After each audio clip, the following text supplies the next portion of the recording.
Hi, how we doing? Good morning. Good morning. Give me a second. I'm checking a clip right quick.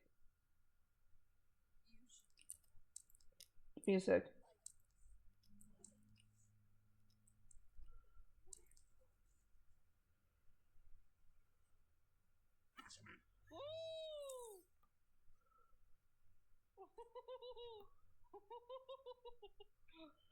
Okay. Yeah. Feature this clip. Okay. Sorry, I was managing a clip. Anyway, hello. Hello, everyone. We are going to do a full reaction uh stream. We have a lot to cover today. So I'm gonna just record the VOD and make it work. You know what I mean? It's gonna be a full reaction marathon. So because of that, I'm gonna have the full thing on YouTube. I don't feel like recording a whole lot of shit today. Um, I will be editing out the ads for the YouTube VOD, but that's about it. You know what I mean? Right. Alright. Let me get my screen capture. Bink.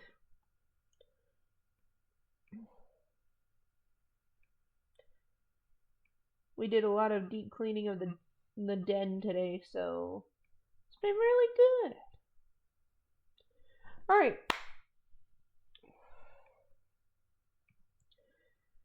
Alright.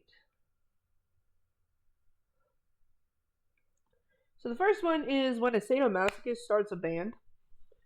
This was made by YXM. I don't know what he's talking about here, but the thumbnail's fucking interesting. So I definitely think that it's a good idea to watch this one. I do need to scoop myself into my chair. There we go. We love extreme metal over here, so if you're into that stuff, you come to the right place. I don't have YouTube Premium, so just to let you know, you may get an ad or two, but it will be muted, so. I hope you guys believe me when I tell you that I try my best to read as many comments or messages that you guys send me, whether it be here on YouTube or my personal. I believe you, Wyatt. I've seen your comment section. You're pretty interactive with people. I'm not gonna lie to you. Instagram for bands, albums, or artists to check out that maybe I'll buy an album from or even do a video on. And I would say over the past handful of years, I've been doing more of like these deep dive video essays, whatever you want to call them, styles of videos that are more into the region of like dark, twisted, crazy media, or just bands that I overall enjoy. Occasionally I'll get comments wondering if I'll ever do a video on this band called Kettle Cadaver. Oh, I know about Kettle Cadaver. I didn't realize that this was the band we were talking about. Oh, this is gonna be an interesting video. Okay, I see you, Wyatt. I see you. I see you. And whenever I got comments about these guys, typically people would describe it that it's super disturbing, some of the most messed up, extreme, vile, heinous things you'll ever see a band do on their live performances on video. Yeah, he's not wrong. I was listening to a documentary one time while playing Warframe off of stream. And the shit that this man did to himself, like, he was a chill dude outside of live performances, but the shit he did to himself was insane. And considering that, I would always keep Kettle Cadaver off in the back burner. That maybe one day I'll do a video on them. But the reason why they cut in the front line, hence why I'm doing a video about them now, is recently I got a message on my personal Instagram from one of my followers, his username being Gull Gazette, who told me again about Kettle Cadaver, thinking it would be perfect for my channel, and recommended I watch this documentary called Dead Hands Dig Deep. It's a very well-made and interesting documentary that you can watch in full on the Internet Archive's website. Just so you're aware, a majority of the information I'll be telling you about Kettle Cadaver comes from this, as really Dead Hands Dig Deep is basically the bulk of information you can find about Kettle Cadaver, as a lot of it's either scattered or lost throughout time. I believe there was a guy, like, I can't remember who talked about it on YouTube, but I know that there have been videos on YouTube talking about this that aren't related to Dead Hands Dig Deep. But really, if you haven't fucking heard of Kettle Cadaver, their music's really good. It's just the dude's kind of crazy, not gonna lie.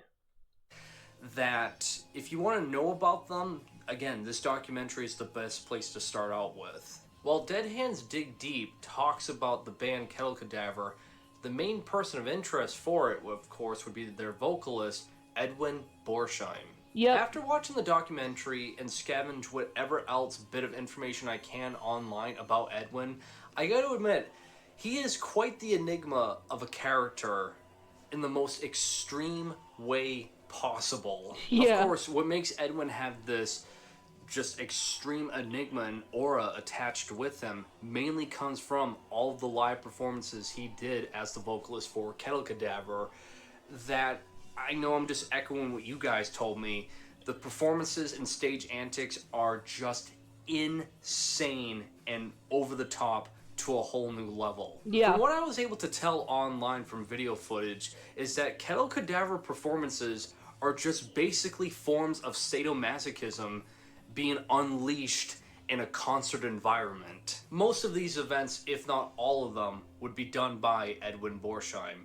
And this would range between Edwin getting into fistfights with people in the audience to basically self-mutilating on stage. And when I'm referring to self-mutilating on stage, which is already insane enough to begin with at face value, not only is it just, you know, the, I guess, bare basics of getting a knife or a razor blade and cutting yourself and bleed in GTA a little bit on stage.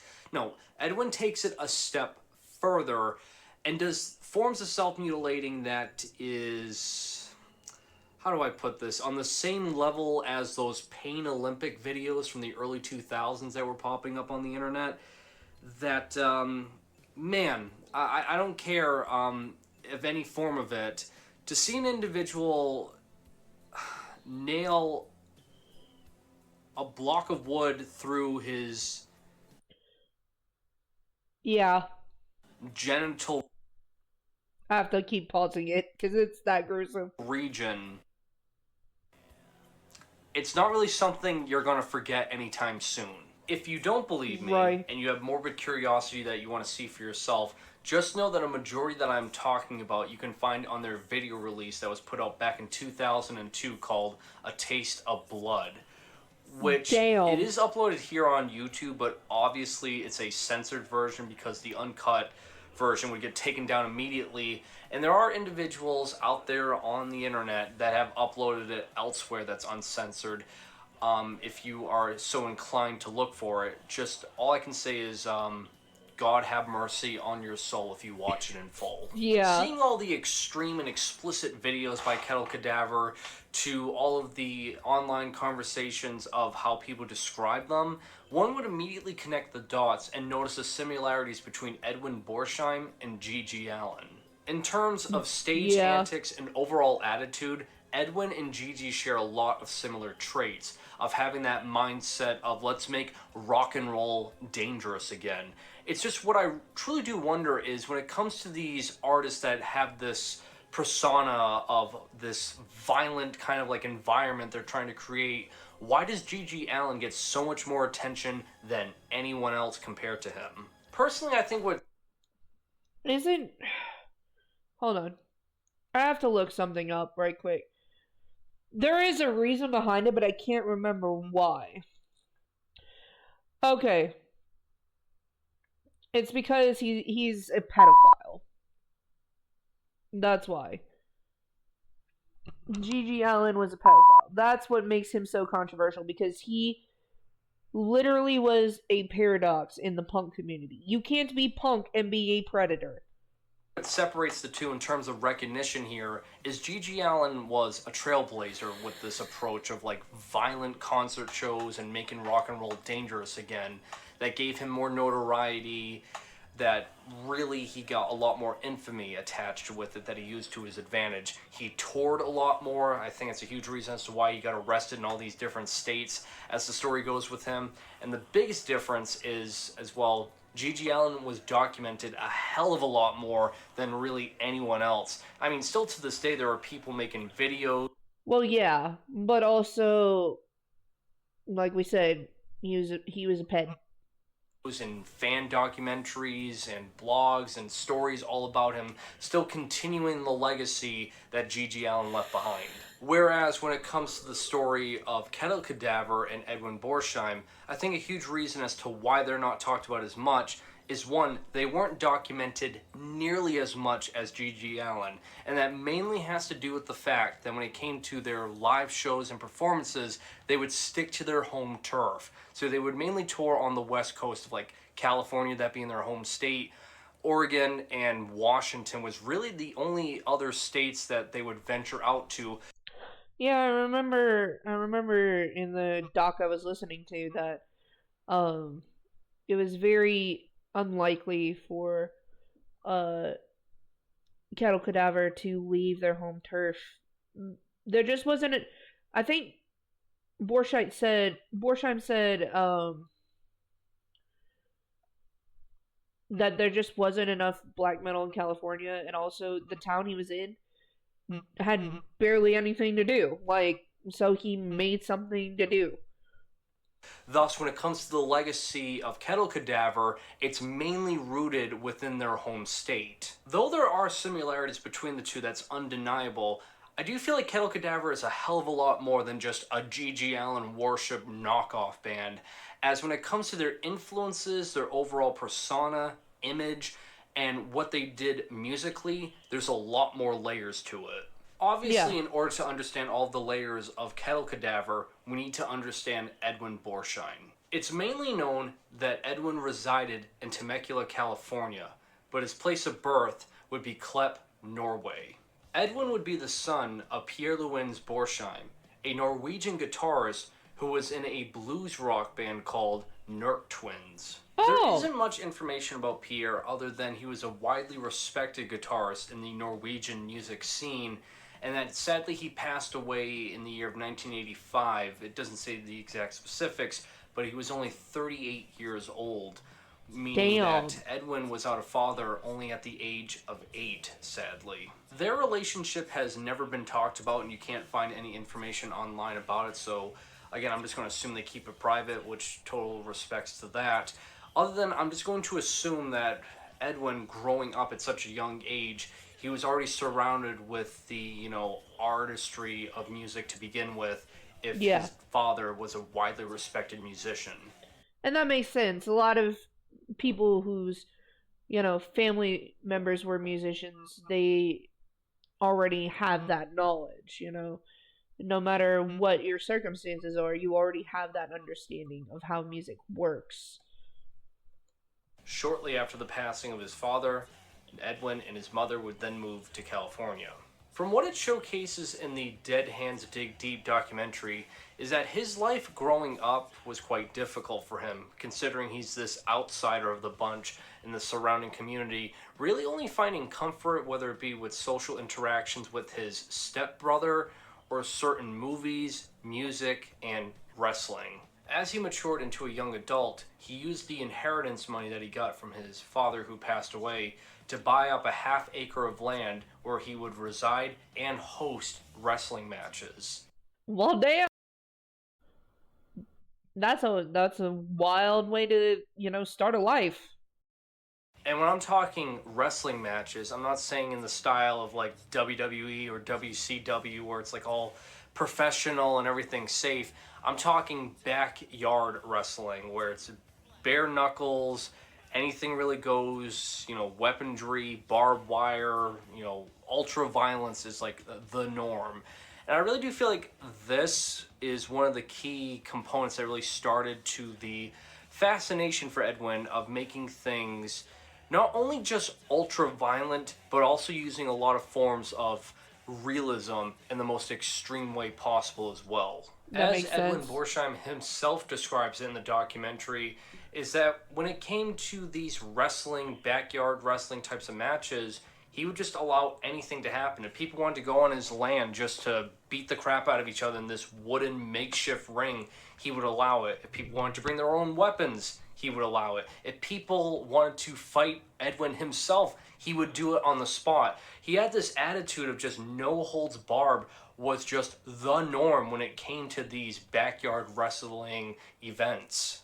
As It reminds me of one of the Mortal Kombat Legends movies and how uh, in there was a timeline where Kano had killed Kronika and he was keeper of the hourglass, and he had like in his palace he had like just a fucking similar backyard wrestling ring, but it was like obviously to the death and anything goes.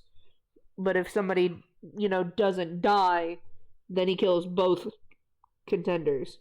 It kind of reminds me of that in a way.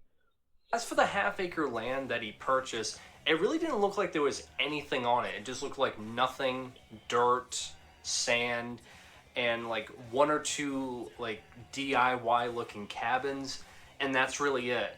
And it really played into his other fascination, as he stated that one of his big inspirations and one of his favorite movies was Mad Max. And I do Fair kind of feel enough. like, in a way, whether he meant it or not, buying that land, it looked like it resembled the setting of a Mad Max movie. I mean, he looks like a Mad Max character in this photo. It would not surprise me. Bro looks terrifying. When it came to his musical interest, it's quite apparent that stuff like hard rock, hardcore punk, death rock, crossover, and metal were his main interests in terms of its music, its dark and heavy like sound.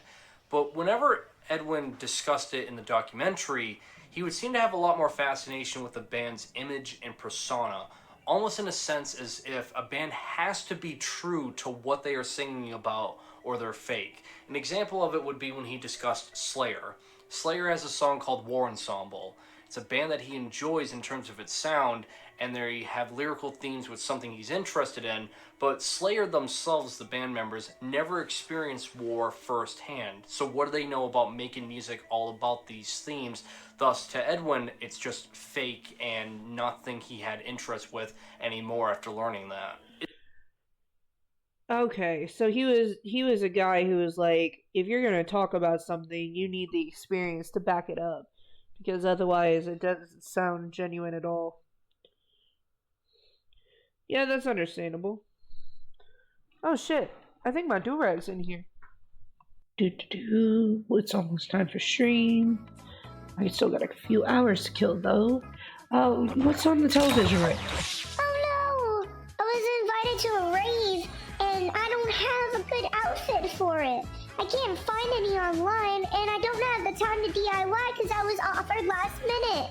What do I do? Where do I go? Aw, that sucks, man. But have you tried Vampire Freaks? Vampire Freaks? What's Vampire Freaks?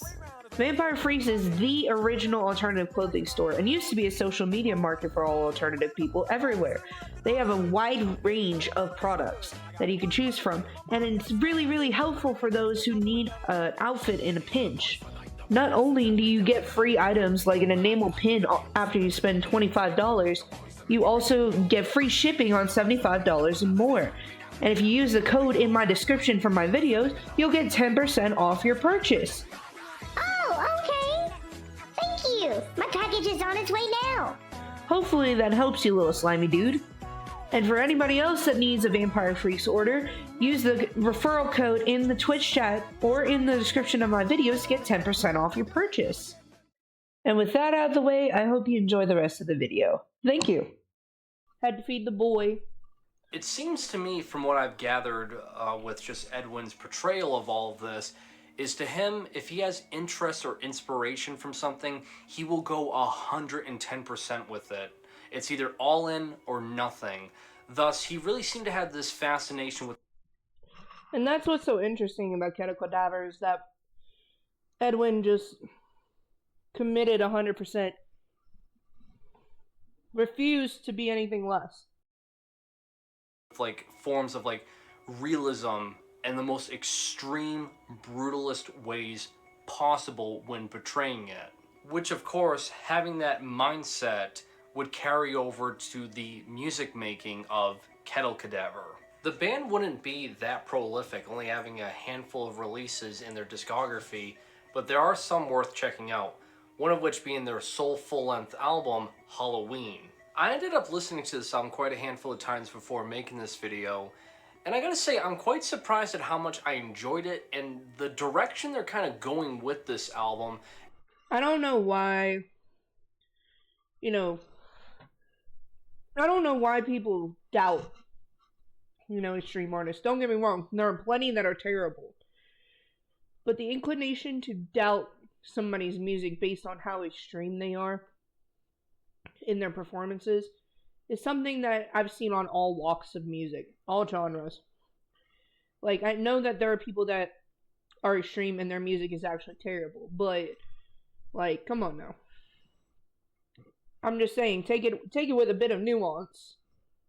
As it feels like a melting pot of all different forms of like dark music, as obviously hardcore punk and crossover thrash metal are noticeable with some of the heavier portions on it, but then there's other portions that it gets a bit black metal influenced or goth rock and death rock influenced, that it feels like, again, a combination of all different forms of dark music playing off of each other's strengths. Take, for example, my personal favorite song on the album, Coffin Bangers, which has the sounds and melodies of goth rock and death rock meets with the aggression of hardcore punk. Or the song on here, 12 a.m., which has more of like these melodic metal riffs play through, and Edwin's vocals almost resemble somewhat of like this rougher, nastier version of like black metal grunts come through. Overall, I would say just check out this album if you want somewhat of a mashup of just dark, aggressive music all combined together. I mean, I've listened to this album and it's pretty decent. Definitely worth a shot for those who are polyamorous, It's worth noting with Kuro Cadaver that even though when they are talked about, it mainly has to do with all the wild antics, which I'll be discussing a little bit more later on in this video, but let it be known that their musicianship is honestly something that I feel like fans of either hardcore punk and metal can find appreciation with. It has that super gritty, dark DIY approach that honestly not everything they did was just shock value, as there are some shows you can find on YouTube where they performed and that's it. There was no fists being thrown at the audience, no like wild mutilation happening, just a very solid, fun looking show. As I believe they did a show back in 1999 in Hollywood, and it's an honestly really solid set. They as much as we give Edwin shit for being a sadomasochist, their performances from what I've seen are really good in the music department. even did a cover of Celtic Frost's Circle of the Tyrant in this performance, which is really sick. The only other releases that they would do would come from video albums, one of which being the Taste of Blood, the video album I talked about earlier on in this video, that is just 18 minutes of pure hell to look at, but it really is attached to what Kuro Cadaver is mainly known for, those wild antics, the self-mutilation, the fist fights with audience members, just the pure chaos that makes Kuro Cadaver what it is. You will find it on this video album. And the other one that they released a few years later in 2008, I believe, would be Among the Damned, which I gotta admit, this video album, although it has some extreme portions visually, obviously, with it, is way more badass because they would actually do music videos for certain songs within the spirit of Mad Max with some of their shoots. That the overall music and their vibe is just, if you had to describe them as a Mortal Kombat character, they'd probably be Havoc. just, again, quality in the DIY presentation of it, it's honestly really kick-ass, and you can watch the whole thing here on YouTube, and I would highly recommend so, because I think this has the best material, as it includes new songs other than the material recycled from Halloween. And just the visuals and production value is like really charming, again, for that DIY approach. Thank you, Sokka. How you doing? The only other bit of info that I can provide to you about the music of Kettle Cadaver is that they were actually a part of another documentary called Road Dogs, released in 2011. It's a 90-minute documentary that, for the most part, is done very well, that keeps up with 3 bands. The 3 bands in question, of course, would be Just eating some sweets and now I'm chilling. How are you? I'm doing pretty good. I'm doing pretty good. Kettle Cadaver, Peppermint Creeps, and Heavenly Trip to Hell. Of its 90-minute runtime, I would say roughly 60 to 70% of it is primarily focused on Peppermint Creeps, as it was released in 2011 and their mastermind and drummer Tracy Michaels passed away in 2008. So this documentary comes off more like a dedication to that band, thus why most of it is focused on Peppermint Creeps. But Interesting. I mean, that makes sense. But what do the other 2 bands have to do with Peppermint Creeps? the footage they have of Kettle Cadaver is still worth checking out, as it has raw footage of some of their concerts they performed at dive bars. And of course, chaos ensues. People get the crap beat out of them. I think one guy even gets knocked out by Edwin. And it's basically everything you would kind of expect if you watched Dead Hands Dig Deep prior to it. So it's not something I would say you have to see if you want to get into Kettle Cadaver or understand them. But it's like if you just want bonus footage of some of their live performances, to even snippets of, you know, interviews that are kind of cut short at times, which is kind of a bummer with it, it's still worth checking out regardless. Although, if I have to cherry pick here with the Road Dogs documentary, it does provide footage of one of the concert attendees at a Kettle Cadaver show describing that Edwin sodomized a corpse of a dead animal, which, yeah, that's kind of easy to believe when you kind of... What the fuck? I didn't know that. Are you fucking serious? dive into like the madness that is Kettle Cadaver. As for Edwin's personal life, I do feel like his environment that he resided in and the people he affiliated himself with really affected him emotionally and mentally, to the point that it led to his downfall. It's just YouTube things. Well, still, I wouldn't have expected that. We're doing reactions today, because today is our reaction day. Because in one instance, Edwin would reach a high point marrying Eva O on August 8th, 2008. She's one of the founding members of that, of Christian Death. And it's always described as they were inseparable, they were like meant for each other. And it would seem as if this would be the best it would get for Edwin. It would only be 2 years later that Eva and Edwin would end up separating. Yeah, I remember that, and he was just fucking heartbroken. That man was fucked up after that breakup. Where at this point now, I really do feel like it put Edwin in a very deep emotional turmoil. You can notice that when you watch the documentary Dead Hands Dig Deep, because it honestly gets disturbing in the emotional aspect of when he discusses the separation of his marriage, because there's even a point within his own home, or it's like his shed or whatever, where he has like a wooden doll that is Eva that he sleeps with in a coffin, which again, mentally disturbing to think about that. And really has this problem with like separation, or like he still wants to be with Eva, but always has to fight the urge to contact her back or get back in touch with her. Yeah. Having this consistent battle of letting go of something. So that marriage that ended up only lasting 2 years clearly destroyed him emotionally. Then there's portions within that documentary that shows Edwin having mental breakdowns that he recorded himself with, that he showcased within the documentary for the sake of it. And again, it's really creepy and disturbing to watch, seeing this man like literally break down like second by second emotionally from these like mental breakdowns. So clearly, again, emotional turmoil was at an all-time high for him after the divorce. Like I said, he was fucked up after that relationship. We don't even know the details of why they broke up. I can't remember what it was. Like, I don't think it was said in the video I was listening to, but like whatever it was, it just fucked him up. And that's the thing with that documentary. Each different day that they clearly interviewed Edwin Borsheim, it honestly looked like his demeanor, his tone, his facial expressions, and what he talked about were slightly different. Almost like as if he had clear case of schizophrenia that was like never treated or examined. Because I swear to God, it seemed like they interviewed 4 different people. It also didn't help that he had a clear case of alcohol and drug addiction. He has hostility towards his mother.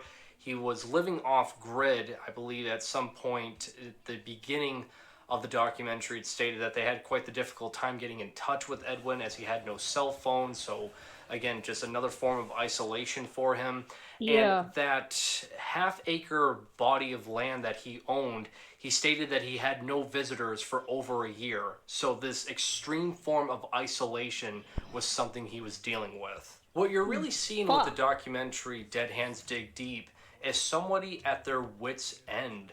I know it's stated by Edwin that in post-production, after this film was released in 2016, he called it that this documentary was therapeutic for him, which I really think that comes off more because he finally got some human interaction for the first time in a long time. And that would be to no avail, sadly, as in a year later in 2017, Edwin would end up taking his own life. Now, Yeah.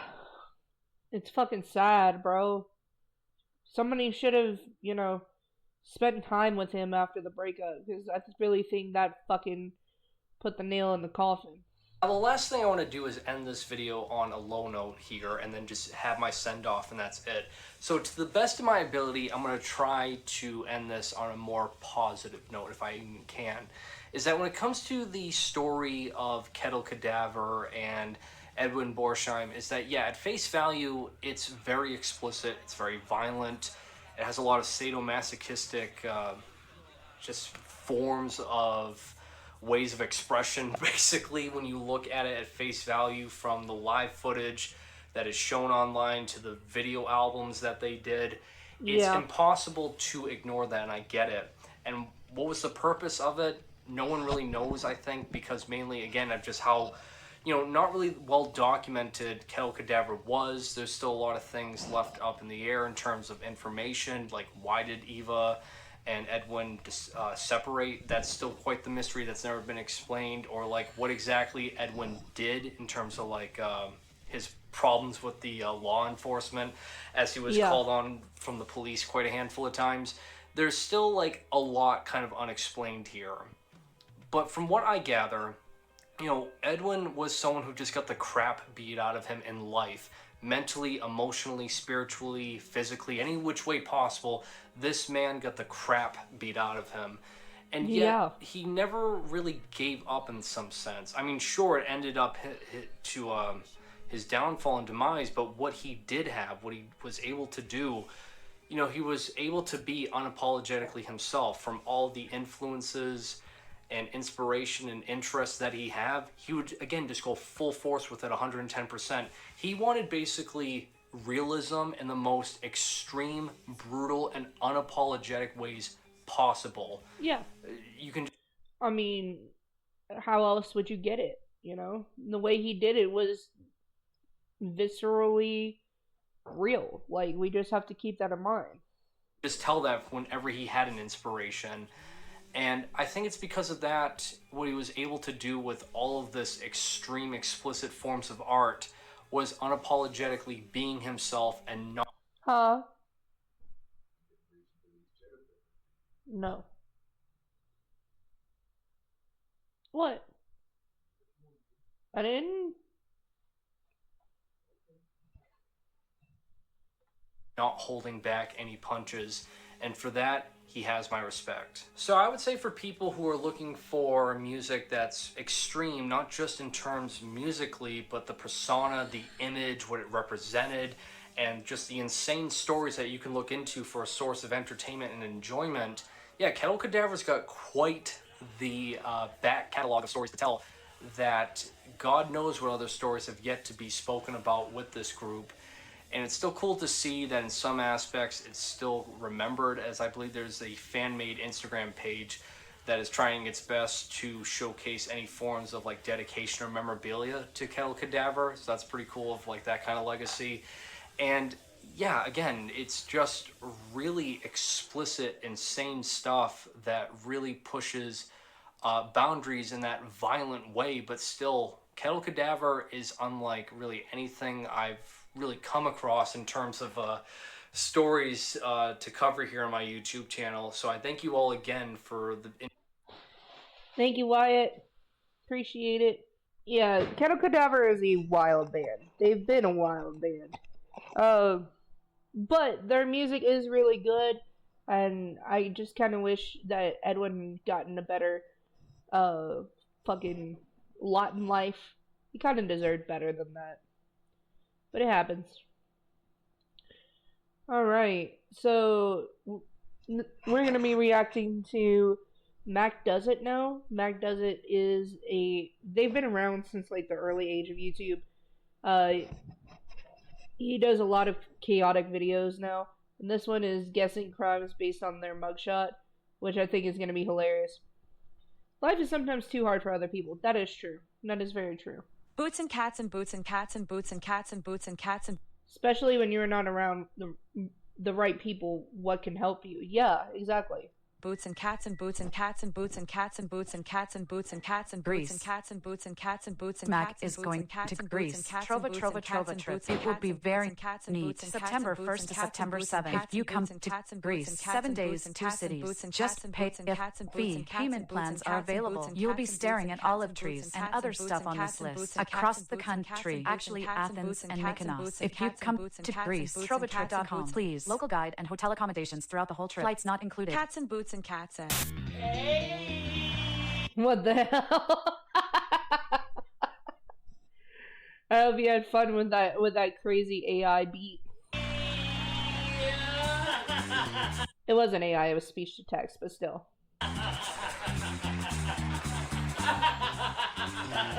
Hi, Mac.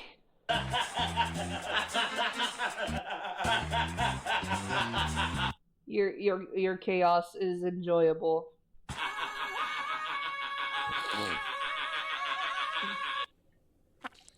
Oh, brother. So Your train of thought stopped, yes. am a gay man. Thank you. I messed up my intro. So being a felon seems to be the most popular thing in this country right now. Current president Fair enough. is apparently one of them. A man shot a healthcare CEO and we all want him to put his dick in our... Oh, brother. Right? It was funny, though. It was kind of funny. I love chaos like this. Our vaginas. So, performing a felony seems to be the new hot yoga of this year. My favorite felon will always and forever be Martha Stewart, okay? That girl is quine. Also, Anna Delvey. Come on, girl. Scam the rich. But anyways, I want to play a little game today. There's a video website that hosts a game that allows you to guess a person's crime based off of their mugshot alone. That face says it.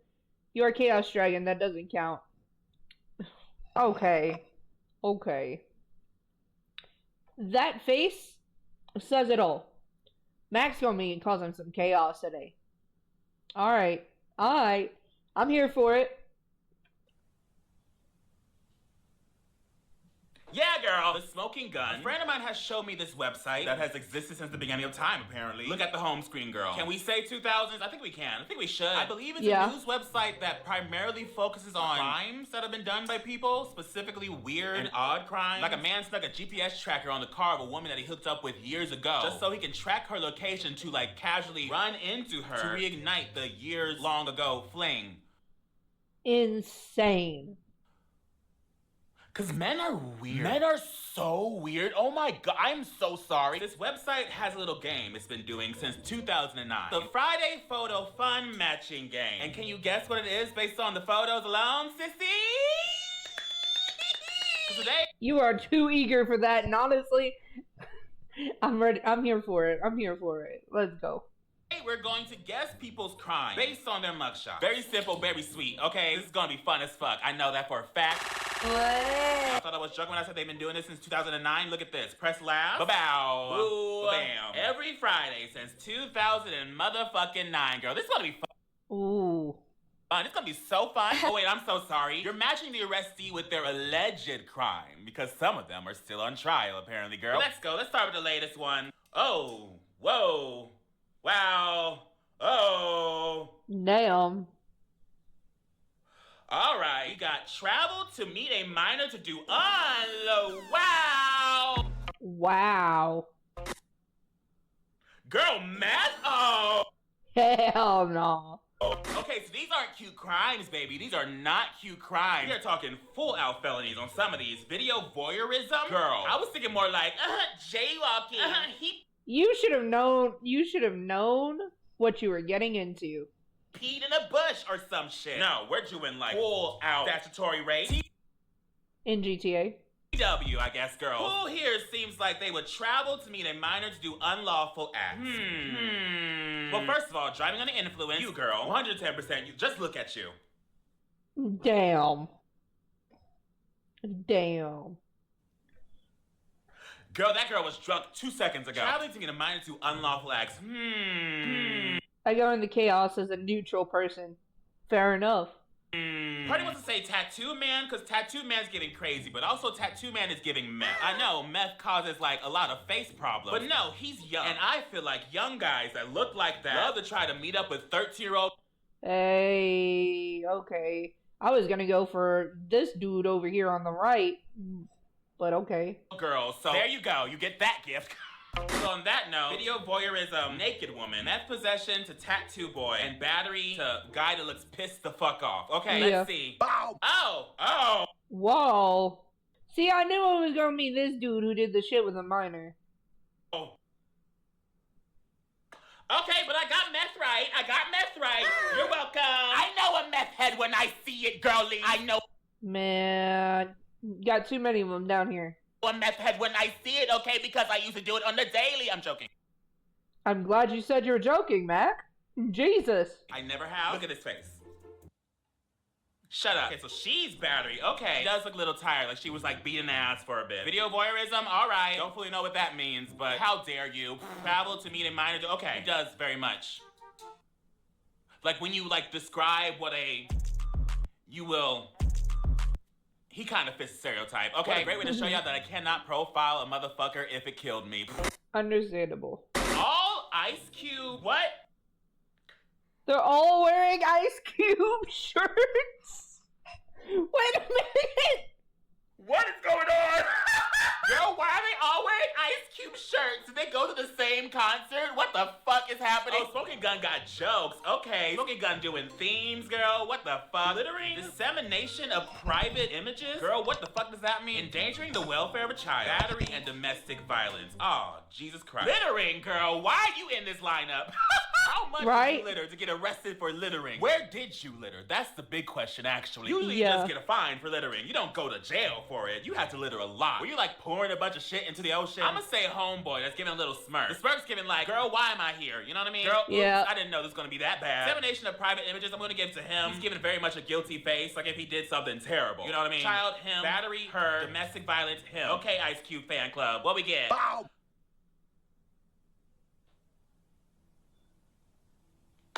Damn. Girl, I am bad at this. Okay, one. Jesus Christ.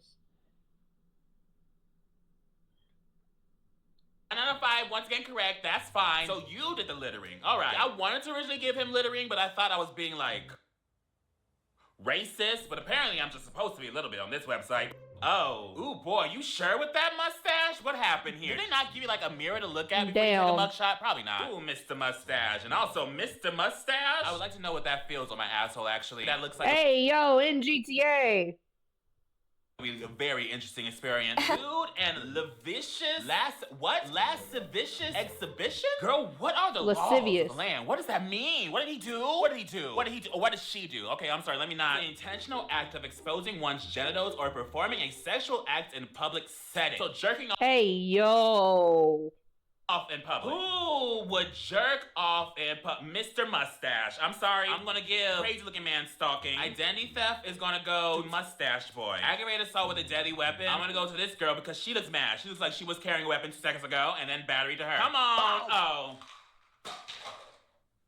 Fuck Damn. my drag. Ah, so you're the public jerk-offer. Okay, I see it now.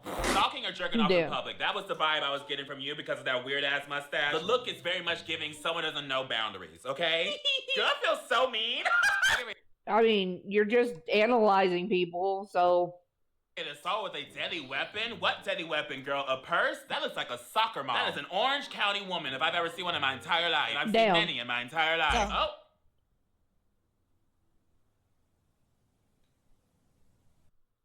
Is this, like, shoplifting?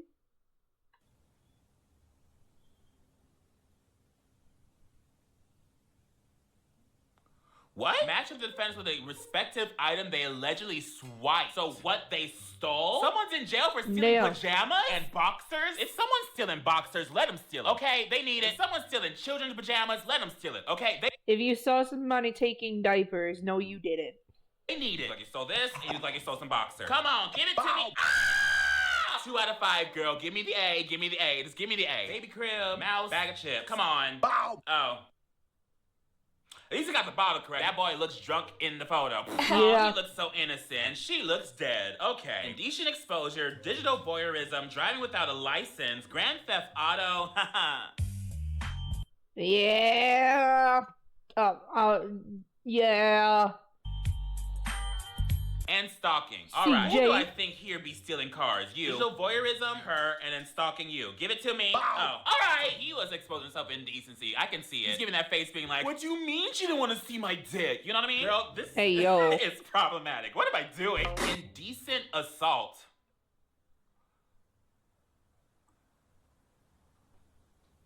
What? Wouldn't all assault be indecent, or am I? What do you mean? The crime of attacking someone in a way that involves touching or threatening them sexually. Driving on. Oh, okay. Why do these... 3 of these people have Selena fits, and then the other 2... Okay. The influence is gonna go to him because he looks fucked up. Narcotics possession, her. No. Narcotics possession, him. No. Indecent assault, her. Him, her. Why do I feel weirdly guilty giving someone a crime they didn't commit? I mean... Of course. Wouldn't that be logical? Okay. Maybe I don't think on the same wavelength as some people. Give it to me! Bow! Damn! I am so bad at this. Oh my god. Ooh! Oh! Holy camo.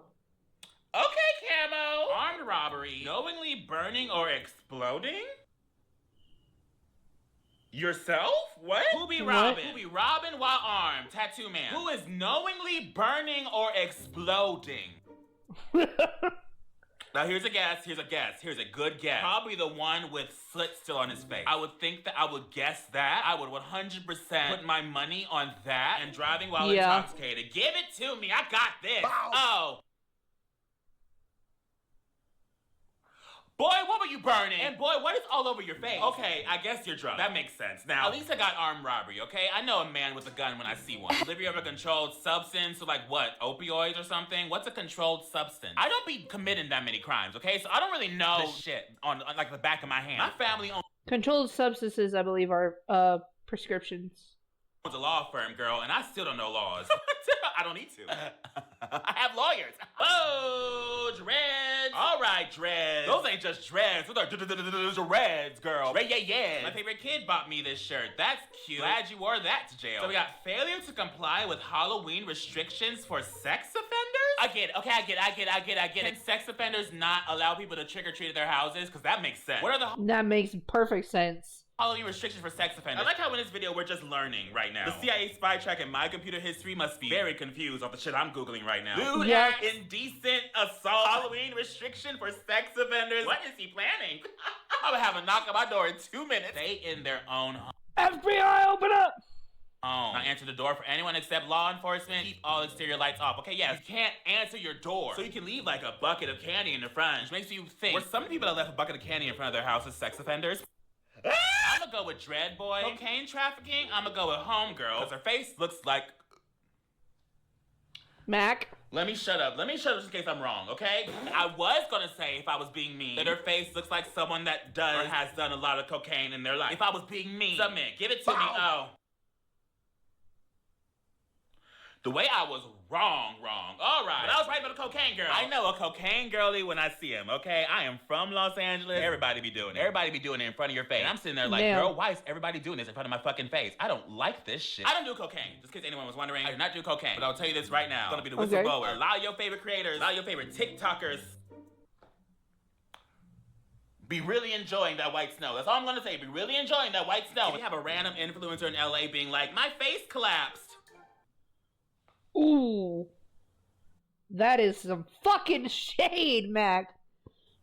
Girl, that wasn't just on accident. She kind of looks like a depressed and decrepit Lily Rose Depp. Damn. Let me stop. Seatbelt violation. Okay, so who here was driving without a seatbelt? I'm gonna give it to girl. What does impaired mean? I don't know. I'm gonna give it to eye patch. Trafficking, fentanyl, you. Murder, her. Exposure to sexual organs, you. Give it to me. Bow. Oh, Jesus Christ. Murder, girly. How?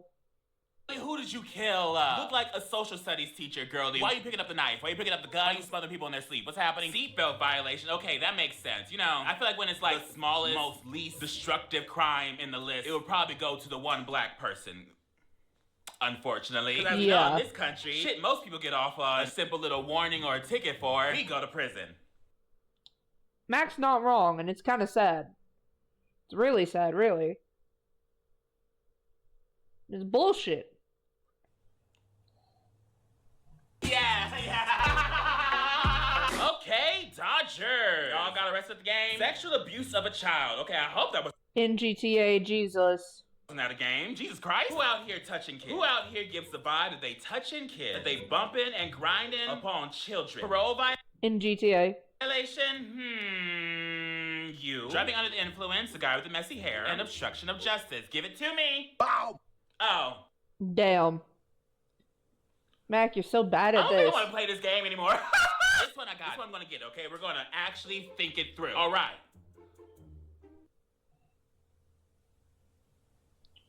Come on, Bangs. Girl. Armed criminal action. Be more specific.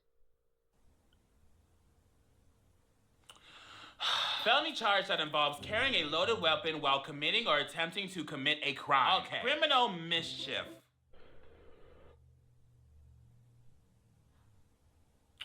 Max gotta look it up again. The intentional or reckless damage, destruction, or alteration of property without the right to do so. Also known as vandalism. Okay, so who graffiti? Driving under the influence. I'm gonna give it to the guy that's giving the weird smile. It's giving drunk or high. Or mad. Criminal mischief, gonna give the girl giving the smirk. Homegirl. Burglary, you. And domestic battery. Give it to me. Bow. Alright, okay! 3 out of 5, okay. Hey! 3 out of 5? That's a B. That's a B. If not, I'ma make it, bitch. I'll suck your dick. Okay, I think we got this now. The next one, we're gonna get 5 out of 5. Come on, give it to me! Bow. Oh. Let me just... I'ma just leave. You know, I'ma just leave right now. I'ma just... It's not you. It's not you. It's not you. It's me. So I'ma just... Alright, Mac. Bye. Ew. Not Subway. Give it to me. Bow. Oh. I don't even get to... You're just doing it so fast, Mac. I don't even get to see what's happening. Subway. Give it to me. Bow.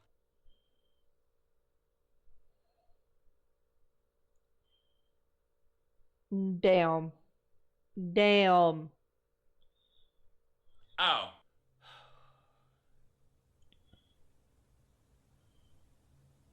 See, this is why I'm not a cop. This is why I'm not a cop. This is why I never want to fucking be one, actually. This is the one. This is the one. I feel it in my bones. Watch me do. Bow. Oh. Nope. A brother did some cyber stalking? Come on. This one. How? This one is it. Watch and learn. Her face is horrific, bro. Oh my god. Whatever crime she committed, she's mad that she got caught.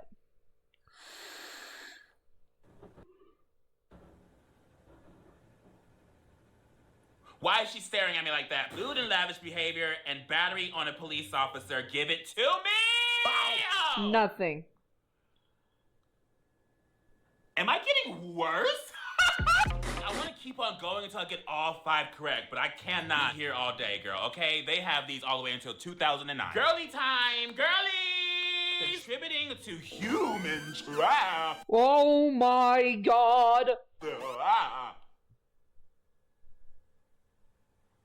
Girl, what is this video that I am doing? Let's just do like a couple more and then let's end it. Because I really want to keep on doing this until I get all 5 right, but knowing my ass, I'm not gonna do that. That's not gonna happen anytime soon. We're gonna try a little bit longer, okay? Calvin Klein edition. Theft, possession of a drug paraphernalia, narcotics possession, felon in possession of dangerous weapon, and parole violation. All those are crimes performed by people that would shop at Calvin Klein for sure. Oh my god. Oh. Oh. Damn.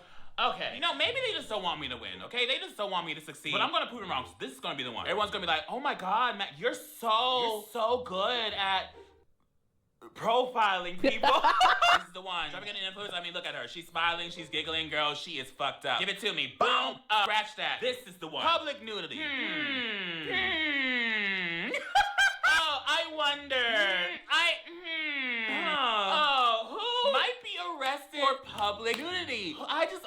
I'm just so stumped right now. I just can't think. I have no idea. I might as well just give it to this naked girl. Child molestation, I'm gonna give to guy with glasses. I'm so sorry. You can blame Jared from Subway for that. Whenever I see Yeah. a man with glasses like that, all I think of is you might be touching kids. Girl, this is it. This is it. I feel it, y'all. Drum roll. Okay. Bow. 1 out of 5. How was she arrested for larceny? Okay. Well, at least I got the child molester right, okay? I know how to pick those. Catch a Predator, girl. Half the motherfuckers on that show look like you. You know what? We're gonna do one more. One more. Just so I can show y'all that I know what I'm doing, okay? Oh. All right, Wendy's. Are these all Wendy's employees? What the fuck? First of all, that hair. The volume is a felony in itself, okay? I'm so sorry. Like, why is the hair protruding out so much? It's giving like, hey Arnold, football head. Theft from a motor vehicle. Give it to you. Statutory rape. I'm gonna give it to this guy. Bow. Bow. I believe in us this time. I have full faith that I got this. Okay, wait, let's double guess. Let's double guess. Okay, give it to me. Give it to me. Bow. Oh. Damn. Mac.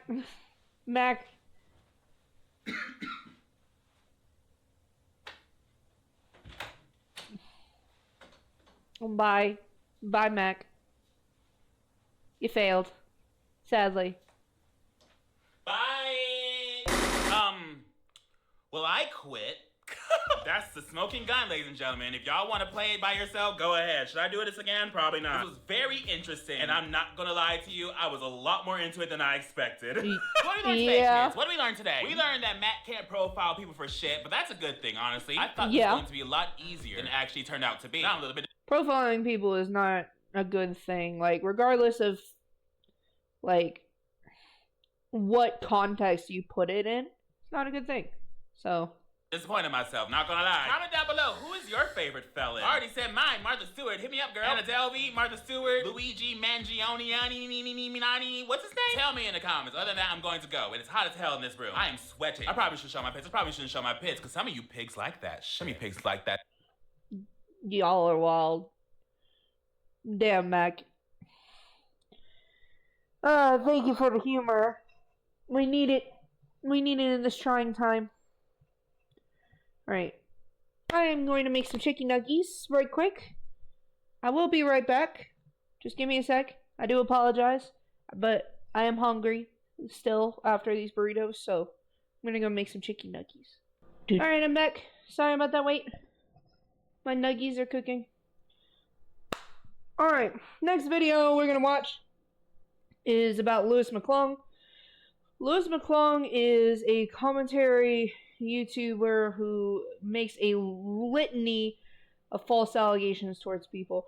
We've watched a video where he did one of these videos towards Yankee Jabo, who is somebody we've reacted to before, and Jabo called out his shit and made it very clear. He did like a quite level video essay on what was being called out against him and what was true and not true. So apparently Jabo is not the only one that this has happened to, so we're gonna get in this video about Louis McClung.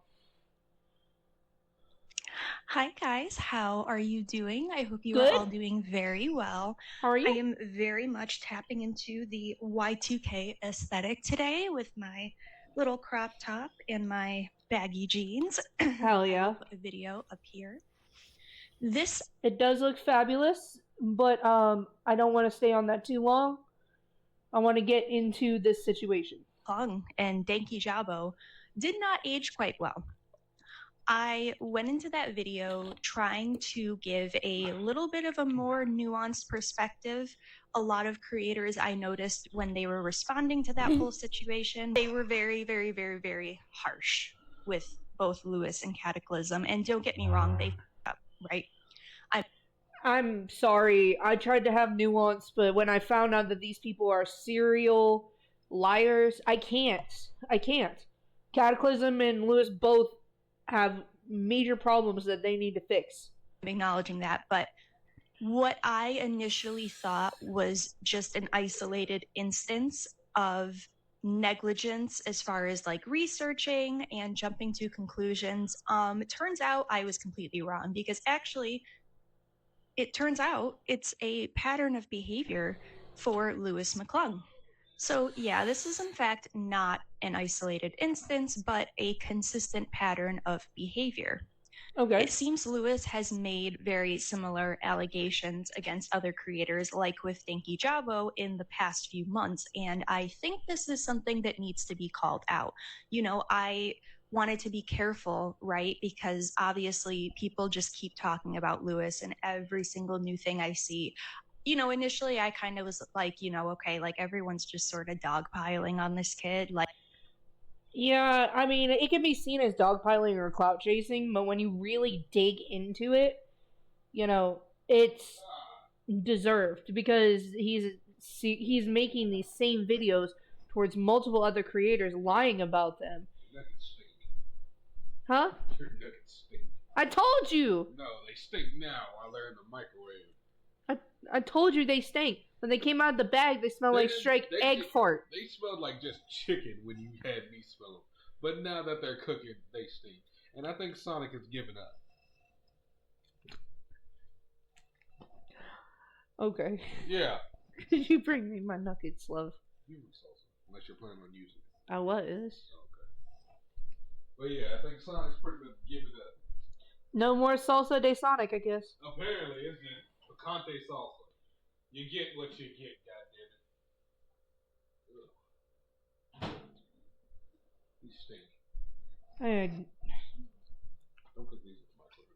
Put them in the hopefully they'll won't smell bad or anything. I'll only let you air fry it. Look, you got a lighter in there? Check under the coffee table, because I think there was a white lighter. We got knocked over. No, the coffee table in the living room. Oh, yeah, my bad.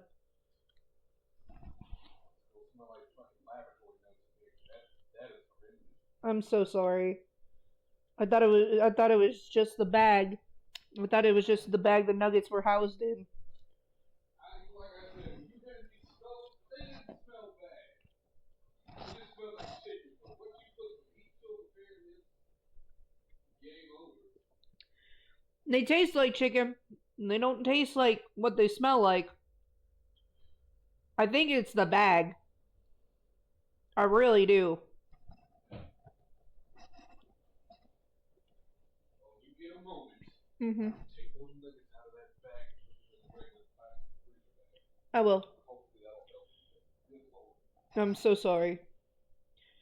This isn't even picante sauce. It's ketchup with green chilies.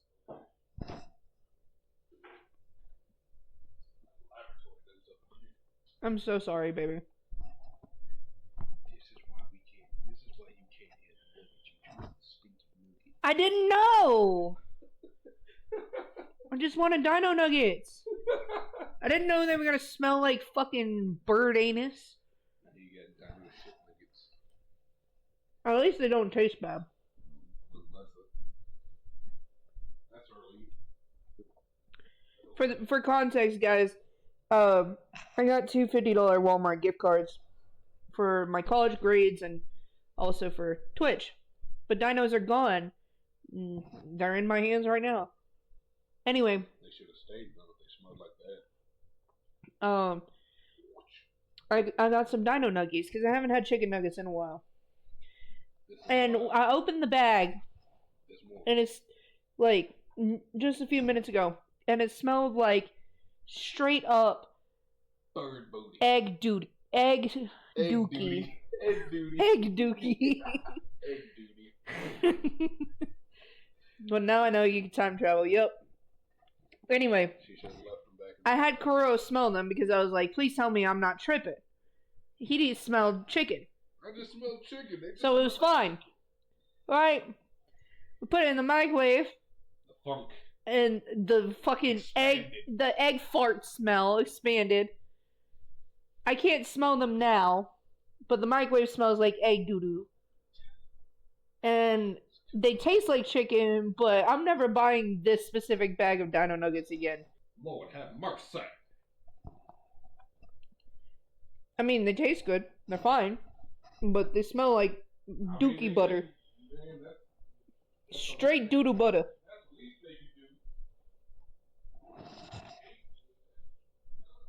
Like, he made a mistake, like, let it go.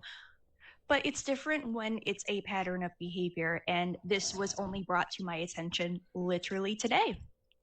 Damn, you have not been kept in the know about this.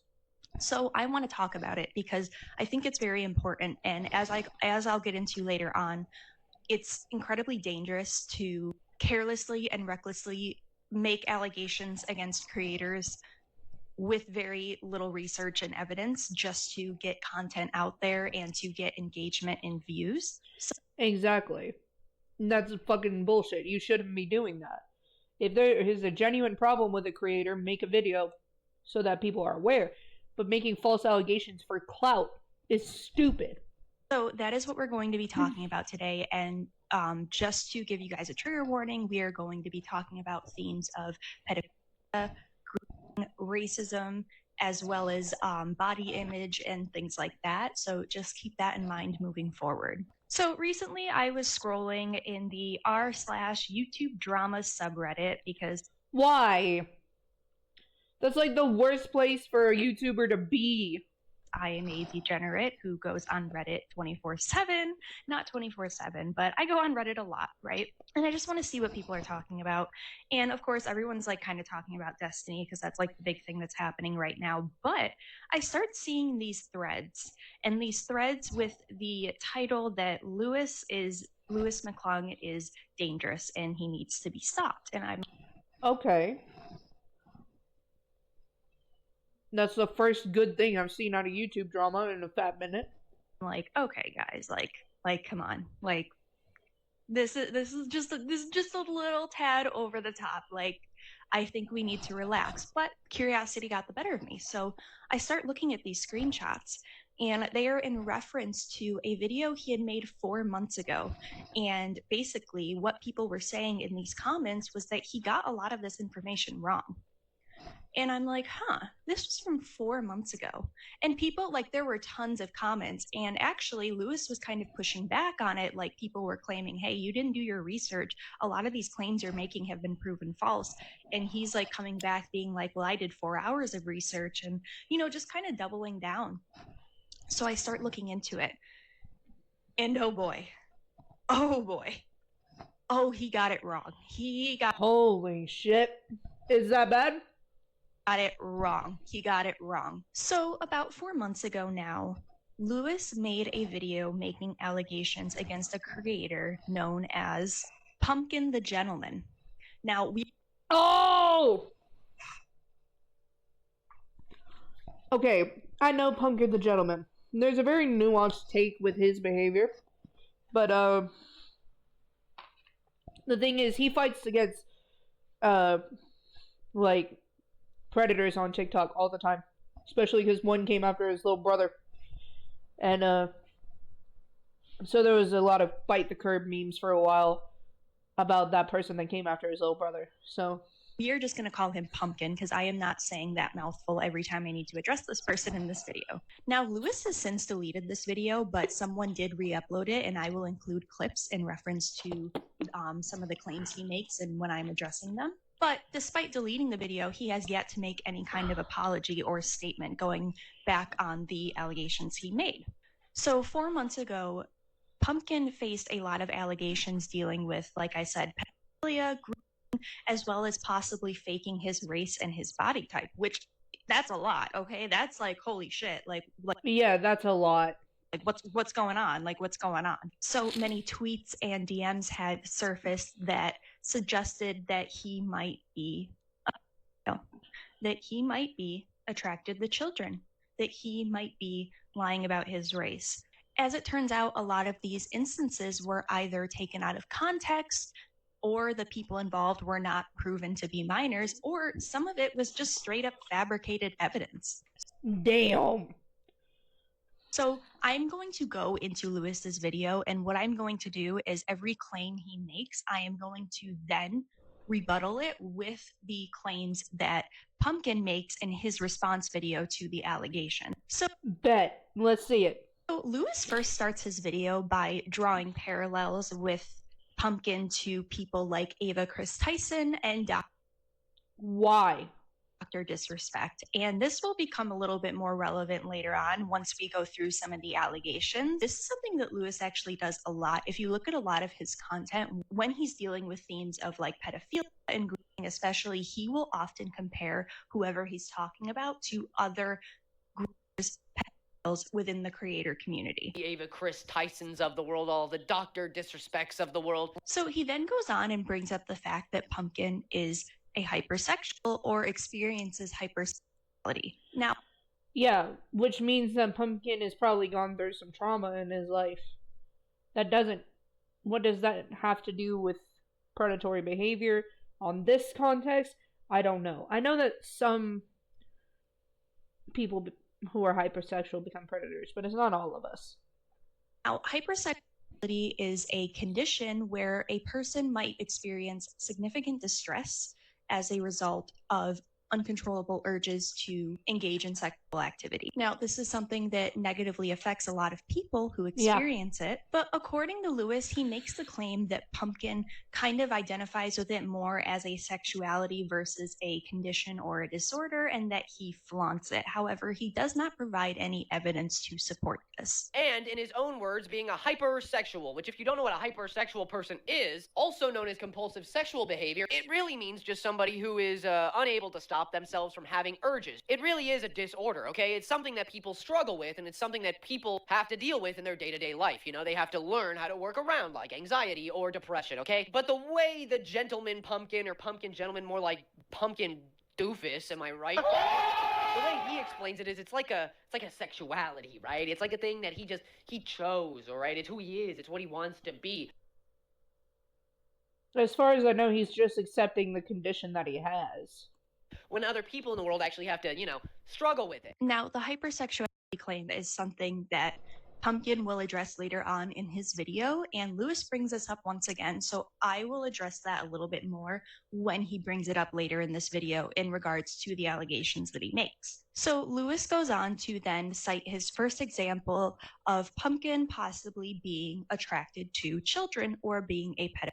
Basically, what had happened is Pumpkin shared a drawing, a somewhat inappropriate drawing, to his account. Now, this would normally be fine. However, as it turns out, his account was 16 plus. So there were minors on this platform. It all started with a prompt on Twitter of people saying, hey, Make this. Make your OC in this. Everybody in the NSFW art community, get on this, all right? It's time. But of course, Mr. Gentle Loser, seeing himself as a bit of a connoisseur when it comes to this stuff, he said, oh, hold my metaphorical beer because I'm 19 going on 20. I can't drink yet, but hold it as I make this. Oh, man. Okay, I can't show you all of it, obviously, but just know that there's a bit of an erectile thing going on below, okay? And you may be thinking, Lewis, is that even a problem? I see stuff like this on Twitter all the time. Literally, you can't look anything up on Twitter without seeing something along those lines. You just can't. And to that I say, no, it's not a problem at all. Unless your account is set and said to be for people of the age of 16. 16. All right, let me get something clear that I don't think a lot of people understand. 16 years old is a kid. Gentle Creep here, having 16 plus in his bio, means that he thinks that it's okay to be like, hey, 16-year-olds, come to my account. All right, come interact with me and talk to me. That alone is creepy. Of course, if you're making art that looks like this, and it's like your whole MO, Okay, but does he have his Twitter account set to 16 plus? That's the thing. Your whole brand is that you're like, I make NSFW art. I have an NSFW account, which is now privated, and I tried to follow it. Wait, let me check it. Yeah, look. It says no minors on his actual Twitter. On his TikTok, he doesn't... I've been on his TikTok. He doesn't post anything like that. If he let me in. Oh, he didn't let me in. Maybe he's scared. Now, of course, a lot of people called Pumpkin out, being like, your platform is 16 plus. You should not be sharing this type of content and these types of drawings on your profile. So Pumpkin addresses this by apologizing, stating that he was clearly in the wrong. He says he fully understands that he was in the wrong. And he... Okay, so he did admit that he fucked up. I thought that he had two different platforms, and his TikTok was 16 plus, because his TikTok when I was on there didn't show anything. Obviously, that's probably changed now. I'm not gonna sit here and act like, oh, he didn't do anything wrong, but I'm thinking about my experiences seeing this account on various platforms. It looked like from the Twitter that was strictly 18 plus.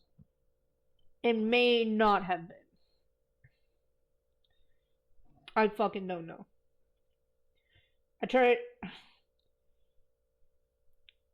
I'm sounding ignorant, and I'm not trying to be. I'm trying to think based on my own experiences, because I don't fucking, pry into everybody's fucking daily life. He was not trying to harm anyone, nor was he trying to engage inappropriately with anyone under the age of 18. So he then set his profile to 18 plus. Now, Lewis acknowledges this response, but he kind of dismisses it. Down. See, all of that is great. All of that's awesome. If you haven't literally tried to justify doing these things, okay? You do not get to claim ignorance or not knowing or being ignorant to what people are telling you when you literally respond competently to what they are saying to you. Now, of course, obviously, this was a bad mistake on Pumpkin's part, right? This was definitely a negligent move to post this to your account where it is 16 plus. You should have known better. But there was no real evidence that he was, in fact, engaging inappropriately with minors, right? He had just shared this drawing to his profile, but the insinuation that he was engaging inappropriately with minors, that is not what happened. That is a misrepresentation of this incident. And of course, once he realizes his mistake, he apologizes and he changes his profile settings to 18 plus, which is what someone in that situation would do. That is the right choice to make. Exactly. However, Lewis dismisses this apology pretty much, stating that there are some things that you just can't take back. And then also makes a parallel between Cody Ko and Pumpkin, once again drawing parallels between Pumpkin and actual predators. He claims that if you were intentionally trying to engage inappropriately with minors, then you can't take that back, which is true, but there is no evidence that he was intentionally trying to engage with minors. The only thing we have is a drawing that was sent to a 16 plus through a 16 plus profile when it should have been 18 plus. That doesn't mean he interacted with minors inappropriately. So Lewis then goes on to cite another example of this behavior where he shows a post that Pumpkin had made that has a ruler, it has a pen, and in the corner you can see his bulge. This is the least blurred photo I could find of it, but, you know, I'm sure you can infer what's going on. This image was posted on Gentle Loser's account when it wasn't privated yet, still 16 plus, and, the blurred part is a very well-defined outline of his bulge, okay? And that's not for 16-year-olds, you 19-year-old weirdo. Yeah. Now, the picture was captioned with, "This is the closest you will ever get to a dick pic." And he shared this to his 16 plus platform. Or so Lewis said. Turned out that's not actually what happened at all. Now, if this were true, this would be horrendous. But Lewis did not do his due diligence because, as it turns out, this is very much a mischaracterization of what actually happened here. So this post was originally shared to one of Pumpkin's other accounts, which is a strictly 18 plus NSFW, which is a not safe for work account. This is an account. Okay, let me read the post because I didn't fucking get a chance to read that all the way. As it turns out, this is very much a mischaracterization of what actually happened here. So this post was originally... From the screenshot alone that this person used, it's clear that she took a post out of my NSFW labeled account with the emojis of 18 plus or denied. Even if you look at the bottom right corner, you see the option hide. Hide what, you may ask? Hide the flags I put up for that post. Do you want to know what that flag said? Author labeled this post nudity. Shared to one of Pumpkin's other accounts, which is a strictly 18 plus NSFW, which is a not safe for work account. This is an account that is strictly for 18 plus and not safe for work. So anything in there might be things like nudity, sexual, references, anything like that. But it is 18 plus. And what ended up happening was a minor somehow got into the account and leaked. There were warnings, there were labels, and there were flags, yet you as a minor ignored them, took it out of my account that was specifically for an adult audience, not minors, then reposted to your minor fan base, and guess what your minor fan base did? They reposted it and went across the internet, and still you accuse me of exposing my dick pic to minors. Wow! People are trying to gun for him. The image to actual minors outside of the NSFW account, which was completely out of Pumpkin's control. Obviously, this is an unfortunate situation because, of course, Pumpkin could not have known that a minor would lie about their age to access their NSFW account that was strictly set for 18 plus. Lewis then shows a tweet where he claims that Pumpkin was trying to justify this behavior when someone asked him why he would be okay with this picture possibly being seen by 16-year-olds. Now, Pumpkin replies to this saying that in Japan, which is where he is from, this is considered normal, and claims that this is just a part of normal anatomy in a lot of animes and shows. So Pumpkin addressed this by saying these tweets were not me using them as an excuse to justify my action, but rather to explain them to a user who asked me about it. The user asked me, why do you think it's okay in the first place? So I explained to them my mindset, why I had that mindset, and so on. However, he was not trying to justify this, but rather offer an explanation for why at first it didn't seem so weird or alarming to him that a minor might possibly see this photo. Obviously, he didn't intend to have any minors see it in the first place, but once it had been leaked outside of the NSFW profile, of course, minors did in fact see it. And when he was called out for this, rightfully so, because even as an explanation, it's still not a justification, he deleted it. He deleted the tweet. He realized he was wrong and he deleted it. Like I said, even as an explanation, this is still pretty unacceptable, right? Right. But he made the correction to fix that. But it seems as though Pumpkin actually did take responsibility and realized he was in the wrong versus what Lewis is saying, which is that he tried to defend it. So Lewis cites another example by showing a screenshot of a suggestive drawing that Pumpkin had made. Now, people were commenting under this photo, some suggestive comments, and he was replying to them. So Lewis claims that these people in these comments were minors. Here are a couple comments of him interacting with minors. Like, maybe not knowingly, but he didn't bother to check. There was this picture of him, scarfing on some bread with some cream coming out of it. An innuendo, if you will. Here's what a minor said. I'm not gonna read it because that's weird to me. You can't make me do it. I don't wanna. But then he responded and said, "Thank you. What is wrong with you? Go to hell." Specifically loser hell, but we'll save that for later. Here's somebody saying, "Whose bread is that exactly?" A kid responds, weirdly, and then he likes the comment. And okay, I'll address the fact that he might not know this is a minor, but either way, it strikes a chord with me after knowing what I do know. Now, once again, Lewis doesn't provide any proof of this, and as it turns out, Pumpkin in his response shows both profiles of the people who he replied to, and nothing on their profile suggests that they were minors at all. I have checked both of these accounts. There's no age in their bio, so I don't know how I was supposed to know, or how you know if they were a minor or not. There was no need for me to respond, especially in this manner. There is no proof of the age of these individuals. Could they be minors? Perhaps, but we don't have proof of it. And this is once again Lewis making a bold claim that someone is inappropriately engaging with minors with no real proof at all. Now, it's all baseless. Now, this is one of the bigger claims and examples. So Lewis cites another example, and in this one, it shows DM messages between Pumpkin and apparently a 12-year-old. These DMs contain sexual jokes, as well as statements that he'd be labeled a pedo, and references to his hypersexuality. He also has an alleged conversation with somebody who is definitely a minor, but the alleged part is that they are 12. How do you know that?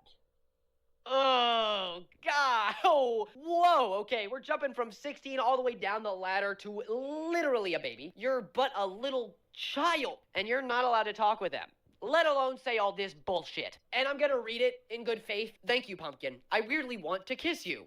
Raise his eyebrow. You know what you do there? And this is Lewis's crash course on how not to talk to minors. You don't say anything. You don't send any emojis. You don't do nothing. Say nothing, okay? Nothing. That's the crash course. That's it. It's over. I mean, is it allowed? Sends a kissing noise, makes out. Okay, don't talk to people like that, especially if they're 12. Give me your censored out. I don't know what it is. Censored out. Bro, nah, I'm gonna be canceled and labeled as a P3DO. Running away, gassed up emoji. Yeah, buddy. I hate to break it to you. You're gonna be canceled or... Bro, your fucking... Your little ad-libs and gestures are kinda getting on my nerves. Labeled as a P3DO anyways. Right now, mind go wild. I'm gonna be honest, my hands are craving for some Berhonga Gongas right now. How are they so soft and squishy and so comforting, and they fit perfectly in my hand? What? And I'm sure you would try to justify this with being like, "I'm hypersexual." That doesn't mean you have to text a minor, you creep. You dirty creep. Ew, get the hell out. Go away. Go to prison or something. I don't know. Hike your ass somewhere else. And that's not it. Can't remember the rest. Tee-hee, banana, popsicle, cucumber, eggplant, joystick, fiddlestick, third leg, hot dog. Whose horse is that? Horny ass hell. Hypersexuality go burn. I knew that's what he was gonna do. I knew it. I called it. Actually, I actually forgot, and I called it cool. So these messages are very clearly, they're heavily cropped. There's no real identifying information in them. There are no... Speaking of which, there have been these screenshots going around saying I was flirting and talking to a 12-year-old. Dates, there are no usernames, there are no timestamps. Now, Pumpkin says in his response that he went back in his chat log. I have no memory of these conversations or screenshots of this user. I cannot find images between me and this user, so I can't prove or disprove anything. No username, no dates, heavily cropped? Yeah, I'd be a little concerned too. And could not find any trace of this conversation ever taking place. Now, with the fact that these are heavily cropped screenshots with no real identifying information, it's hard to boldly make a claim that these were messages engaged with a 12-year-old. But as it turns out, it would later be proven that these were completely false. These were fabricated screenshots. Now, Lewis may not have known this at the time. However, like I said, these were clearly very heavily manipulated, cropped screenshots, and there was no verification that this other person was 12 years old. And in my opinion, that all should have raised a lot of red flags as far... Exactly.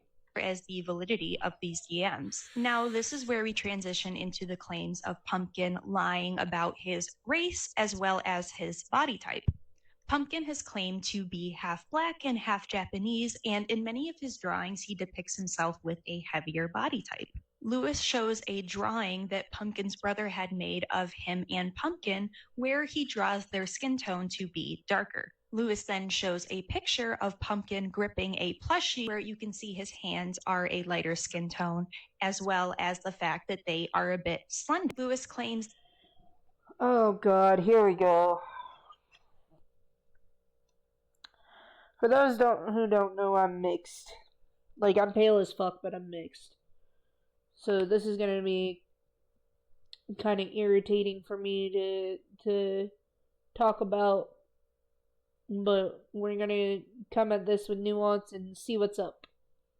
That anyone with common sense would know that those are not the hands of someone with a high percentage body fat. All right? What a weird thing, what a weird unsensitive thing to do if you are a chubbier person, okay? That's just, but it turns out that he's not. And that somehow makes it even worse. Here is a picture he claims to have been from his younger brother, illustrating them together, when it is so obviously like his art style and exactly how he draws his OC. And he somehow thinks when he posts pictures of him gripping a plushie, seductively or whatever, his hands look like this. I don't want to stereotype and I don't want to be too blatant, but I think anybody with common sense can realize those are not the hands of somebody with a very high body fat percentage, okay? My boyfriend's hands look like that, and he's a slightly bigger guy. What do you mean? I find this an incredibly problematic statement, right? First of all, weight distribution is different on everyone. Exactly. And in fact, you can be someone with a heavier body type who has more slender hands, slender fingers, slender arms, slender legs, right? Yes. Weight distributes differently on every single person. This is an incredibly weak and narrow-minded argument that Lewis is making to suggest that this is not, in fact, his real body type just by seeing his hands alone. And Pumpkin, in his response, is forced to defend the fact that he does have that body type, saying that he is 5'10" and he is not fat, but he is a little chubby. Pumpkin also then says something saying that he does not have an eating disorder, but does discuss his eating habits, where he states that he will one week eat a whole lot and then eat nothing the next week. So based on that, and obviously I am not a doctor, this isn't some armchair psychology, right? But those seem to be eating disordered habits, and often with eating disordered habits comes with possible body image issues. And to be analyzing his pictures and his hands and claiming that he doesn't have that body type, I just find that kind of gross. It's really insensitive. I don't know. I think it's very weird to speculate on people's bodies in general for any reason, quite frankly. I don't even know why this was something that was brought up. I don't know why this was a claim that needed to be addressed. But yeah, to force someone to have to come out about their eating habits and their body and how they actually look the way they depict themselves. And even if they didn't, right? Like, obviously, faking your race is one thing, which we'll get into that in a sec. Okay. But, there are things like body dysmorphia where sometimes people might see themselves in a different way than they actually look. Body dysmorphia distorts your reality and your perception of your body. You good? What's wrong? I said, are you good? What's wrong?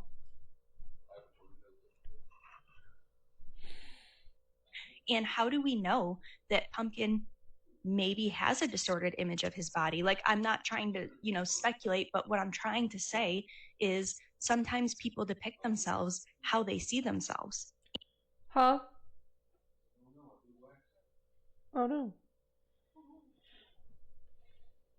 And I think it's really unfair to say, well, if you don't have this body type, you can't depict yourself in this body type. There is so... Like, why is it so...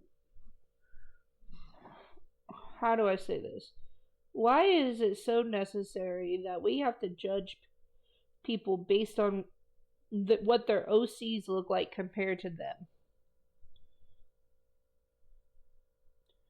Just because you have a body type that looks this, that, and the third, and your OC looks like this, that, and the other, doesn't mean that you're faking.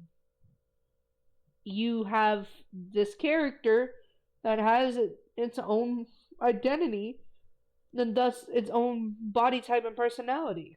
So much more complexity that happens behind those sort of things, and it's just wrong. I don't know. I just find this wrong. Now, as far as his skin tone, as it turns out, the pictures that Lewis cites and that many people cited to prove that he was not, in fact, black, turned out to be his cousin. And the fact that he often draws his skin very dark, and also the image he said that I just showed you was from his younger brother, drew them both with darker skin, when in that image, that same image I just showed you, it seems that either he has light skin, which then, whatever, or he might actually just be white. And as a white person, I'm not really allowed to be offended about somebody pretending to be black. That's not my wheelhouse, but I've seen plenty of people online mad about it, so I thought I'd bring it up. Apparently, his younger cousin, so Pumpkin had made a papier-mâché head for his younger cousin, and his younger cousin had their own YouTube channel. Okay.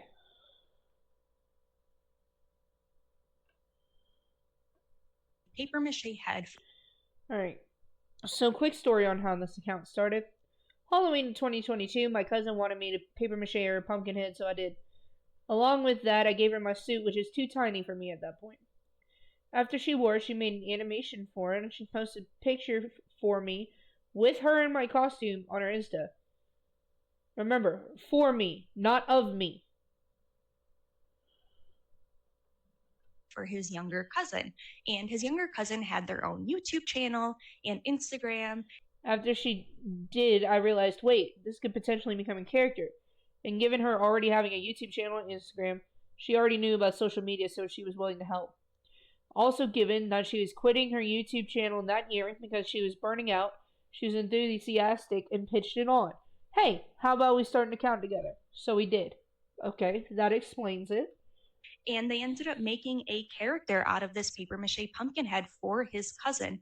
And at first it was fun, right? But as it turns out, people started to harass and eventually. As the account quickly got popular, I realized it was slowly and not only really endangering me, but mostly endangering her, especially given that she wasn't still as a minor. After around or during May 2023, her full name and personal information were doxed, and my decision was finalized to kick her off the account. I deleted all videos, photos, and any content that contained her in it, which was only on my TikTok. She only had access to the TikTok. However, sadly, recently, more than a year later, people resurfaced these videos and pictures. So if you reposted these photos containing my cousin or videos of my cousin, please delete them. Eventually dox his younger cousin, so they stopped playing the character. Now, Pumpkin shows tons of proof for this and even shows a screenshot of his very first YouTube video where in a comment he references and thanks his cousin for their help on the channel. Now, as far as the faking race, that also turns out to be not true. So Pumpkin is in fact half black, half Asian. He ends up showing a picture of his ID and he goes into a bit of his heritage and background. I was born in Ibaraki Prefecture. I'm half Japanese, half black. Yeah, so what's the problem? He says that while he is half black, he does have a lighter skin tone, but that does not... Now, moving on with my skin tone, I am Blasian. That affects my melatonin and melanin. He meant to say melanin. And it made my melanin lighter, making me light skin. But me being light skin, the tone of my skin doesn't invalidate my ethnicity or my race. I'm sorry that I'm not black enough for you, but that doesn't change the fact that I am half black. So no, I did not fake my race. I am indeed half black and half Japanese. That's how I feel too. Like, I look white as fuck, but my grandmother was black. She had vitiligo, total vitiligo. She married a white man. My mom didn't get the melanin, and neither did I. So I understand how that is. Invalidate the fact that he is half black. And someone should not have to defend this, like, just because of what, a drawing and you comparing skin tones. The thing is, Lewis even references the fact that he just might be lighter skinned, but still runs with the idea that he might be faking his race. Okay. interesting. It's giving the same energy as when Lewis tried to explain racism to Yankee Jabo when he said meat curtains. Like, it's just like, ugh. Yeah, that was fucked. Ugh. So Lewis then makes another claim that Pumpkin is into lolly, and he shows a screenshot of a repost that Pumpkin had made depicting a character in a sexual position, an anime character. When someone asks if they're a minor, Pumpkin responds saying they are 1,000 years old. Here's a little text conversation he had with somebody about LOLI, which of course he did, trying to justify the crap he apologized for being ignorant about again. You can't be ignorant if you explain yourself and try to justify it, you dumbass. Pumpkin Lad 69, start talking. Running away gassed up emoji. Please tell me that girl isn't a minor. Actually, no. She's over 1,000 years old. Oh yeah, we know exactly who you are now. No. There's no use hiding behind a wall of an apology now. You use the line, the classic incel weirdo line of, actually guys, that underage looking girl who I absolutely have sexualized and liked a post of somebody being sexualized when they look like a minor? No. They're actually 1,000 years old, and that makes it okay. Now, here's the thing. In this anime, this character actually is 1,000 years old, but... It's Freerin?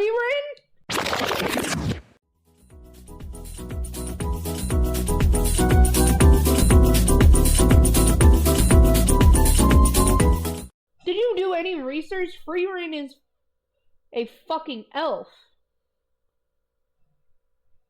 It would be one thing if this character was like human or whatnot. Freerin is over 1,000 years old. Like, literally the premise of her whole story is that her adventuring party died. And she was doing another adventure to, I believe, save the fucking world again. Either that or it was either that or she was going back to the Demon King's place. I can't remember exactly what it is. But literally her whole story revolves around her party aging and before they could reunite again. Like, what the fuck? How is that fucking lolly?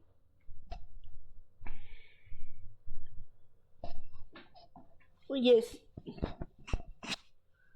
I'm being squished.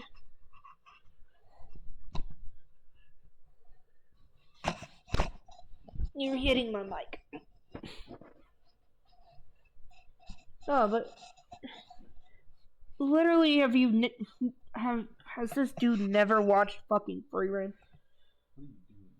Why are you irritating yourself? What are you watching? Somebody called Freerin lolly. No, she's not. She's over 1,000 years old. She's a fucking elf. She can't be a lolly unless she's fucking underage. Like, that's the whole thing with lolly. Somebody called Freerin lolly. I'm like, are you fucking stupid? Freerin is not lolly. I'm not put you in the corner. No. Okay. But obviously they don't look that way. And basically, some of his fans educated Pumpkin saying, hey, this is pretty problematic. A lot of people... Okay. The lolly allegation that took place last year. The character we were discussing about was Freerin from the anime known as Freerin Beyond Journey's End. She's a small, petite woman who is an elf mage who speaks like, acts like, sounds like, and is an adult. However, using the defense that she's 1,000 years old was wrong. I was not aware that it was wrong until someone educated me on how some people make very childlike characters but slap on a big age so that they could get away with certain stuff. I unreposted that post because I don't support or find attraction to that stuff. There's a huge argument of if Freerin is considered a lolicon or not. I myself am not sure, but I don't want to take chances. Okay, I understand the whole argument of, like, childlike character, but she's 1,000 years old. That's a big excuse, right? The thing is, Freerin's entire fucking premise starts out with her going with this adventuring party. And then, like, it's like 75 years pass, her adventuring party is passing away. And she is grieving over that. Like, the whole exposition to the show explains so much about where Freeman is.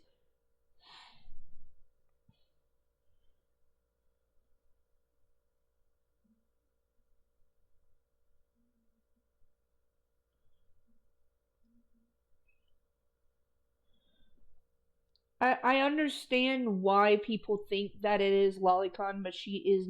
I just can't see it. As somebody who is vehemently anti-Lolly, like, I just can't see it because of the whole premise of the fucking show. Y'all can think whatever the fuck you want, but I know where my stances are. Any other show that would have been like this, I would have been like, okay, yeah, I don't want to get into that. But I've watched Freeran through and through. Like, it's a whole fucking thing. Will use the fact that these characters, despite looking like actual children, are in these animes, quite a few years older to justify their attraction to these younger characters. Now, once Pumpkin realizes this, he deletes the repost and he apologizes, stating that he does not support or find attraction in that material. Lewis then... I just want to make this statement too. I am the same way. I do not support or find attraction in that material, but I just want to point out why Freeman does not fall in this category. Alludes to the fact that Pumpkin might be faking his hypersexuality to justify his actions, and once again provides no proof of this. And I want to make it known that every time I'm thinking about his hypersexuality, okay? And I don't want to say something crazy like he might be faking it just to get away with stuff, which is a possibility. But there is always the chance that people fake these things to make it a reality, right? Now, Pumpkin actually does address some of these claims about his hypersexuality and justifying his behavior, where he shows that he has actually called out many times people who use hypersexuality to justify bad behavior. And as a matter of fact, hold on. I have talked about and made posts about these types of people who do use hypersexuality as a shield. Hypersexuality to justify bad behavior. And Pumpkin even goes on to talk more about hypersexuality and how he experiences it, and it does not at all suggest that he is defending his actions with it, nor does it suggest the hypersexuality does not make you want to commit sexual acts towards a specific person or group. It's a compulsive disorder that comes with uncontrollable obsession with thoughts, urges, and behaviors. It more so affects how you see yourself and what you do to yourself.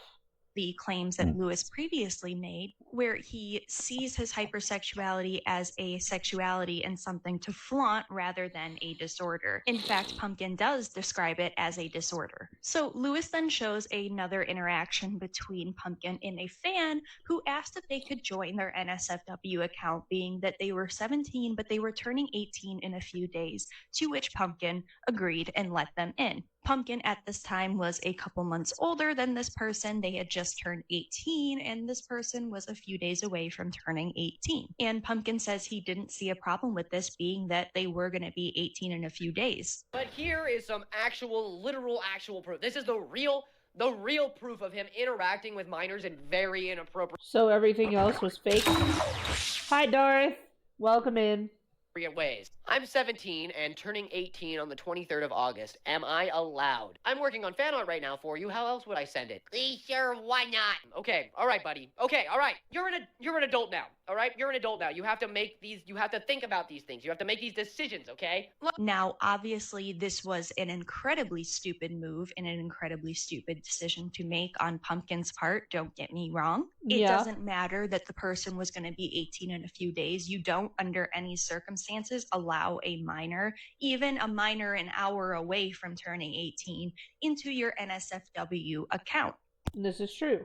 Pumpkin recognizes this in his response, and he apologizes. He knows that he was wrong. Lewis then goes on to claim that Pumpkin's behavior is grooming. He is but an example. He is but literally just me showing you that this stuff is happening all over the place, and we have to stay vigilant and diligent to see it, to call people out for it, to hold people accountable. I'm gonna hold you accountable for the bullshit you've been spewing right now. Because yes, he did fuck up on many occasions, but he has continually tried to fix that. And a lot of the shit that you pulled up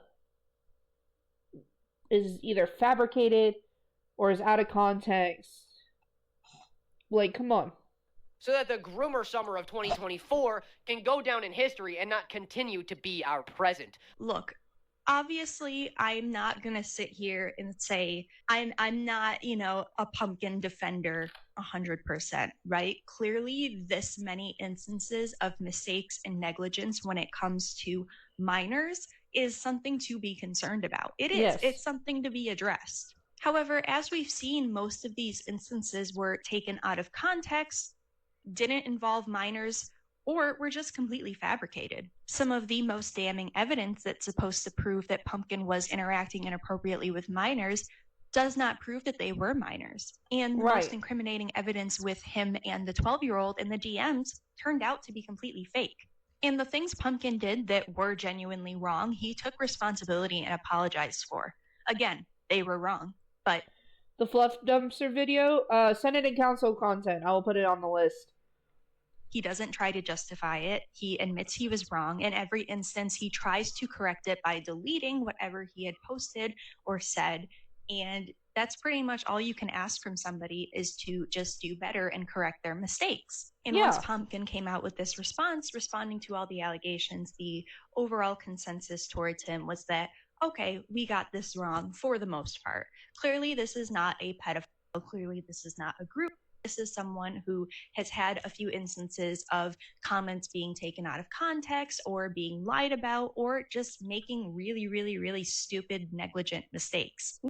The stupid, negligent mistakes part needs to be emphasized, because a lot of it is things, he's being in Japan, and having a different way of understanding things. He kind of has to adapt. He's still technically a kid, if you really think about it.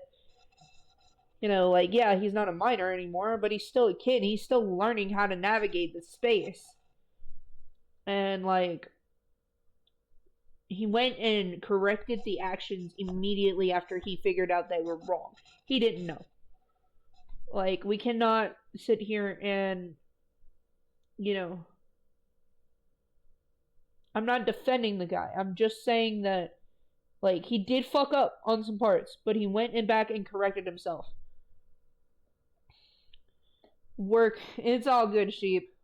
Which, again, is still something to be addressed. It is. Yes. But running with the narrative that this person is a pedophile with no real substantial evidence to back this up is somewhat dangerous. Yeah. I wanted to give Lewis the benefit of the doubt, being that this had only really surfaced recently with some of the things that came out with Dinky Jabo and that situation, and I was hoping that Lewis would backtrack and apologize, as many of these inaccuracies were addressed and proven to be false or taken out of context. Exactly. But as it turns out, people had actually been calling out Lewis for these claims. I'm a sheep. I said beep beep, I'm a sheep.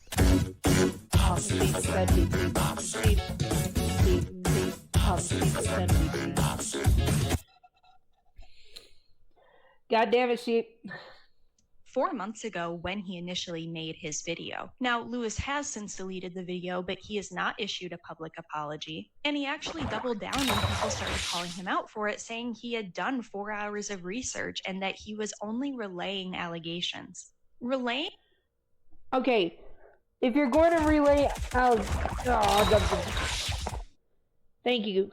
If you're going to relay allegations, at least make sure that the sources that you get these allegations from are credible. Making allegations comes along with making clear implications. Sure, you may just be relaying allegations that are already out there, but on your 300,000 subscriber platform, you have a duty to verify allegations before you make broad claims of things like faking race and body type and things like that. When you don't do your due diligence as a creator, your platform becomes a destructive weapon. Exactly. Like, if you want people to be critical thinkers, if you want people to know the truth, you have to critically think yourself. You have to do the research. You have to fucking cite your sources, make sure they're credible.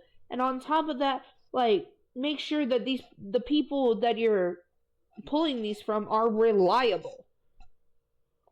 Like, come on, Lewis. You can do better than this. Your evidence should be irrefutable if you are making claims such as pedophilia and grooming. It is absolutely dangerous and irresponsible to relay allegations that have little to no real basis to your large platform, where your subscribers entrust in your research and knowledge. You aren't providing justice or a voice to people by relaying allegations. You are simply running with hearsay and weak evidence and trying to paint a darker picture by drawing parallels between Pumpkin and people like Cody Ko and Ava Chris Tyson, who do actually use their platforms to target minors and children. Yes. And in those instances, there was irrefutable proof that they deliberately tried to do this. And exactly. That's like, you can't. Oh god, this is a whole fucking tirade I could go on about Louis McClung. Also, just a very recent example, and I'm just going to touch on this a little bit. Louis did make a video addressing the drama with Dream and Tommy Innit. I think I said that right. I'm not into like Minecraft YouTube as much. I've been looking into that a little bit, but it's a lot. But I did watch Lewis's video, and a lot of people pointed out that he talked about a claim that was made a couple years ago against Dream, where he was accused of grooming. As it turns out, the girl involved was 18, and the acts between them were consensual. And Louis acknowledges this in his Dream video, but still goes on to make the claim of grooming. That's not how it works. That's not how that works. That is not grooming. Grooming is not a term that you carelessly throw around. And yeah, you don't throw around certified lover boy and fucking grooming around like a tennis ball on a wall. You know, you don't do tennis ball up against the wall with those kinds of words. Stop throwing it around carelessly. That's what I fucking hate with Twitter, and especially the RP community. Because when I was over in Twitter RP, before I ever became a VTuber, they would throw those words around all the fucking time. Again, this just speaks to the pattern of behavior of false allegations, misrepresentations, drawing parallels. Take it easy, sheep. Between creators that make mistakes to creators that are actual predators and groomers. And like I said, it is dangerous to use your large platform to spread these narratives when you have not done your due diligence and your research. Moving forward, Louis, you need to be more responsible with how you cover these situations. It is not worth it to jump on a story immediately. Sheep, if you're drunk, should you be going to the store?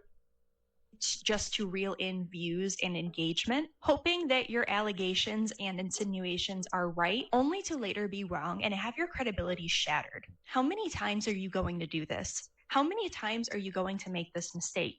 When you make a mistake multiple times, it is no longer a mistake, it is deliberate. And Exactly. Once you do the same mistake so many times, it's no longer a mistake, it's deliberate. Yeah, it's like insanity is doing the same thing over and over again and expecting a different result. This is a pattern of behavior, a cycle that you have got to fucking stop. You're doing it for clout at this point.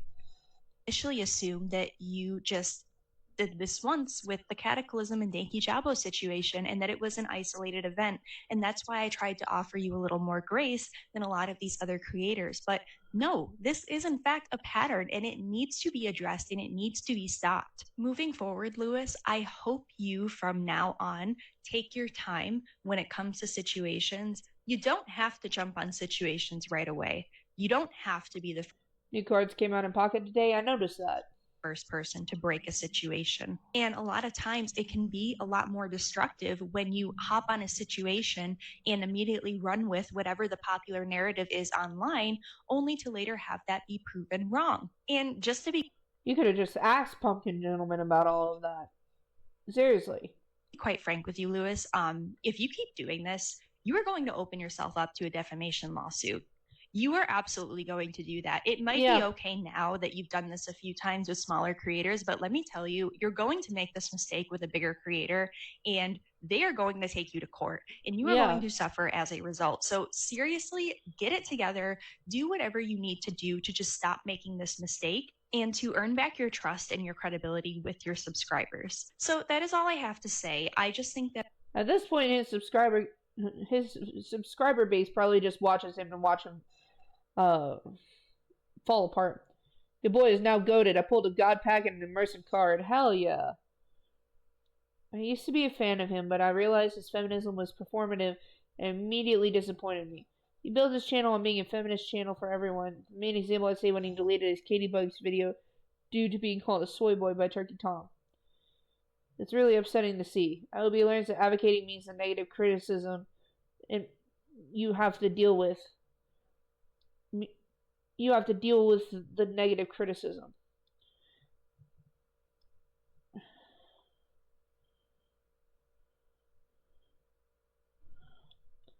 Four hours is not really that much research, and that is true.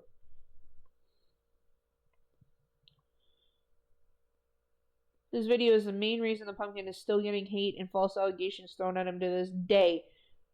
He's busy dealing with life and never had a big enough platform. He never even apologized for speculating about someone else's race, continually says nothing about the criticisms he gets about the fact that he as a white man has speculated on someone else's race.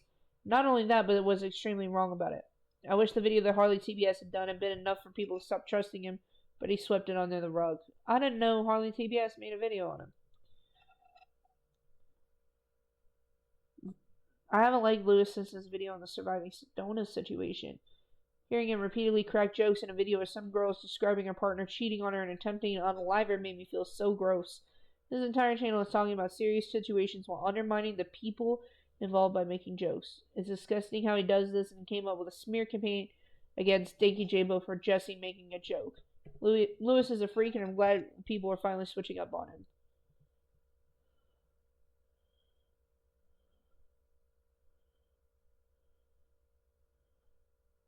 You don't choose your sexuality, Lewis. That is true. That is true. I'm glad people are calling him out. It really needs to be spoken about more. Alright. Next video is the mascot horror game that ruined a kid's life. This is called Sprunky. We watched a Markiplier video on Sprunky. 4 hours of research is similar to that psychic girl a while back accusing someone of getting some students killed with only her psychic powers as evidence. Facts. This next video is about Sprunky. We watched a Markiplier video on Sprunky. It's a top game in itch.io, but apparently it ruined a kid's life. I kind of want to learn about that. Like, what's the deal going on with that? When it comes to mascot horror, what is usually the first thing that comes to mind? Okay, first off, you're probably a furry, respectfully. I love your Fursona's art style. Like, that is drip, When it comes to mascot horror... See, look at that. That looks fucking cool. I am not gonna hold you. That is really cool looking. What is usually the first thing that comes to mind? Is it the popular video games, the characters themselves, or maybe how saturated the market has become with garbage clones that are literally copying other garbage in the hopes of striking gold? Well, either way, I bet the last thing that comes to your mind regarding mascot horror is mascot horror that came from music. Yeah. Music is like the last thing. I know there are a bunch of songs that are about games like FNAF or Bendy, but those are songs from fans that are based on already existing franchises, which isn't really what I'm talking about. What I mean when talking about mascot horror that came from music is that there hasn't exactly been anything mascot horror related where the source comes directly from music. Or that is what I would be saying if it wasn't for the topic of today's video, Sprunky. If you've clicked on Incredibox Sprunky on this video, the chances are you're probably at least aware of the existence of these silly musical creatures. However, if you're old enough to legally drive or fell asleep and woke up to this video at 3 in the morning, you probably have no idea what the fuck a Sprunky is. And that's where I come in. From starting out as an unknown mod for an already well-established music app to become Incredibox, yeah. becoming a huge target for content farms and causing the creator of this game way too much stress, you guys are in for one hell of a ride, because this is a story of Sprunky, the mascot horror game that ruined a kid's life. I'm ready for it, man. I like the eye patch flip. That was cool.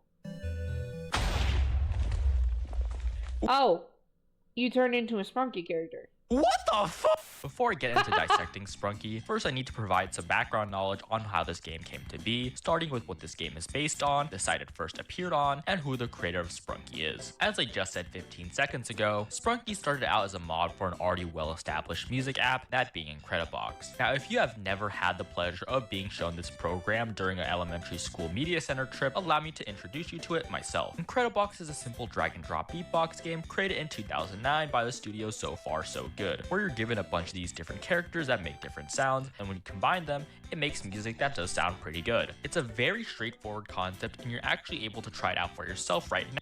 I love all the horror mods that have come out of Incredibox, but you wouldn't, unless somebody told me, I would have never guessed that Sprunky came from Incredibox other than the UI. The UI looked very similar. Out on their official site for free. However, they do have multiple different versions that have been released over the years. The newer releases require you to pay for, but it's only $5 on your phone or Steam, which I didn't even know they had a Steam version until doing research for this video. The more you know. Moving on to the site where Sprunky was originally published, we have a site that was also probably shown to you during an elementary school media center trip, Scratch. Oh, it was on Scratch? Holy shit. I remember when I was a kid, I would play FNAF on Scratch because there was no other way that I was allowed to play it.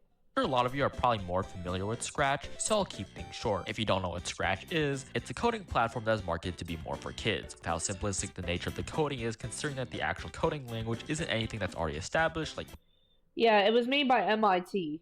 Python, Java, C+, or anything else like that. It uses its own sort of language where it's a bunch of blocks and you drag and drop them together. This site's kinda like Roblox, except it's not as advanced because everything is contained within your browser, so kids mostly use it for creating simple games and animations. But despite its limitations, some very impressive things can be made from it. Scratch, despite being a kids platform, has a small community of creators who are insanely talented and constantly push the engine to its limits. And one of these creators would be a 15-year-old by the name of Nyanko BF Lol, the sole developer behind Sprunky. Nyanko BF Lol, who I'll now just be calling Nyanko, joined Scratch when he was just around 13 years old, creating some relatively simple projects when he started. I would really like to go into more of his past projects, but I can't for reasons I'll talk about later. But two notable ones I would like to point out are Friday Night Funkin' Scratch Edition and a remake of the Fruit Punch minigame from Freddy Fazbear's Pizzeria Simulator. There's my single FNAF mention for the day. Thanks Nyanko for helping me reach my quota. If you couldn't ignore the fact that FNAF was mentioned 30 seconds into this video. Tell by his name and profile picture, Nyanko is obviously a fan of Friday Night Funkin', which if I had to guess, ended up leading him to discovering Incredibox since they're both music games. But take that with a pinch of salt since I don't know if he discovered Incredibox or FNF first. It's just an educated guess of mine. Either way though, it's odd. Not the plush. That is adorable. I'm sorry. I'm listening to what you have to say, but I'm also just like, the changes for the reactive are really interesting, so I am paying attention to that too. My apologies. Obvious that he's interested in creating music, looking at some of his old uploads on his YouTube channel, including videos of original songs he has made. Now you might think this is going to sound bad because this was created by some random kid online, but you would be dead wrong. It's actually pretty good. In fact, I've been playing a song created by Nyanko this entire time during this. Really? So that was a song by Nyanko. It's pretty catchy. Segment. From this point forward, Nyanko would start to upload videos of him creating some remixes he made from different Incredibox mods, which if I had to guess was a huge inspiration to him creating his own. So finally, on August 26, 2024, Nyanko would upload Sprunky to Scratch. So I already described how Incredibox plays out, but the way that Sprunky is different is that every single sound or beat is a character that has a name. Okay. I did not know they had names. Quickly go in order showcasing all of the characters, their names, and what kind of sound they make. Keep in mind, a lot of them actually do have two names, but when or if I refer to them again, they'll be by their latter name. Starting with beats, we have Orange or Oren, Silver or Clunker, Funbot, Red or Ratty, and Green or Vinera. I really like Funbot, look at him, he's just a silly guy. Next, we have effects which consist of Gray, Brown or Brud, Gold or Garnold, Lime or OWAKCX. No idea idea why the fuck that's his name, but sure, okay, man. And Sky Blue or Sky. Onto the melodies, there's Mr. Sun, Purple or Durple, Mr. Tree, Yellow or Simon, and Tan or Tunner. The last category is vocals, which consists of Mr. Fun Computer, White or Wenda, Pink or Pinky, and last but not least, my boy Jevin. Or just Blue. There's also this one, but I'll talk about him later. At first glance, you're probably thinking that this is nothing special, but you all gotta remember the fact that this was all made by a single kid who was 14 at the time, and all the programming was done on Scratch. Keeping that in— Nyanko got some talent, hell yeah. He does. Doing really well to make all these little characters. Mind, this is really impressive, especially with all the original designs of the characters and their silly animations, which I think are pretty neat. Now, if this were all the game had to offer, it most likely wouldn't have been as popular as it ended up being, probably just sticking to the confines of Scratch and then being forgotten about. However, there's one thing about this game that is the main reason why Sprunky blew up so much in the first place, and the only thing that actually makes it even remotely qualify for the mascot horror title, and that's this hat right here.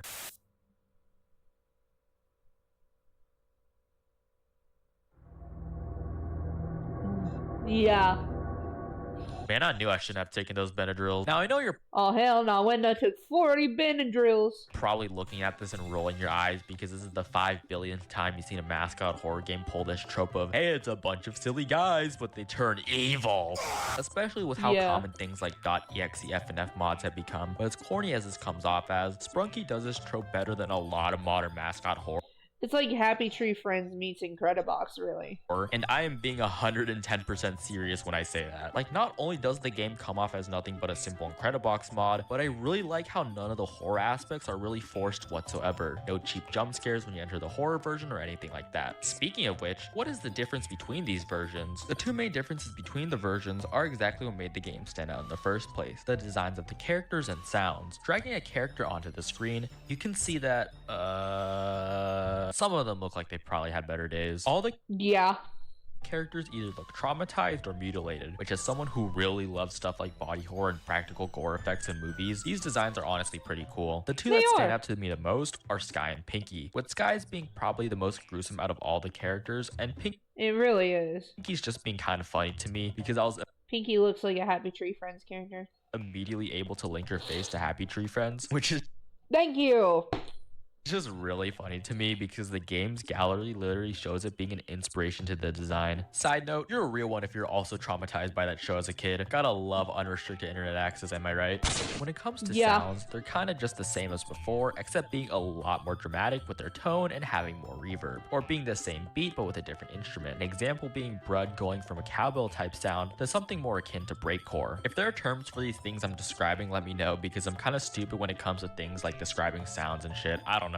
Don't feel bad, man. Sometimes I struggle with the same thing. Man, that's basically everything there is to Sprunky's original game. And I may hear you ask, this is a bit too gory for Scratch. How is this allowed on the platform? And to answer that question I gave myself, my dear viewer, is that, well, it wasn't. Damn. Just 11 days after Sprunky was originally uploaded to Scratch on September 6, 2024, the game would be taken down because of the gore shown in the game. And 4 days later, it would be reposted officially onto the site again. Then just 6 days after that, it was deleted once again for the same reason, which essentially meant Scratch was telling Nyanko to fuck off with Sprunky. Because of this, Nyanko then went to a different website called Kokrea.world, which is essentially like Scratch, but it uses the coding language Gandhi IDE, which is literally just a fucking modified version of Scratch. I didn't even know you could— holy shit. Do that, what the fuck? And Nyanko would then officially port the game onto Kokrea on September 19th. However, on the 17th of October, the game would be taken down again, but this time it was Nyanko himself who did it, since the game was put on a different site called Incredimake, which is a website that Nyanko's friends made that was just solely dedicated to Incredibox mods. Jeez, that was a lot of moving around between sites just to get this single game up. For real. That's development hell if I've ever heard it. Hopefully during that time, Sprunky did not become insanely popular to the point where it was seen as the next big mascot horror game, even though it has minimal horror aspects, but it attracts content farms to milk it for all of its worth, and make those who weren't familiar with Sprunky to see as something that only cringe iPad babies like, when in reality it was just something the creator made for fun with no financial gain in mind, and people are exploiting this kid's work to make thousands of dollars off of it. They did that. Would really suck. Right? Right? Right? Oh, no. No. Did you really think in the year 2024 we could get something popular and not have content farms try and make a quick buck off of it? I genuinely don't even know where to fucking start with this shit, man. Like, there is so much to unpack here when it comes to the type of content that is being made about Sprunky, but I guess I'll try my best to cover the main things by dividing the type of video content farms are making into 3 categories: lore videos, animations, and Elsagate type shit. Obviously, there are a lot more different types of videos being made about Sprunky, but these are the 3 that are most prevalent to me and the most interesting. Although the last one is more of an umbrella term. Anyways, starting with lore videos, I need to first start off by saying that Sprunky has literally no lore to it whatsoever. At least, thank you. Anything that isn't total speculation. The most you can say about the game lore-wise is that one of the characters that isn't mutilated is most likely the person behind everyone else's death, with the only characters that look fine being Wenda, Jevin, Gray, and Funbot. Wenda seems to be the prime suspect of killing all the other characters since she's got blood on her and just looks insane. Other than this simple speculation about the game that isn't even official, there is no lore to this game at all. So you're probably wondering, how are there so many lore videos about Sprunky that are so long when I literally just did everything that remotely makes sense in under a minute? And the answer to that question is quite simple. Clout. They just make shit up. I kid you not, every video I've come across that titles itself as explaining Sprunky's lore is just making shit up. And out of all the channels that are guilty of doing this, there's one that sticks out the most by far. Let me introduce you to Secret Circus. Now, despite looking like a digital circus-centered channel, if you happen to look through this person's catalog of videos, you will only find 5 digital circus videos out of 104. And if you search by oldest, you will notice some weird videos. Oh, kids content is NSFW content is taking over YouTube Kids. We've already discussed this. No wonder.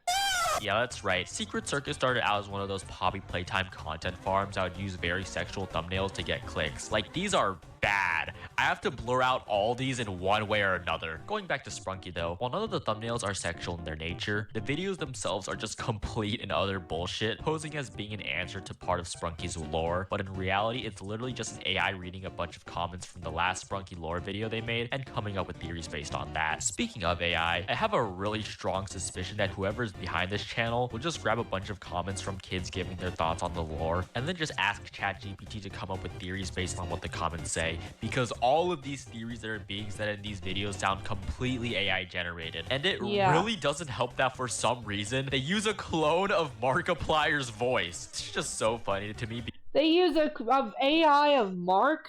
Really? Why? Why would you do that? Because while I was watching these videos, I was able to connect the dots on why the quote-unquote person that was talking in these videos sounded so familiar, and then I just realized it was AI Markiplier. Desire became too strong, completely taking over him. As for White... Wait, is that fucking Markiplier? Yeah, it's Markiplier. And to add a cherry-shaped turd on top of this channel, they steal so much fan art, it's actually just insane. The videos themselves are basically just slideshows of fan art that semi-match the theory the AI is talking about. And of course, these videos are barely over 8 minutes long, just so they can squeeze in mid-rolls on the videos. I think that's all I have to say about this channel now. While none of these videos provide anything remotely comprehensible, at least it gave me something to talk about for this mini section and laugh at. So thanks, I guess, Secret Circus. I did not expect to go down that rabbit hole from just trying to find videos about Sprunky lore. Hopefully the next 2 sections aren't as bad. Oh, come on! When it comes to animations related to Sprunky, a large majority of them sadly do fall into the sort of Elsagate territory and make up a majority of the Elsagate section, so I'm going to basically be combining them into one, starting from weird animations that are ultimately harmless and then getting into the bad shit. When it comes to the most harmless Sprunky animations, it's usually just fan creations that are made by kids like animation memes, or people just creating normal animations but using the Sprunky characters. And when it comes to fitting the latter description, GameToons is probably the channel that fits it the most. If you don't know who GameToons is, to make it short, they're basically just an indie animation studio that will create story animations based on characters that are popular at the time. Stuff like the smiling critters from Poppy Playtime, Among Us crewmates, and so on. This obviously includes Sprunky, which if I had to say anything about these videos, is is that they're alright, I guess. I mean, when it comes to the whole sprunky animation scene on YouTube, I would say GameToons is unironically toward the top when it comes to quality. Like, you know it's bad when this is considered peak content. To give GameToons credit though, nothing about this content is inherently bad whatsoever. The animation is actually pretty good. There's no AI voices, meaning they hire actual voice actors, and they don't pull the usual animation content farm trick where only the first minute of the video will be new content and then the rest is just reused animations. So as cringe as this may seem, at the end of the day, they're honestly quite tame and on top of the ethics department. So fair enough, fair enough. Props to GameToons for not becoming a slave to AI. Well, that was honestly quite a breath of fresh air coming across a channel that at first seems like a slop content farm, which it is to an extent, but in reality, it's relatively harmless and at worst, something that can be deemed cringe. Huh, hopefully everything else I cover is like that. It's not. Give me a second, y'all. I'm gonna, take care of something right quick.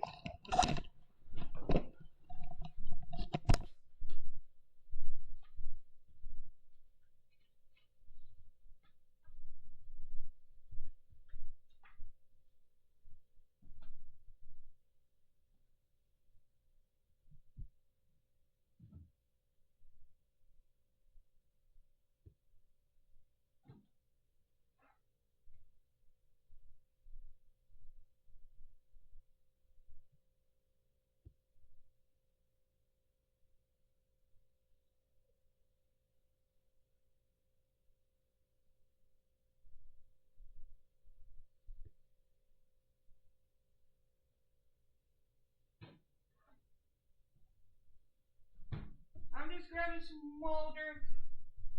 Sorry, guys.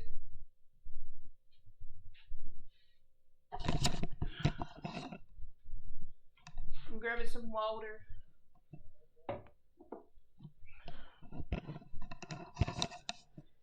Got some water.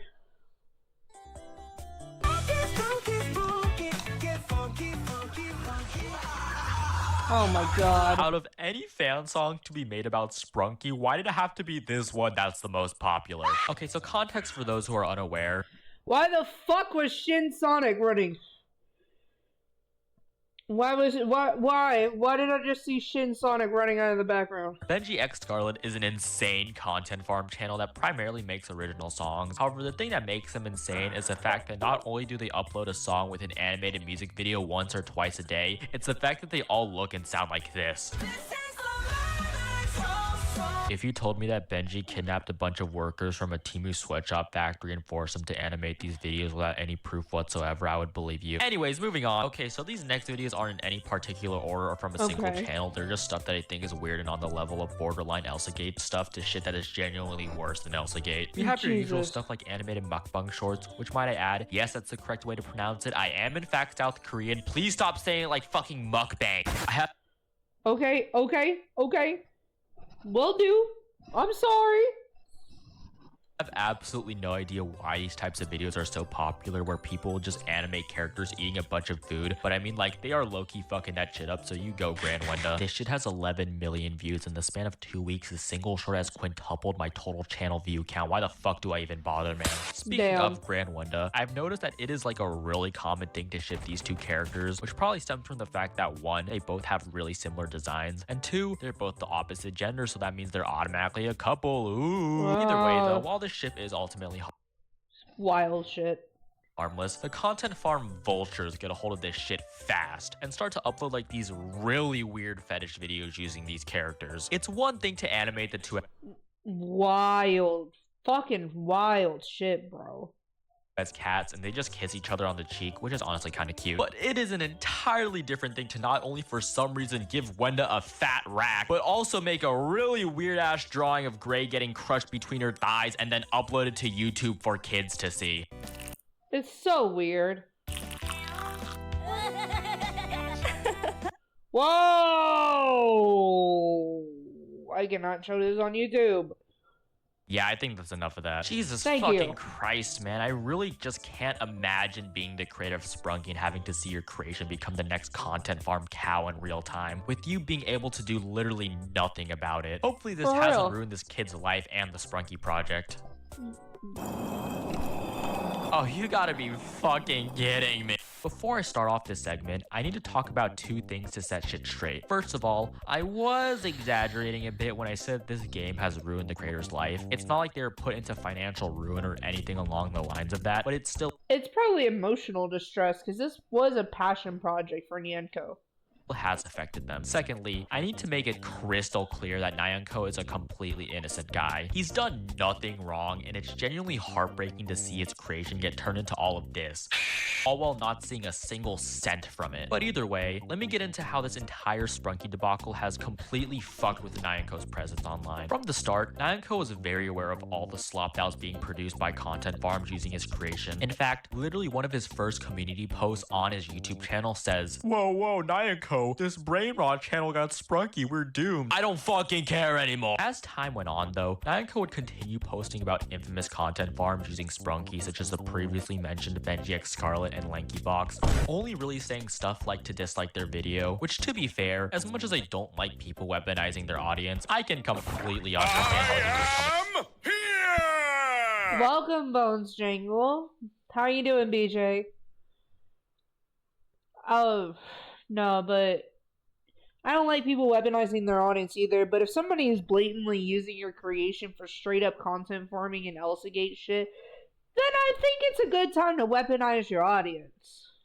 From, and people probably would have disliked these videos anyways, so whatever. Like, come on, do you really think Nyanko's community post about Benji's video that got 300 likes was able to garner 59,000 dislikes? While this was going on, however, Nyanko would sort of announce on his YouTube community tab that he would be working on version 2 of Sprunky, although I can't tell if this was the first mention of this update or if there's an earlier one. Nonetheless, Sprunky V2 would start its development and gradually be worked on. Just 2 weeks after this post, Nyanko posted another one saying it might update.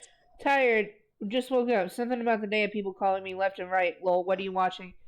We're watching a lot of shit. Right now we're talking about Sprunky, which is an Incredibox mod on Itch.io. It was made by a guy who was only like 13 at the time, so it was really, really interesting on how well made it was. Because he made it from, on Scratch.mit, the coding program for kids. We're talking about how content farms have really just taken over this fucking game and made it into all sorts of shit, including like, you know, animation, stories, straight up Elsagate shit. We're learning how this affected the developer. Sprunky one last time, followed by a video showcasing this new potential update, most notably with the new icons on top. However, I can't really make out what it is because of the fucking large-ass Bandicam watermark, and since the icon themselves are cut off, I can't tell if the community post and video were posted on the same day since community posts don't have a date attached to them, but I'm just going to assume so. Oh my god. Yeah, this not about sums it up.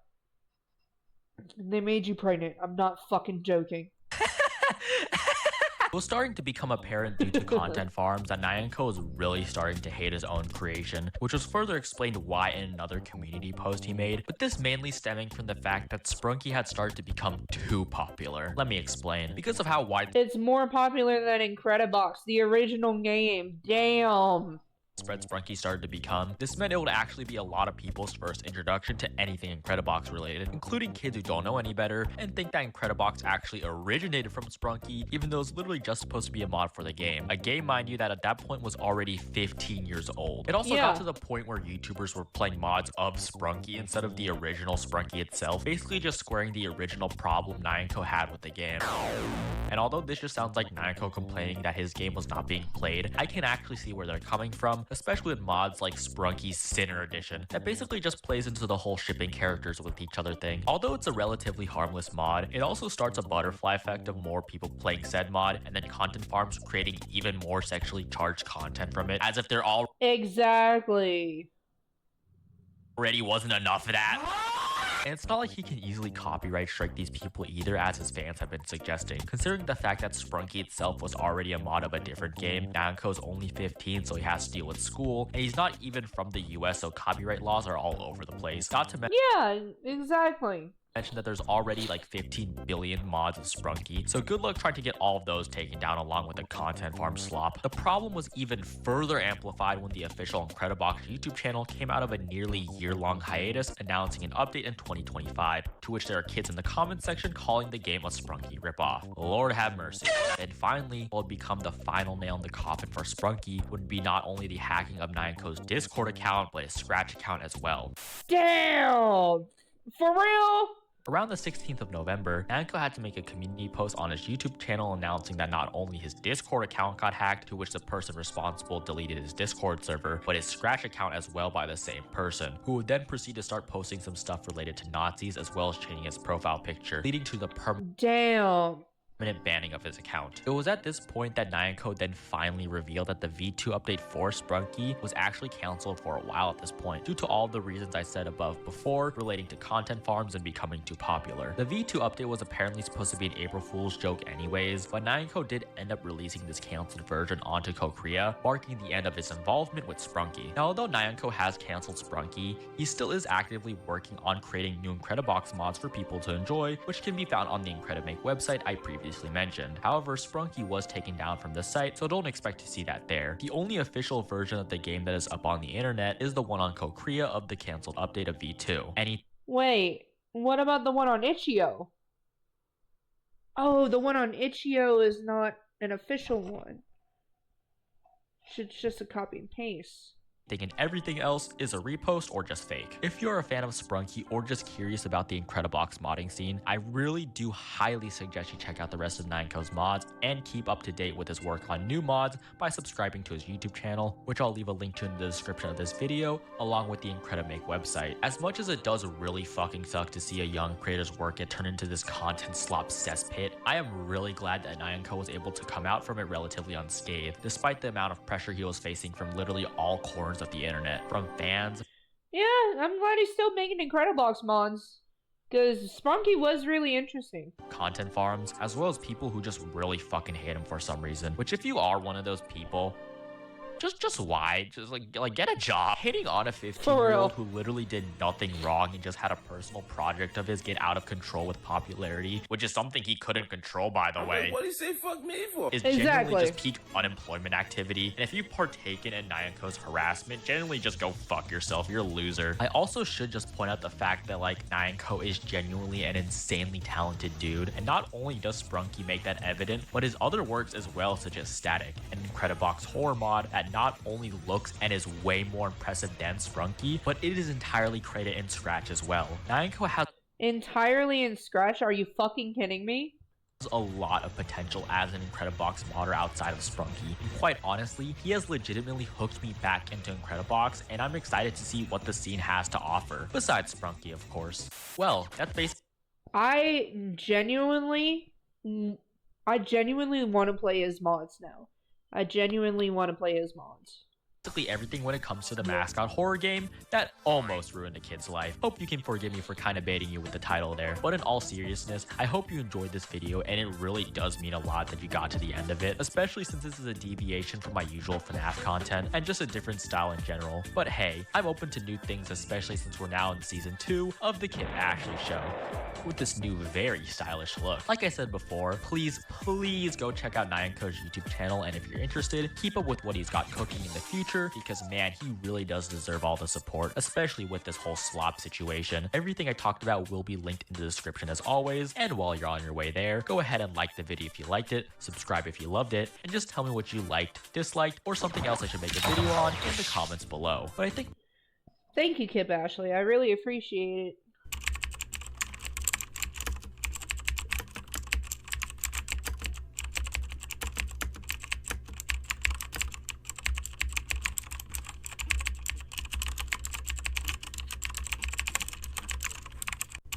Yeah, it was really interesting. I found out about Sprunky from looking at Itch.io, because it's the top game in Itch.io, but it's not, I think it's a repost. But Markiplier played it too, recently. And so, yeah, I was really interested in that. For telling, going through the history, because was very confused on why I couldn't find any legit info on this game. There we go. And you've earned a sub from me. Thank you for the good content. Alright, now we're going to watch Crustbag. Crustbag is a metal YouTuber that I really like. He talks about a lot of different extreme music. He's going to be talking about goth culture, the scapegoat of the 90s. We're going to check that out.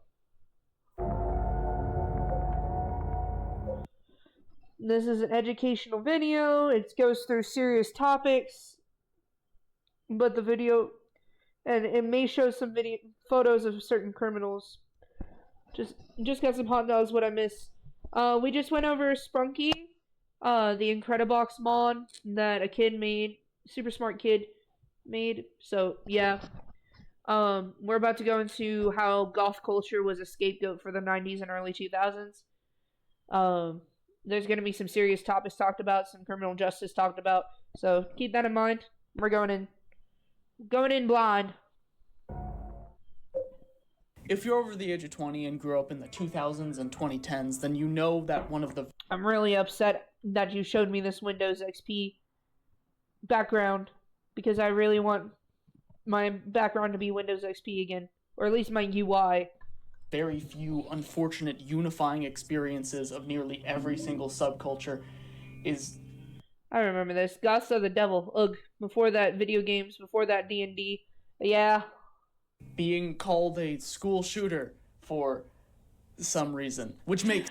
Oh, speaking of scaring people as a goth, yesterday I went full goth, and after my meeting, I went to the store, because my caseworker gave me two $50 Walmart gift cards for good grades in college, and for, you know, getting a job with Twitch.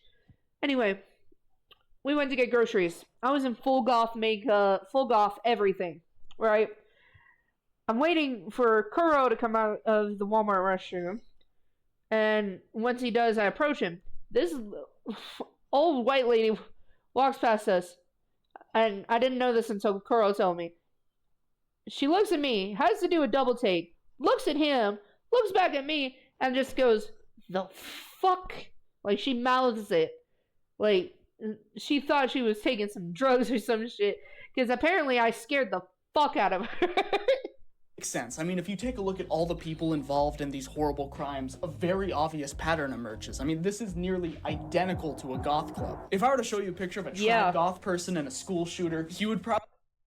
Oh yeah, these look very similar, don't they? They look very, very similar. Absolutely. Not. It's real. Probably just assume that I put the same photo up twice, but there are actually subtle differences that for some reason every media outlet throughout the early 90s and 2000s were incapable of differentiating. But all jokes aside, how did this association even happen in the first place? Why did nearly every sort of alternative culture under the sun get randomly associated with crimes that are almost exclusively done by gun-obsessed, inbred-looking, right-wing, racist incels? Thank you!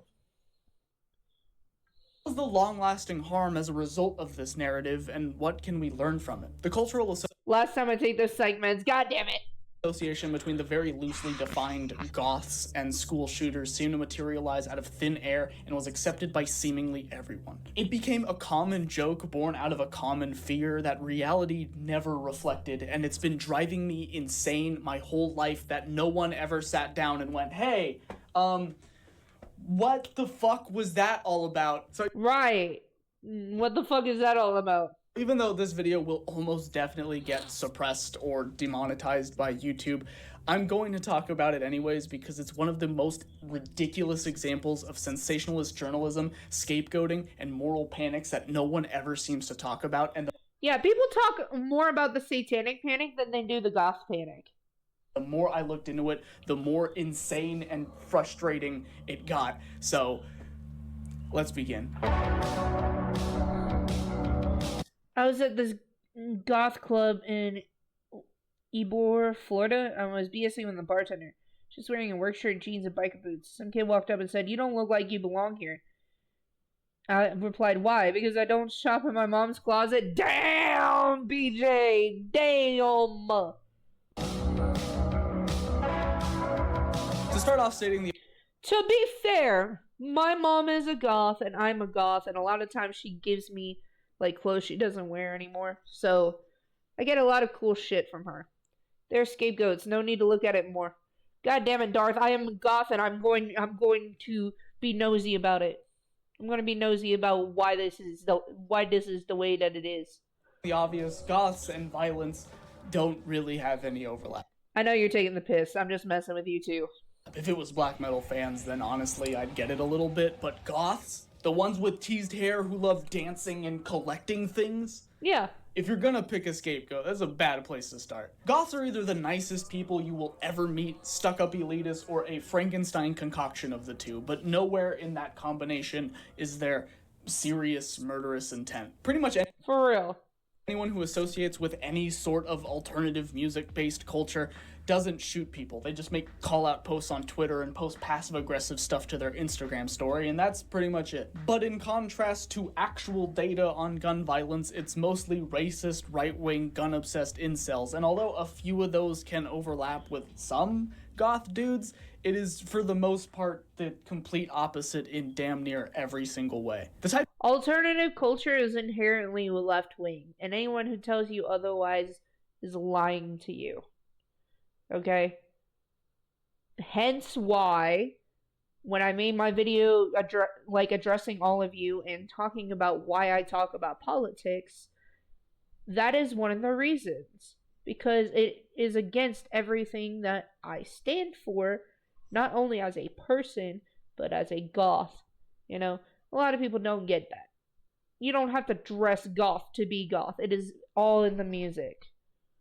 Types of people who love guns, have anger issues, and a weird fascination with the military are significantly more likely to be a threat than the people who love The Cure and writing poetry. Something that is abundantly obvious, yet goes completely against what the narrative was of the 2000s. And that narrative began as a moral panic sparked by Columbine. In 1999... Listen, okay, let me make this very clear. I do not think Marilyn Manson is a good person, but the fact that they were inspired by Marilyn Manson just made the panic even greater. And the tragedy at Columbine High School sparked intense public scrutiny and a media frenzy as nearly all publications clamored for explanations, which is code for someone to blame. The satanic panic of the 80s still had a loose grip on the American public at the time, and that combined with crime rates seeming really bad and a lot of good, clean Christian entertainment was beginning to get phased out, a decent chunk of America was frankly scared of the direction that we were headed in, and the concept of everything seeming like Satan's influence or violent brainwashing did seem to have some loose credibility if you were gullible enough. And who better to capitalize off of said gullible people than media outlets? When Columbine happened, Why are we not surprised? Of the students recounted the assailants as being outcasts who had an obsession with dark things, and that later morphed into goth, which later morphed into Killers Worship Rock Freak Manson, which later became Devil-Worshipping Maniac Told the Kids to Kill, and oh, would you look at that? The more insane things we say, the more money we make. Isn't that interesting? Looking at sources from this time, it is astounding how outlets were talking about the gothic subculture, despite clearly just like making shit up. According to the Washington Post, just one day after the shooting, inspired by fantasy games such as Dungeons and Dragons, gothic has become a fascination of many American high schoolers, unironically claiming that the subculture started because of Dungeons and Dragons. Which is not the case, but a lot of us do like D&D. Which conveniently was a satanic panic buzzword at the time to scare parents. Yeah. Insanity! Say the most insane shit and you make the most money! What a weird coincidence. A lot of publications at the time were really hammering home just how goth these two guys were. Nearly every article having a healthy peppering of the word goth, really just hitting home how satanic these guys look. And once again, I'm talking about these guys. I got suspended from school for wearing a black duster too close to a trench coat in high school after Columbine. I worn it tons of times and hadn't seen the news yet. Couldn't figure out why people were staring. Don't feel bad, BJ. I had somebody try to expel me for wearing an Akatsuki cloak. Mind you, it had no pockets, it was open, and I took it off in class. I was just wearing it because it was gifted to me that same day. And yeah, I almost got expelled for a similar reason. So, I was very confused. Am I smoking crack? Like, what the like, the descriptions of these boys are more akin to Nosferatu, and they genuinely look like they could pass for fucking Mormon missionaries. As someone who... Thank you! People are dumb. Who personally spent 20 years growing up in Salt Lake City, Utah, the only thing these guys are missing is a bike and an overly polite smile, and they would blend right in, no question. And yet, according to every major publication at the time, they seemingly looked like this. Hey, Washington Post, here's a helpful journalism tip for you. Maybe in the future you could consider, I don't know, using your fucking eyes, maybe? Outlets at the time also really went out of their way to make sure that everyone knew that they were wearing trench coats. And wearing a trench coat definitively equals goth. Something that the rest of the world immediately took that information, ran with it, and didn't question it ever, despite a good 90% of the people wearing trench coats looking and acting like the McPoyles from It's Always Sunny in Philadelphia. Damn. He's got a point, though. He's got a point. He's got a big point. But, like, come on now. Are we surprised? Mainstream news, it doesn't matter what side you're on. If you are dumb enough to believe mainstream news, you'll believe anything. And since it would be ridiculous to expect the media to care about the nuances of different subcultures, the label of goths was expanded to just mean anything or anyone remotely alternative looking, and eventually expanded to meaning anyone with depression, or anyone who is an introvert. But I am getting ahead of myself, because the main person that was in the crosshairs of the media wasn't just goths and the overall blanket of alternative culture. It was Marilyn Manson. I don't fucking like Marilyn Manson because of, like, the shit he has done. But it was wrong to kind of panic on him this early on. The thing we have to establish is Marilyn Manson in the 90s is very different to Marilyn Manson's current legacy. Nowadays, Marilyn Manson's legacy pretty much boils down to doing a cover of someone else's song, doing a cover of someone else's song, doing a cover of someone else's song, a whole plethora of allegations, becoming a born-again Christian who got baptized by Justin Bieber, and overall just being the exact thing that 90s Marilyn Manson would have mocked relentlessly. But all that being said, in the late 90s, Marilyn Manson was inescapable, having 3 Billboard Top 100 albums, one of which being #1 on the charts in October of '98. And the reason why I bring this up is to illustrate that Marilyn Manson wasn't a small niche artist. He was very popular and made up a fourth of MTV, which was one of the most popular channels at the time. 90s Marilyn Manson was awesome. He was awesome. Like, for the metal community as a whole, for alternative people as a whole, he was awesome. Nowadays, damn. I still can't believe he got baptized by Justin Bieber. What the fuck? Manson was not goth culture. He was, by definition at the time, pop culture. He was basically teenager culture. And I'm using those terms kind of loosely, but he was a prominent enough artist at the time that comparisons to that of Limp Bizkit and Eminem were decently appropriate for the time. One of the major defining reasons as to why the goth label ended up... The goth version of Michael Jackson? I mean, you could say that, but I would say more alternative, because Manson didn't really fit goth. Dressed as Marilyn Manson for Halloween. Stilts 2 from Beautiful People. Hell yeah, let's go. But no, I wouldn't consider it, like, goth, because Marilyn Manson didn't make goth music, and he was more of a metalhead. So I would just put him in alternative.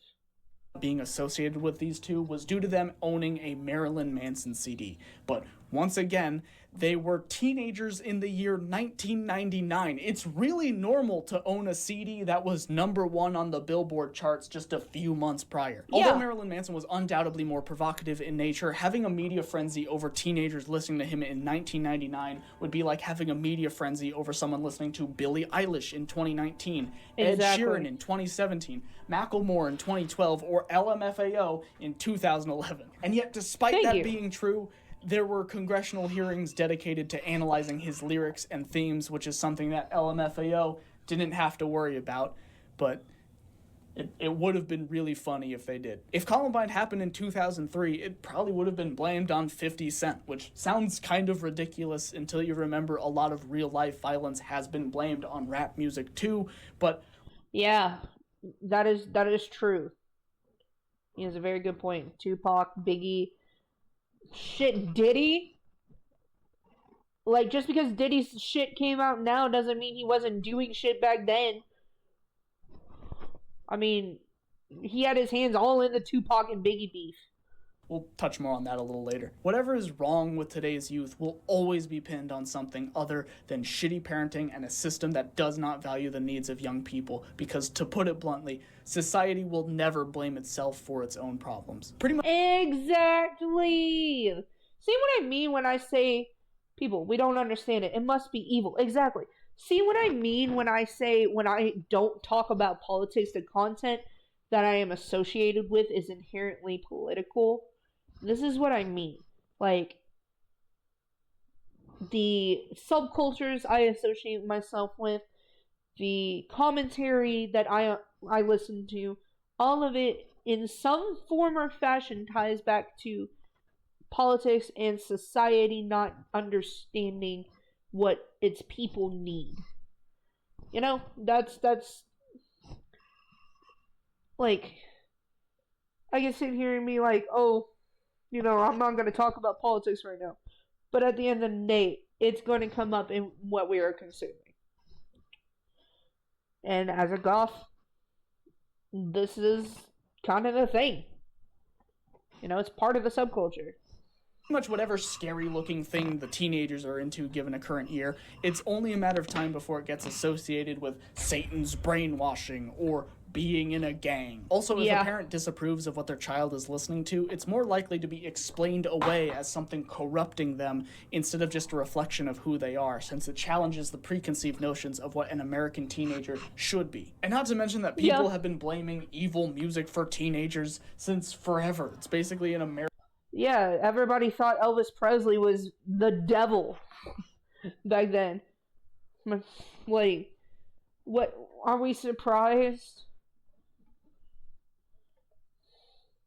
American tradition at this point. In fact, if we were to use the exact same logic that a lot of parents have, Marilyn Manson was nowhere near of a dangerous role model as Taylor Swift was in 2022. I mean it too. Yeah. If you look at the data, it clearly illustrates that Marilyn Manson is an infinitely safer role model than the dangerous, evil Taylor Swift. Or maybe this metric is fucking stupid and it has nothing to do with what 15-year-olds are listening to. Exactly. I don't know, but here's the thing.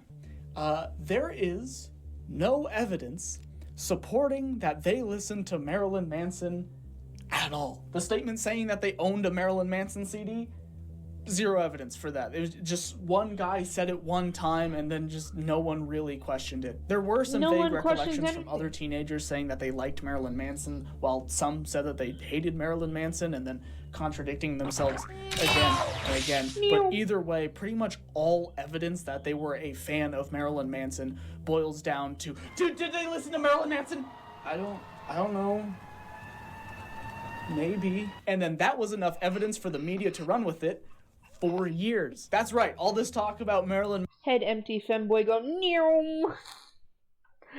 Welcome in, Avery. Manson, all of him being blamed for the shooting and basically being the figurehead of this whole thing, spawned from essentially nothing by a bunch of publications who just wanted to scare as many parents as possible. It's a big fat nothing burger, everybody. Oh my god! Dave Cullen, the author of the book Columbine, said, quote, "The entire country was confident that these killers were loner outcasts who were targeting jocks who were bullying them, and none of that was true. Forensic clinical psychologist Dewey G. Cornell has said, quote, "The misguided perceptions of Columbine continue to influence us today." Columbine set the stage for how shooters would be categorized over the next decade, but I mean, the most recent shooter we've got was a black guy who was a white supremacist. Like, so if we really want to go by that logic of, oh yeah, these guys were, listening to evil shit, I would go by more of who they associate with and, like, what mental health support has not been given instead of what music they consume. Okay? It would be one thing if somebody was a fascist and they listen to, God. I don't want to just say Burzum, because if I say Burzum, that's going to be stereotypical. If they listen to the YouTube videos and ramblings of Varg Vikernes, who essentially created Burzum, that would be different. If they just listen to Burzum, I mean, it's completely separate from the artist in lyrical and musical behavior compared to what he actually did. Let's say somebody was a serial, certified lover boy and they listen to Blood on the Dance Floor. That would make more sense because Davi Vanity's behavior is reflected in his music. I met Rod Farrell, the vampire killer.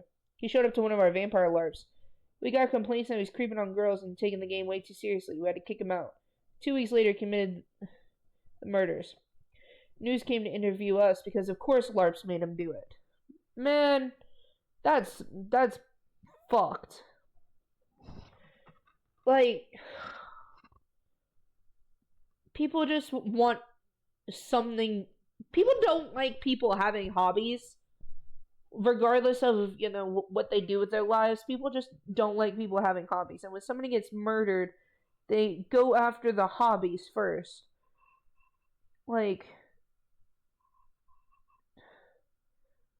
I don't know, man. People are too quick to jump on that, and they need to look into, like, the history of the person's mental health before anything.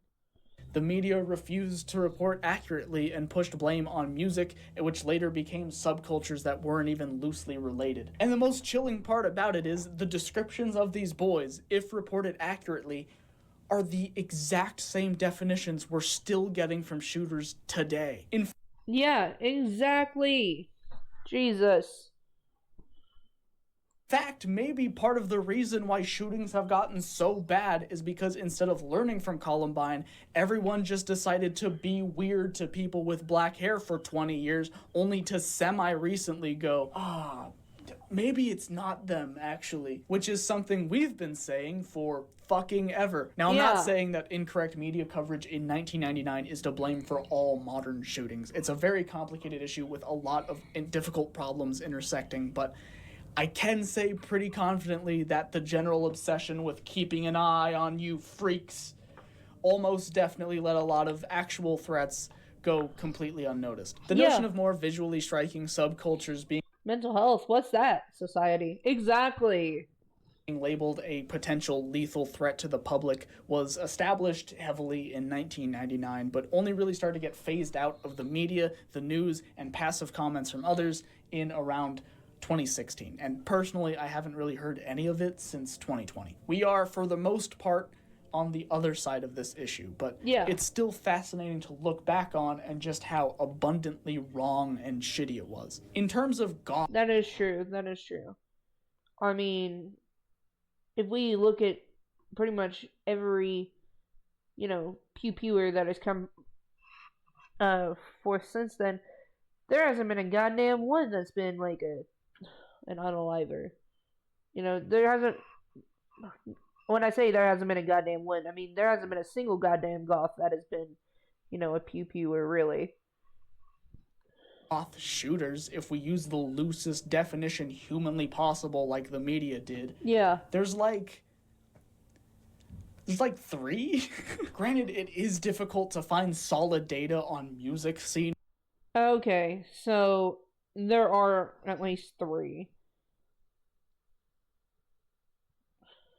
Involvement, since the only thing people are interested in reporting on is sensationalism and false cause fallacies, but these are the only instances I could find that directly tied to any sort of alternative subculture. If you don't want to do the math, I'll do it for you. That is less than 1%. And one of them actually didn't even take place at a school, so it's actually less than half of 1%, and yet this was enough to justify years of harassment towards people in said music scenes, from news, movies, TV shows, and society as a whole, all because news outlets in 1999 realized that scaring people makes them more money than just telling the fucking truth. Although most people took this as a green light to be shitty to anyone remotely introverted and get away with it, you also can't really blame society for believing the media they consume. A certain amount of legitimate concern was valid, just horribly misguided, and unfortunately people are gullible and stupid. And I see the MAGA background, goddammit. I see it. I see what you're trying to say underneath all of this. Eager to stomp on the next scapegoat. That, combined with almost all movies and writing universally favoring the easily understood visual language of scary looking equals evil, normal looking equals good, and black equals nefarious, and white means pure, that's something that people were already primed to just not question. So when you see dynamics like this in media, you mostly don't even question it, despite in real life it's almost the exact opposite all the time. If you can't tell, this is something that has bothered me my whole life. It just is so blatantly stupid that even looking at it critically for 1 second, it completely falls apart, and yet somehow the entire country just maintained this dumb shit narrative for like 20 goddamn years. It caused a lot of harm to people that never had anyone in their corner sticking up for them. And exactly, it caused a lot of harm to people. I got falsely accused that... Okay, so let me talk about something. Let me talk about my high school life. When I was a senior in high school... No, I wasn't a senior. I was a sophomore. We had a fire drill. Well, it might not have been a drill, but we had the fire... We had to leave because of the purported fire. I was playing with black glitter. I've always been like the weird kid, but I slowly stopped talking to people in high school because I was so tired of being bullied. And 2 of my classmates were talking about April 11th and saying like, oh, don't come to school on April 11th, da-da-da-da. They were just essentially starting a rumor, right? So this began to spread, but nobody knew who could potentially be the perp, right? Well, one day in Spanish class, I was really chill with my Spanish teacher. He and I would talk about philosophy and stuff once I was done with my classwork. But he had a quote board that you could write like positive messages. So I was listening to Nickelback at the time because if Today Was Your Last Day played, right? Didn't think much about it. So I wrote, live life like it's your last day. Okay? Apparently, the next class that came through,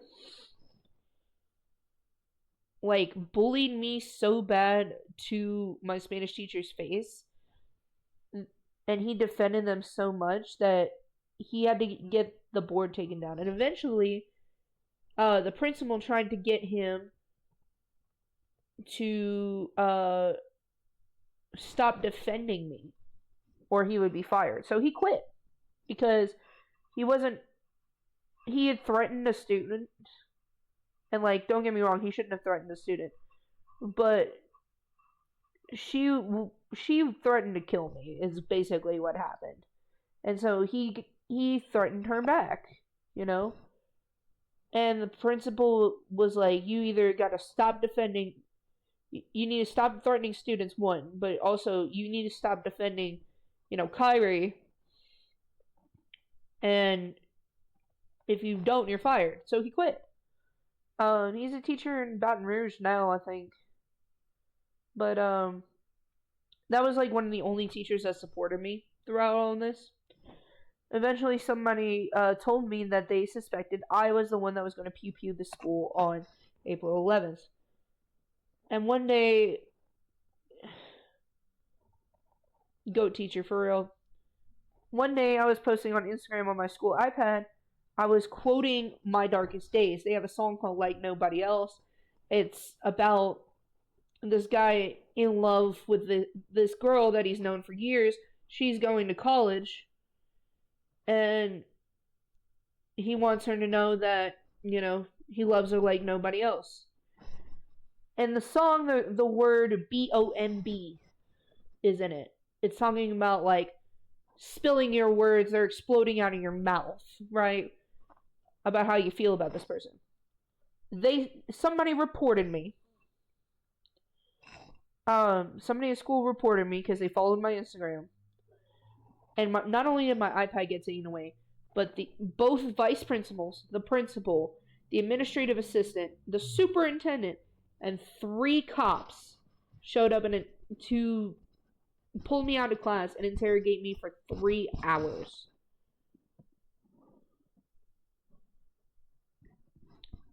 April 11th rolls around and nothing happens. I'm just like... Now, that same year, I did go into some really deep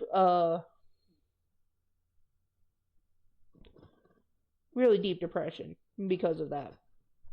But yeah, I was goth adjacent looking at the time, even with school uniforms. And people treated me that poorly. So, that was like 2014, 2015. And it was still a huge problem. And I still don't understand why people would do that to somebody. I know for a fact that bullying kids for looking like a school shooter was a really popular, prominent issue for a while, that there's... We're happy you're here. Thank you, Darth. Just no real documentation of, because no one gave a shit, because adults believed it too. This way of thinking has pretty much universally been dropped. Socially, goths don't really get attributed to school shootings anymore. The media doesn't even try to push that narrative anymore. Yeah. And Googling pretty much anything I've talked about so far explicitly states that it was all just lies, moral panic, and false accusations. Thank fucking God. There's also been a lot of progress when it comes to talking about mental health and destigmatizing mental health over the past handful of years, which is really great. And to put it bluntly, it's kind of hard to pin being introverted or being depressed as a threat when around 21 million adults in the United States have experienced a depressive episode and pretty much everyone is lonely now. And on a personal note, which I feel really terrible saying out loud, but since this kind of mentality has mostly gone away, I selfishly feel relieved when I hear someone getting bullied for looking like a school shooter, but it's accurate now. It's still super not cool. Do not do this. Yeah, don't do it. It may be accurate, but it's like, don't fucking do it. Don't bully people because they look like something. You know, that's the whole reason goths got here in the first place. But on some selfish level, it fucking took y'all long enough. It took you 20 years to piece together that maybe these guys weren't goth. Are you fucking stupid? In fact, you know that meme that I showed earlier? Which one do they look more like? Fucking exactly. The more you look at it, the less sense it makes, and it's been... They just moved on to another target. Yeah, that's true. Been driving me mad my entire life how an association can be made out of thin air and affect millions of people who have nothing to do with it. Exactly. This whole issue is now just a minor footnote on the long list of moral panics over the years, but I felt like it deserved its own spotlight due to the fact that there was essentially no one advocating for us in any capacity. It was just something that we all silently dealt with, sucked it up, and pushed through, which really wasn't okay. But on the note of moral panics, what exactly is a moral panic? Oxford defines a moral panic as a mass movement based on... That was such a jarring transition. It was well done, but it was jarring as fuck. The false or exaggerated perception that some cultural behavior or group of people is dangerously deviant and poses a threat to society. Why would you bully anyone, first of all? And second, Why would you antagonize someone you think would pew pew a school? That's even dumber. Because they want to be proven right. Society's values and interests. Now, this probably sounds a little bit familiar because you've probably heard various forms of this about 1 billion times already. In my opinion, there is no way to have a thorough discussion. I really like this vid. You really should check out Crustbag's stuff. He does a good job. He really does. I like a lot of his work. On the goth scapegoating of the 90s and early 2000s without taking a serious look at moral panics in general. This is the part of the video where things go off the rails a little bit. If you only cared about the goth aspect of things, you could end the video here if you want, but I hate moral panics so much that I just need to bitch about it for a few minutes. Go ahead. Me. The book Folk Devils and Moral Panics, written by sociology professor Stanley Cohen, lists the 5 stages of a moral panic as 1. There is some triggering event that catches the public's attention and is perceived as a threat. 2. The threat is amplified by the media, and in many cases a symbolic villain is constructed to rally against. 3. Growing collective concern. 4. Higher powers formerly...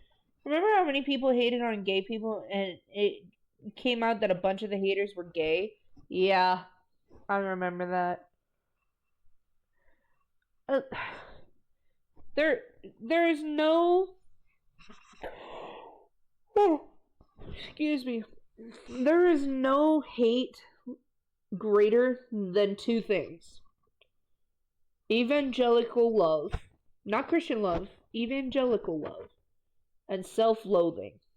Those 2 things funnel the hate that goes on in the entirety of society. And honestly, it is not surprising to me that a lot of those people who hated gay people were actually gay, because they hated themselves. And it just goes to prove that sexuality is not a choice. Recognize the panic and note that it must be addressed. And 5, higher powers introduce some change to address the concerns and decrease panic. Moral panics can range from cartoonishly goofy to widespread, insane, vile bigotry. Unfortunately, moral panics and scapegoating are kind of everywhere and an intrinsic part of American culture, politics, and just our social structure. I know some people are going to complain about me making things political, but please keep in mind that this isn't some mysterious phenomenon. This can outright just be utilized as a political strategy. We've already established that the media plays an... I mean, yeah. We can use a modern example right now. Fucking Israel versus Palestine. You know, people have created moral panic around Palestinians when Palestinians are literally fighting for their lives with no military, with no way to, you know, do anything other than resist. And the way that people are addressing the panic is a fork. Either people are trying to help Palestine, or they're supporting the fascist Zionist regime. That is a moral panic, especially with the fact that people are trying to debate over whether Palestinians have a right to exist in their own fucking land. It goes right back into that. Integral part in the foundation of a moral panic, but the other half are politicians. But before we dive more into that, I do feel the need to state that not all moral panics are equal. Moral panics paint everything with extremely broad brushes and with varying levels of cultural impact and destructive outcomes that it's a little bit difficult to write about. It ranges from the Salem witch trials where women were burned alive for no reason, to the Holocaust, to the general concept of racism and bigotry, that it's kind of extremely inappropriate to compare any of that to the media being mean to goths for a little bit, or parents freaking out about Pokemon. They are absolutely not the same. Not all moral panic... Oh my god, my foster parents hated Pokemon. I can't remember. I think they were evangelical. No, they were Baptist. And I had never grown up, you know, religious. Like, sure, my biological dad was Mormon, my mom was Mormon, and I was born in the covenant, but by the time I went into foster care, none of that was taught to me. What's wrong with Pokemon, bro? I'm getting to that. So the first time I ever heard Pokemon was satanic was in foster care, and nobody explained to me why. Like, why was it satanic? So I just would quietly, I'll watch Pokemon on mute so that they wouldn't hear me watching it, because I was like, that's stupid. I remember the meme video of the lady explaining how the Monster Energy drink can was the devil. Yeah, what a lot of... I was talking with somebody the other day, and I was like, 666 isn't the number of the beast, right? Like, that is literally an angel number. And I explained it to them, and they're like, no, you're lying. And I'm like, bro, I'm a Satanist. I know these things. That's not a satanic number. Like, we only think so because it was listed as such to drive mass panic. Are equal, but they are all moral panics still. Talking about multiple different things in a single body of work inadvertently compares them to each other, even though that's not my intent, so I apologize if it comes off that way. Hopefully I did a good enough job explaining that. I know disclaimers are annoying, but I feel like that's something really important that we all have to recognize before we move forward. And yeah, disclaimer over. Moral panics are universal regardless of country, political party, or time period, but to keep it brief and relevant to today's discussion, we're just going to focus primarily on the 1980s-ish general. Also, I just want to say, I love all the stickers that you have over here. I really, really like your Haggis sticker.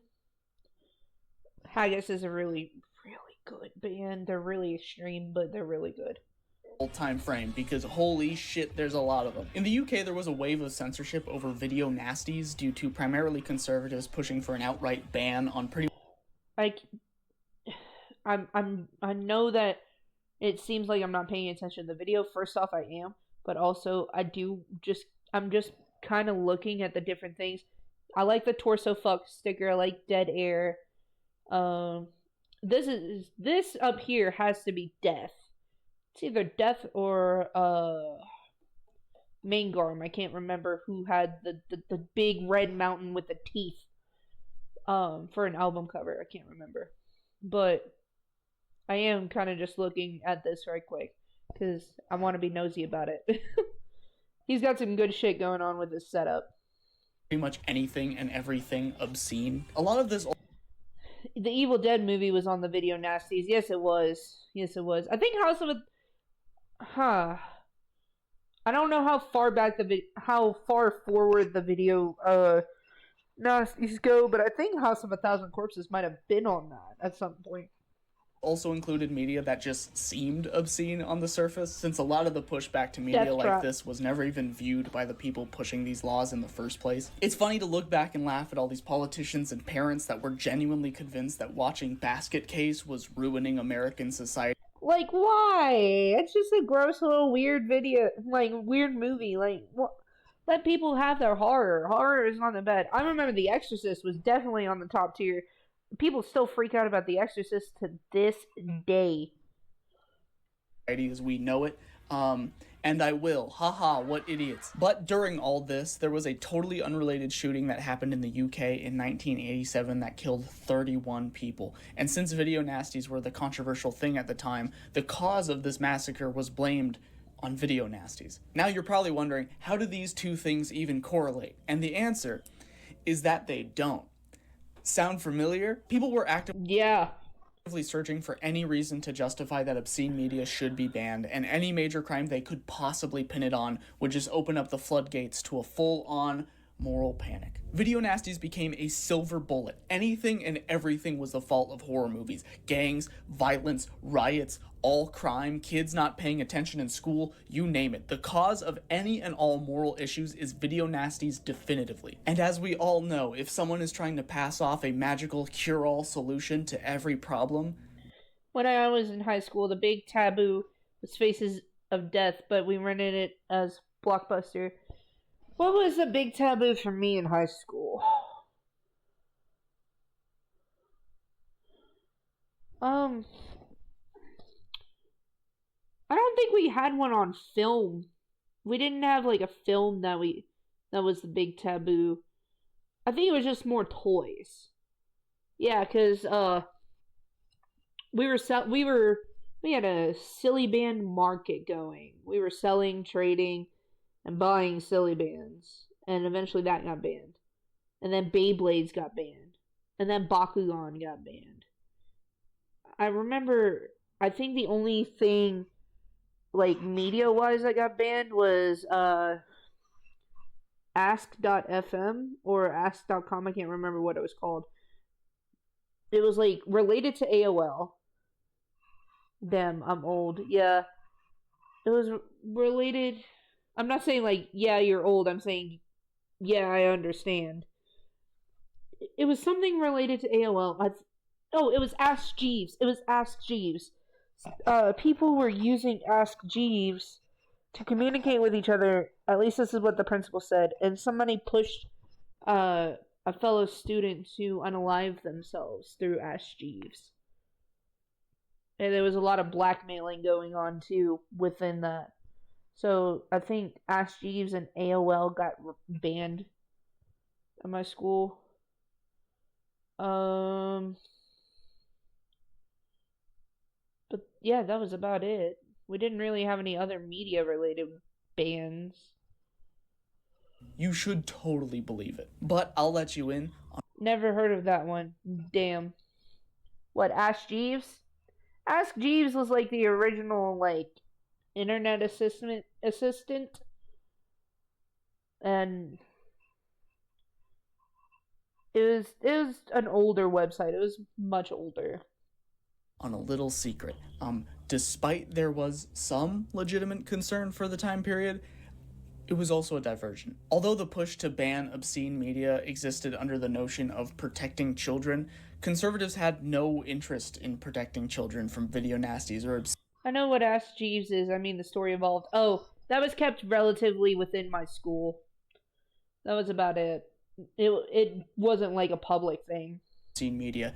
They just didn't want anyone to have it. I mean, if we let adults have it, then it could hypothetically get into the hands of a child, so it's best to just ban it all outright just to be safe. There were bills proposed to categorize video nasties as being obscene and for obscene things to be outlawed, and this kind of opens up the floodgates. Since obscene is a very general title, it can be placed upon anything or anyone. It has nothing to do with legitimate concern for the youth. Also, BJ, I didn't mean to act like you didn't know what Ask Jeeves is, but sometimes I don't read context very well. So when I thought you said never heard of that one, I thought you were talking about the website.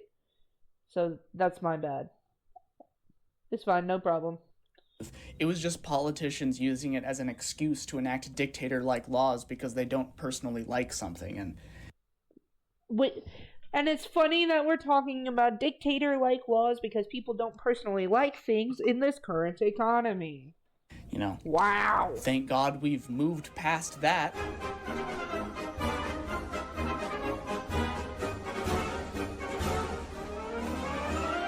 But holy shit, this is depressing to think about. So I'm just going to move on to one of my favorite, most hilarious moral panics to come out of the UK from this era. Did you know that under Margaret Thatcher's Law and Order rule, they did stupid shit like rename Teenage Mutant Ninja Turtles to Teenage Mutant Hero Turtles?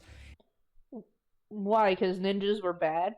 In order to protect children from ninjas? The word ninja, I guess. In America, there was a huge fuss over the satanic implications of Pokemon, and, you know, it's something that's really ridiculous in hindsight, but it was a really vocal issue for a while. The president even once publicly blamed The Simpsons for American families not being as traditional as they used to be. Moral panics are everywhere. If you ever hear real-world violence getting blamed on silly things or people who are different than you, it's really likely to be nothing more than just I'm so tired of all these new laws as people just vote away their rights without realizing it, just to feel more comfortable for a while. No, I totally understand. People just vote away their humanity and morality too. And then when it comes to bite them in the ass, they're like, oh, it's not, please forgive me, I didn't mean to do this. No. You knew what you were doing when you voted for bigotry and hatred. Like, you know what you're doing. I'm not gonna sit here and, you know,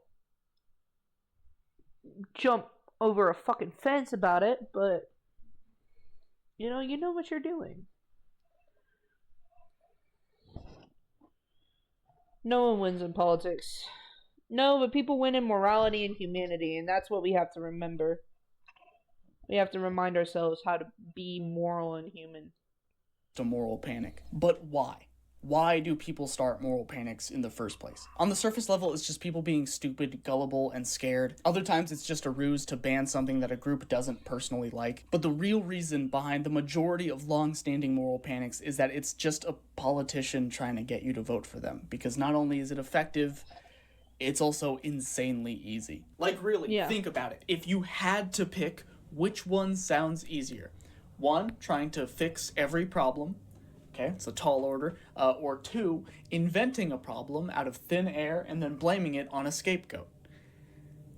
The second one. It's the perfect solution if you don't really care about facts, morals, or progress, which is why conservatives are just, like, so damn good at it. Not only is it easier to get everyone on your side, but also significantly easier to uphold. You know, if a politician campaigns on trying to fix all the problems, they will inevitably fail or fall short, and then everyone is going to be mad at them. But if you run off of blaming a scapegoat and then continue to blame scapegoats, you kind of did your job flawlessly. It is a fucking genius political strategy. It just comes at the cost of, you know, humanity and basic rights and facts and ethics and marginalized groups, you know, little shit like that. It's also really interesting to watch moral panics ebb and flow and get retconned and retroactively rewritten as the years go by. You know, the satanic panic is ridiculous in hindsight. For a while there, it seemed like a complete thing of the past, but we're starting to see more and more of it pop up again in different ways. Back then it was... Yeah, he has a point. It is popping up. And as a Satanist, it's very frustrating.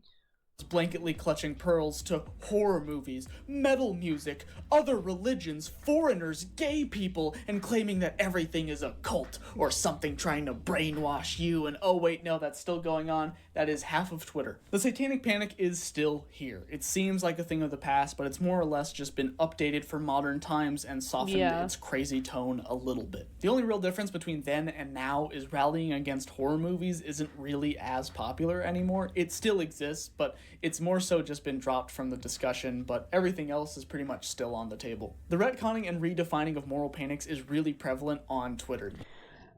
Okay, listen. The other day, somebody posted about what was going on in Palestine. And they're like, Zionists worship Satan. And I'm like, oi! Hello? I'm sorry, but real Satanists are not associated with these people. We don't want them here. Hell is too good for them. Like, don't lump them up with us. We're on your side. You know, we're trying to fight for humanity too here. My drama teacher got mad at me for not wanting to be in Godspell. She wanted me to play Judas. I told her I believe in the separation of church and state. Yeah, that makes sense. That picture there is so true. I mean, there are extremes in every fucking culture.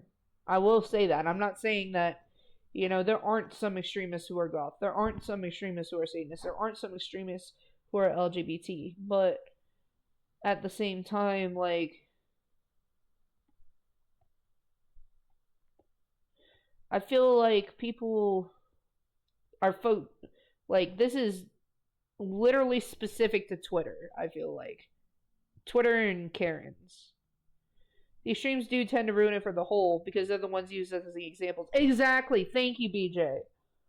You could find plenty of examples claiming that they never really cared about gay people. You know, we were always on your side, guys, but then these transes arrived and, well, now we have a problem. Just complete flip-flopping on something that they've spent centuries rallying against, caused, or sometimes even straight up asserting themselves into spaces they've historically always been against. It happens with major things all the time, like, you know, Jesus, but I find it especially interesting when its main focus is music. Hey, remember that thing I said earlier in the video? Did you just pull a punk rock NBA style backdrop? I mean, these look like they're pieces that you've put together, but still, I was like, well, damn. Nice Primitive Man poster, by the way. We're going to talk about that now. Rap music has historically been a vessel for expressing social commentary, class issues, the effects of racism and oppression, being hypercritical of police brutality, racial bias, and was a tool for activism for the black community. AKA the scariest thing humanly possible if you're a conservative. I mean, oh my god. And naturally, at the time, they reacted to it the way they react to pretty much everything. They tried to censor it as much as possible, turn it into a moral panic for parents, or try and label it obscene and ban it outright. The most notable offenders that managed to piss off pretty much all of the government was Straight Outta Compton and Ice-T's Cop Killer. And it's crazy to think that we went from that to having conservative rap artists, something I don't think anyone would. Oh my god. Don't remind me about Tom McDonald. I can't believe I used to like this guy. I can't, like, I know it sounds stupid, but I used to like this guy. And I don't understand why. I think I was just enjoying the lyrics, but I wasn't paying attention to... I was enjoying the bars, but I wasn't paying attention to the meanings behind the bars. And then when he pulled up with fucking Ben Shapiro, I'm so glad that I dropped him before he got too big.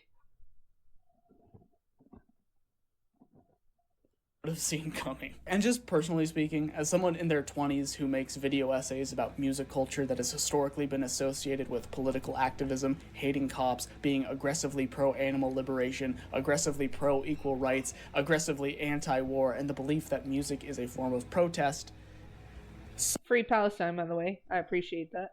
Somehow, people are legitimately shocked when I say things that reflect that. I get a surprising amount of comments bitching about it from off-duty cop-looking motherfuckers who, like, don't have a relationship with the music scene outside of going to amphitheaters and Red State rock festivals. Thank you for the goober, Erica, in the Daily Frenzy. That are, like, genuinely shocked when they find out that I'm not a fan of the police. I'm not either.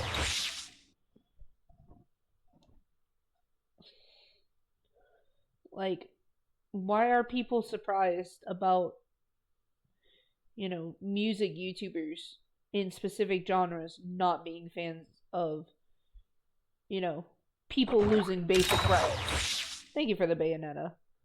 No way, man. I know Ronald Reagan is right here, and this does say Reagan, but believe it or not, they don't actually make music about how cool he is. It's fascinating to watch Moral Panic's flip-flop over the years. You know, these genres went from being viewed as such a threat that they needed to be banned to unironically having a seat at the table all of a sudden. Obviously, all genres of music will have all sorts of people with all sorts of different beliefs involved in it to some capacity, but it just blows my mind when I see people complain about how Antifa has taken over the punk scene.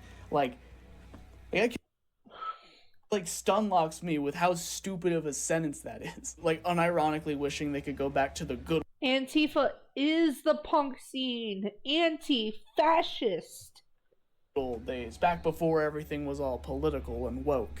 You know, things like the Dead Kennedys, GWAR, WASP, Rage Against the Machine, Motorhead, Suicidal Tendencies, Anthrax, Twisted Sister, System of a Down, and the classic apolitical song, War Pigs. Take me back. It's hard to tell whether or not it's an attempt at dismantling something from the inside, or if they're just, like, genuinely stupid and have no media literacy. So, moral panics have existed for a very... I grew up at a time when music was anti-government and damn the man. Right? I grew up, you know, learning about the histories and how anti-government these bands were, and how anti-government the newer bands are today. Like, come on, guys. We can do better with our media literacy. We can do better with our understanding. We can do better with, you know, actually doing something about these blatant issues, instead of just, you know, twiddling our thumbs. There are a lot of us who are unable to because we're disabled, obviously. But those who are able should be standing up for these issues. Whether that's in music, in politics, whatever you can do to provide hope for humanity, do it. very long time. But the root of modern moral panics as we know them today was mostly due to religious institutions. Yay. I was gonna lurk because I've got a bunch of stuff to do, but I'm so caught up in this vid. I understand. Either do better or do nothing, just like the political reference. Yeah.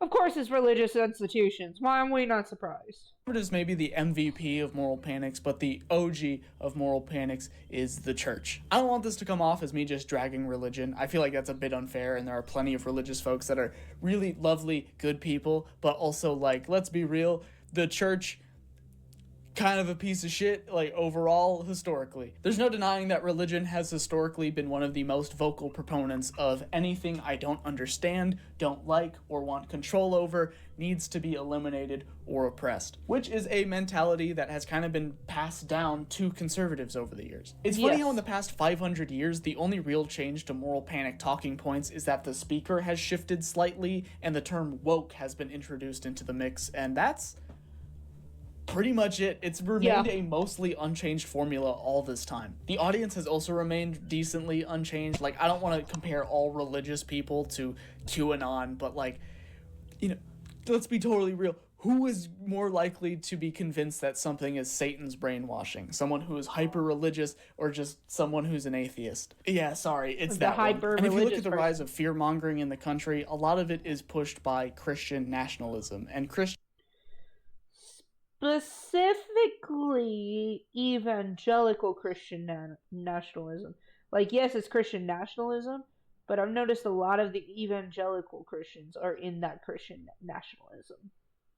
Christian is literally like half of the name. I know they shouldn't be representative of all Christians, but it's kind of fundamentally tied in a way that is hard to ignore. Moral panics and scapegoating are only as effective as their target audience will allow it to be. It depends on subject matter, the level of perceived threat, and the intended audience's blind willingness to believe anything regardless of evidence. No one is better at targeting these 3 bullet points quite like conservatives. Leftists love complaining on Twitter, but it doesn't hold a candle to the thousands of bills over the years completely dedicated to censoring, removing, and banning anything they don't personally fuck with. It's one of the things conservatives are insanely good at, besides being a high school gym teacher. And I know that some people are going to complain that I'm making fun of right-wingers a bit too much in this video, but to make a video talking about moral panics without mentioning stupid politics or conservative shit would be insane. That would be like trying to have a documentary on milk but refusing to mention cows. Like, it does seem... That is a very valid point. Seem very biased, I'm aware of that, but unfortunately all of history does kind of back me up on this. Even if... And on top of that, like, the way it is now, if you are conservative in any way, like, you're basically, you know, there are very few conservatives that aren't nationalist. And I say that as somebody who's down the middle. You know, I can't be down the middle right now, but, like, there are only a few conservatives I know who are pretty open-minded and chill. You know what I mean? If we look at the present, at the time of filming this video, all of Twitter is so angry about trans people that they're inventing trans people to get mad at. They are so good at manufacturing boogeymen, because that's really the only thing they have up their sleeve, that they just get so carried away, and it just becomes insanely weird and like an off-putting obsession almost. But that leads us to where we are now. It just sucks. Moral panics are everywhere to an insane degree that it's pretty inescapable. It's like hearing a crazy dude with a sign yelling on a street corner. We mostly just learned to not really pay attention. But now those same crazy people with a sign yelling on a street corner is a whole movement, and some of them are even in charge of US politics. But to be completely serious for a second, moral panics just never end well. They never fix problems. They've never even come close to helping. They are almost exclusively dangerous and shitty. Margaret Thatcher didn't like hooligans at soccer games getting drunk and yelling, so she added an increased police presence that resulted in 97 deaths due to overcrowding, which was confirmed to be due to the overwhelming police presence that was never necessary to begin with. And people were just getting fucking trampled, man. But to give credit to Margaret Thatcher, it is pretty difficult to get drunk when you're getting crushed to death slowly while screaming for help, so she technically succeeded in making things safer. Even a momentary low-level moral panic can have a lasting impression on younger people who grew up hearing it and seeing it be repeated in jokes. Even though the goth panic was only in the news cycle for a relatively brief period of time, there was an entire generation of kids believing it to be true, so even a 2-month news cycle about it took 15 to 20 years to be fully undone. And speaking of which, not that long ago, people started to blame trans people for shootings. Even though a grand total of 3 attackers have been known to be trans, we're just right back to blaming a group of people for no fucking reason other than it's a new thing that the media is scared of. Time is... Exactly. It's a fucking circle, and a lot of the time the call does seem to be coming from inside the house. Moral panics always end in innocent people getting fucked over, their lives destroyed, sometimes ended because politicians would rather make up bullshit fucking problems to their stupid fan base towards a group of innocent people just trying to get by, all while praising themselves as vanquishing evil despite entirely pushing bigotry, hatred, and a borderline fetishistic obsession with harassment. The crust bag I couldn't have... All this while the problem they fixed continues to get worse because scapegoating doesn't work. Do you want to know who loses in these scenarios? Every single person, even the ones who think that they're benefiting from it. It is disgusting, it is deplorable, and I fully believe in my heart that anyone who knowingly perpetuates scapegoating and moral panics is a who should actually unironically And ironically enough, moral panics, the term for blaming all the Nice censor, Crossbag. World's evil on a scapegoat, does actually seem to be the root of most of the world's evil. All of history does point to moral panics exclusively resulting in innocent people getting fucked over, but it's also hard not to feel like you're getting duped into scapegoating moral panics. Is this video starting a moral panic over moral panics? Technically, it doesn't fully fit the description, but also, is that cope? I don't know. Google won't help me with this question. And it just goes to show that everyone is susceptible to moral panics. No one is above falling for it. Some people are significantly more susceptible, and there are major systems set in place campaigning exclusively off of moral panics, but everyone, including me and you, will fall for some moral panic to some degree. It just kind of comes with the territory of living in a society. But it's important to remember that every single person of every single religion, ethnicity, sexual orientation, hair color, eye color, shoe size is susceptible to being on the receiving end of politicians randomly deciding that you are the sole cause of all of our problems and deciding to treat you as such. So for the love of God, be smart, recognize it when you see it, don't fall for it, and remember that we have a responsibility as a collective to not allow scapegoating fucks to have any semblance of power, because that power has never once been used for good. So if you... Thank fuck somebody say it. Say it louder for the people in the back! It's never once been used for something good. Say it louder for the people in the back. Ever see on the news or some random blue checkmark on Twitter claiming out of thin air that insert marginalized group is actually the reason for insert trendy problem or whatever bullshit combination we see next? Just please, for the sake of humanity, just don't listen to it.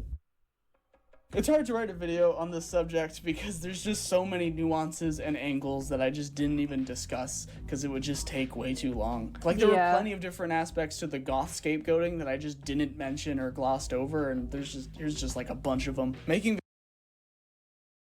No, we're going back so we can see them. Didn't even discuss because it would just take way too long. Like, there were plenty of different aspects to the goth scapegoating that I just didn't mention or glossed over, and here's just like... Okay. Bonus thoughts and stuff. Can you type his channel name so I can check out more? Yes. Let me finish reading this right quick. Since 2020, there's been a flip-flop where now the look is considered cooler and also plays a factor into the stigma disappearing. A lot of the images depicting goths I primarily used in this video were very visually striking examples, despite goth men pretty much looking like David Dastmalchi in 99% of the time. Love him, by the way. but that's a less humorous comparison. Like, also that weird fetishization of pew-pewers on Tumblr in, like, 2013 probably played a role in things somehow. Remember that shit, by the way? Like, the fan edits? What the fuck was all of that about? The people who were, like, into that are genuinely weird, off-putting losers, and I can guarantee they played a role in this issue. Not sure how exactly. Also, the goth stuff specifically is a pretty uniquely American issue. This association seemingly never existed anywhere else. Naturally, the culture surrounding everything is going to be different in Japan than it is in Kentucky. Also, the severity of it not only matters depending on location, but also age. If you were 3 years deep into college when it happened, there was significantly less fallout you'd have to deal with, as opposed to an entire generation growing up believing that this was accurate. So your severity of this issue can vary greatly depending on your age and location. Excuse me. I know it kind of sounds funny, but I really wasn't affected personally that much by this stereotype.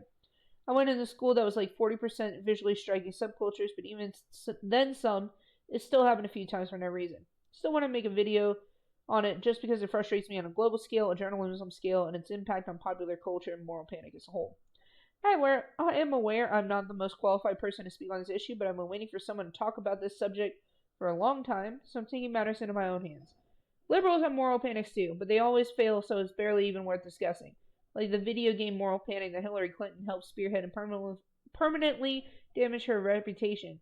I'm not trying to pick favorites because they suck in plenty of other areas, so it doesn't really go anywhere and it's forgettable. It's just not that interesting to include in the main thing in detail. You have a fair point.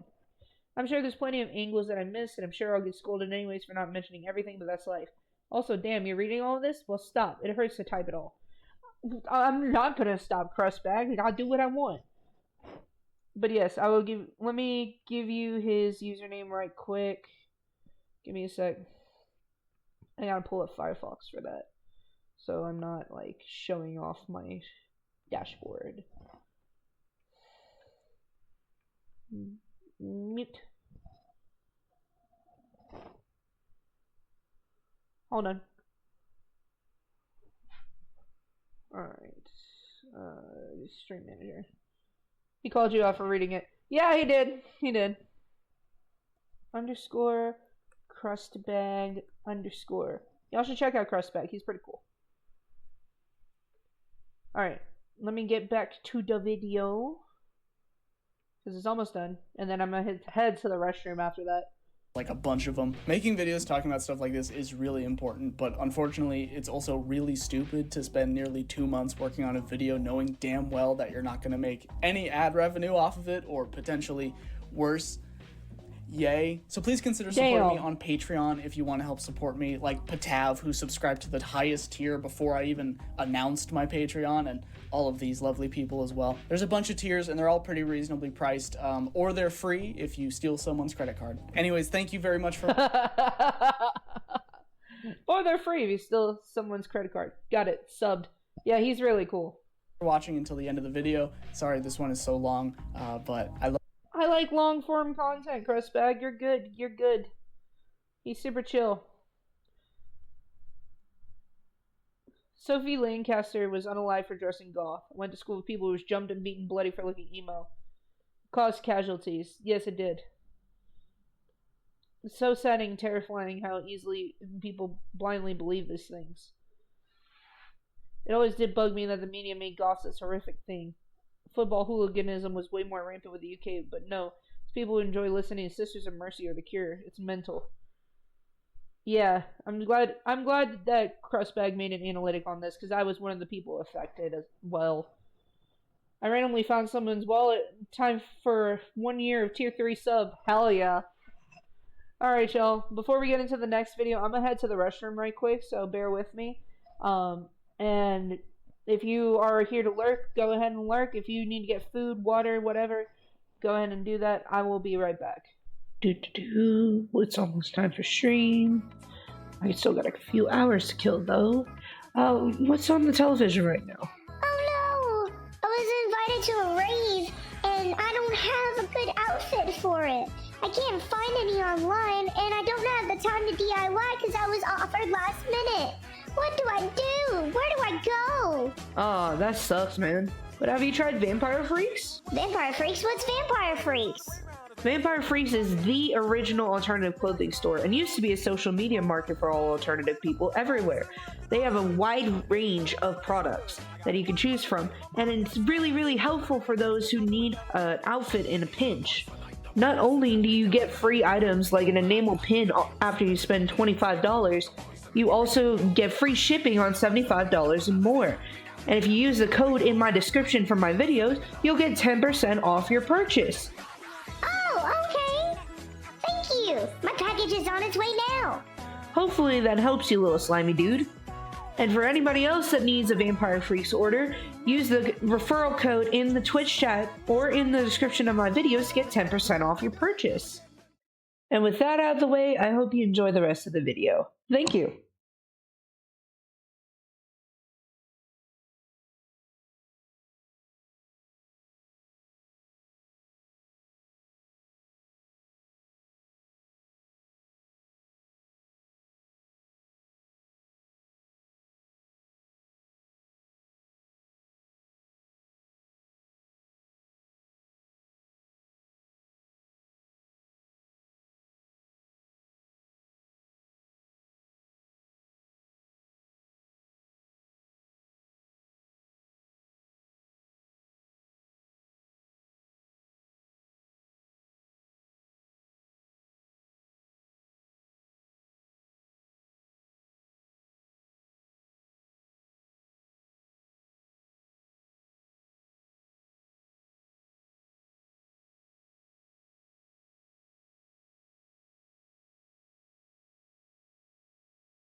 I'm back. Give me a second. Alright. Yay! Okay, so the next video is from our good friend Darby Valentine. We are going to go over the gruesome origins of corpse paint, which has to do with a good chunk of black metal, but we're going to go into the deeper history behind that. So, if you're all ready to get down and dirty with it, let's get to it. Sounds like a plan. Sounds like a plan. The evilest noise created, coming straight out of the cold, you're silly, harsh woods of Europe. A conduit of pure pessimism that would craft a distinct and visually shocking, bold aesthetic. But where did it all really come from? This is the history of corpse paint. Your corpse paint looks fucking amazing. Now, I'm not here to give you the history of black... Not professional poser! Hell... My god, Darby. Also, I love your Lilith Mother Mary statue, but I'm probably going to have to censor because I do see something that I'm not supposed to see. Metal, at least not right now, but undeniably one of the most visually striking and pinpoint attributes of the genre is corpse paint itself, which has now oddly become integrated into pop culture, which we'll get at later. The big... Not the Liquid Death commercial, goddammit. Question is really, where did corpse paint come from? Now, musical performers wearing strikingly bold black and white face paint is nothing new, even before TikTok's favorite black metal band, which we will absolutely... Yeah, the TikTokification of mayhem is absolutely ridiculous. Like, why? Why do people have such a fetishization over mayhem? Honey, relax. Relax. Insane. Be getting into, but it actually all starts with the origins of shock rock, the genre itself, with Screaming Jay Hawkins, who's best known for his track I Put a Spell on You. He was the first one to start this genre of shocking noise and sounds into songs, pairing it with just as shocking visuals for the time, carrying around skulls, coming out of coffins, creating this spooky aesthetic that hadn't been in the forefront of pop culture before. As for... Did he have like a bone pierced through his septum?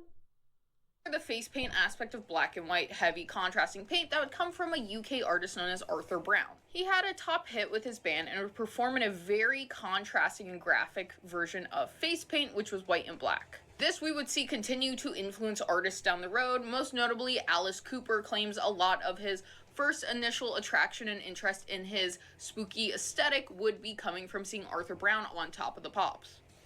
Fair enough. And of course, around the same time period, we have to touch on Kiss Paint and Gene Simmons, who will swear up and down to you he probably invented breathing along with painting your face black and white, which we obviously know technically he didn't. But even with these... Yeah, technically. You have a very good point. Big, large-name theatrical artists, all of this does come back to traditional theater. The visuals of macabre and exaggerated face paint takes its roots establishing Grand Guignol, a Paris theater company that performed in the early 20th century and focused on naturalistic horror performances. These shows were almost seeing like a live performance of a horror film. You would go in seeing people get their heads cut off, extreme, brutal acts of so-called violence, and this very pessimistic, overarching story tone to the show. People would... That's interesting. I didn't know that they had like naturalist horror-related theater. Pile in to see these brutal portrayals of violence and blood covering the stage, and quite... I wonder if The Wizard of Gore got its influence from this. Literally everyone involved. And almost all these actors would be in very dramatic full face paints, enhancing their expressions of portraying evil, vicious, brutal entities, most times demons.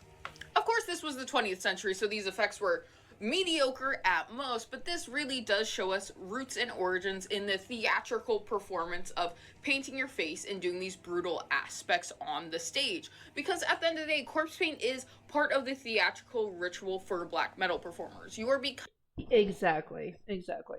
becoming who your character is. It is the innate theater of a performance for black metal, because one of the biggest things with true black metal performances is theatrics. Oh man, Watain still does theatrics to this day. I remember reading an interview with Watain during and after a live show where they threw wolf's blood on people. This isn't recently. Maybe 2010. But they still do that. It is gory, is bloody, is disgusting. It is supposed to be brutal and vicious. But like all good things, it must come to an end, and Grand Guignol would die out with a new lead in the company wanting to move them towards comedy. But we would see this energy continue very soon. Now, I know everyone is waiting for me to talk to the Brady Bunch of Death, and we will get to them in a moment, but we have a few bands to get through before them. Okay, let's go. In 1980, Clive Archer, who was the original vocalist for the band Venom, one of the most prolific metal bands quite literally of all time. Yeah, they were one of the forefathers for black metal. One of them. Literally, they had an album called Black Metal. They were a proto-black metal band. He was the original singer. He was only out on demos. He was never on official press with releasing, so he performed with them live on the demos, and then, they essentially replaced him. Yeah. But while he's performing, he would put this white powder on his face that would crack and get nasty in the look of our origins of just having this persona and a nasty, gross painted face. This spooky look got us onto the right path of where we would end up, and that, of course, being Norway. The following year, the most insufferable metal skater kid you know's favorite artist of all time, King Diamond. I'm sorry, King Diamond and Merciful Fate are good, but the most insufferable people you know just cannot get enough of him. You're not wrong.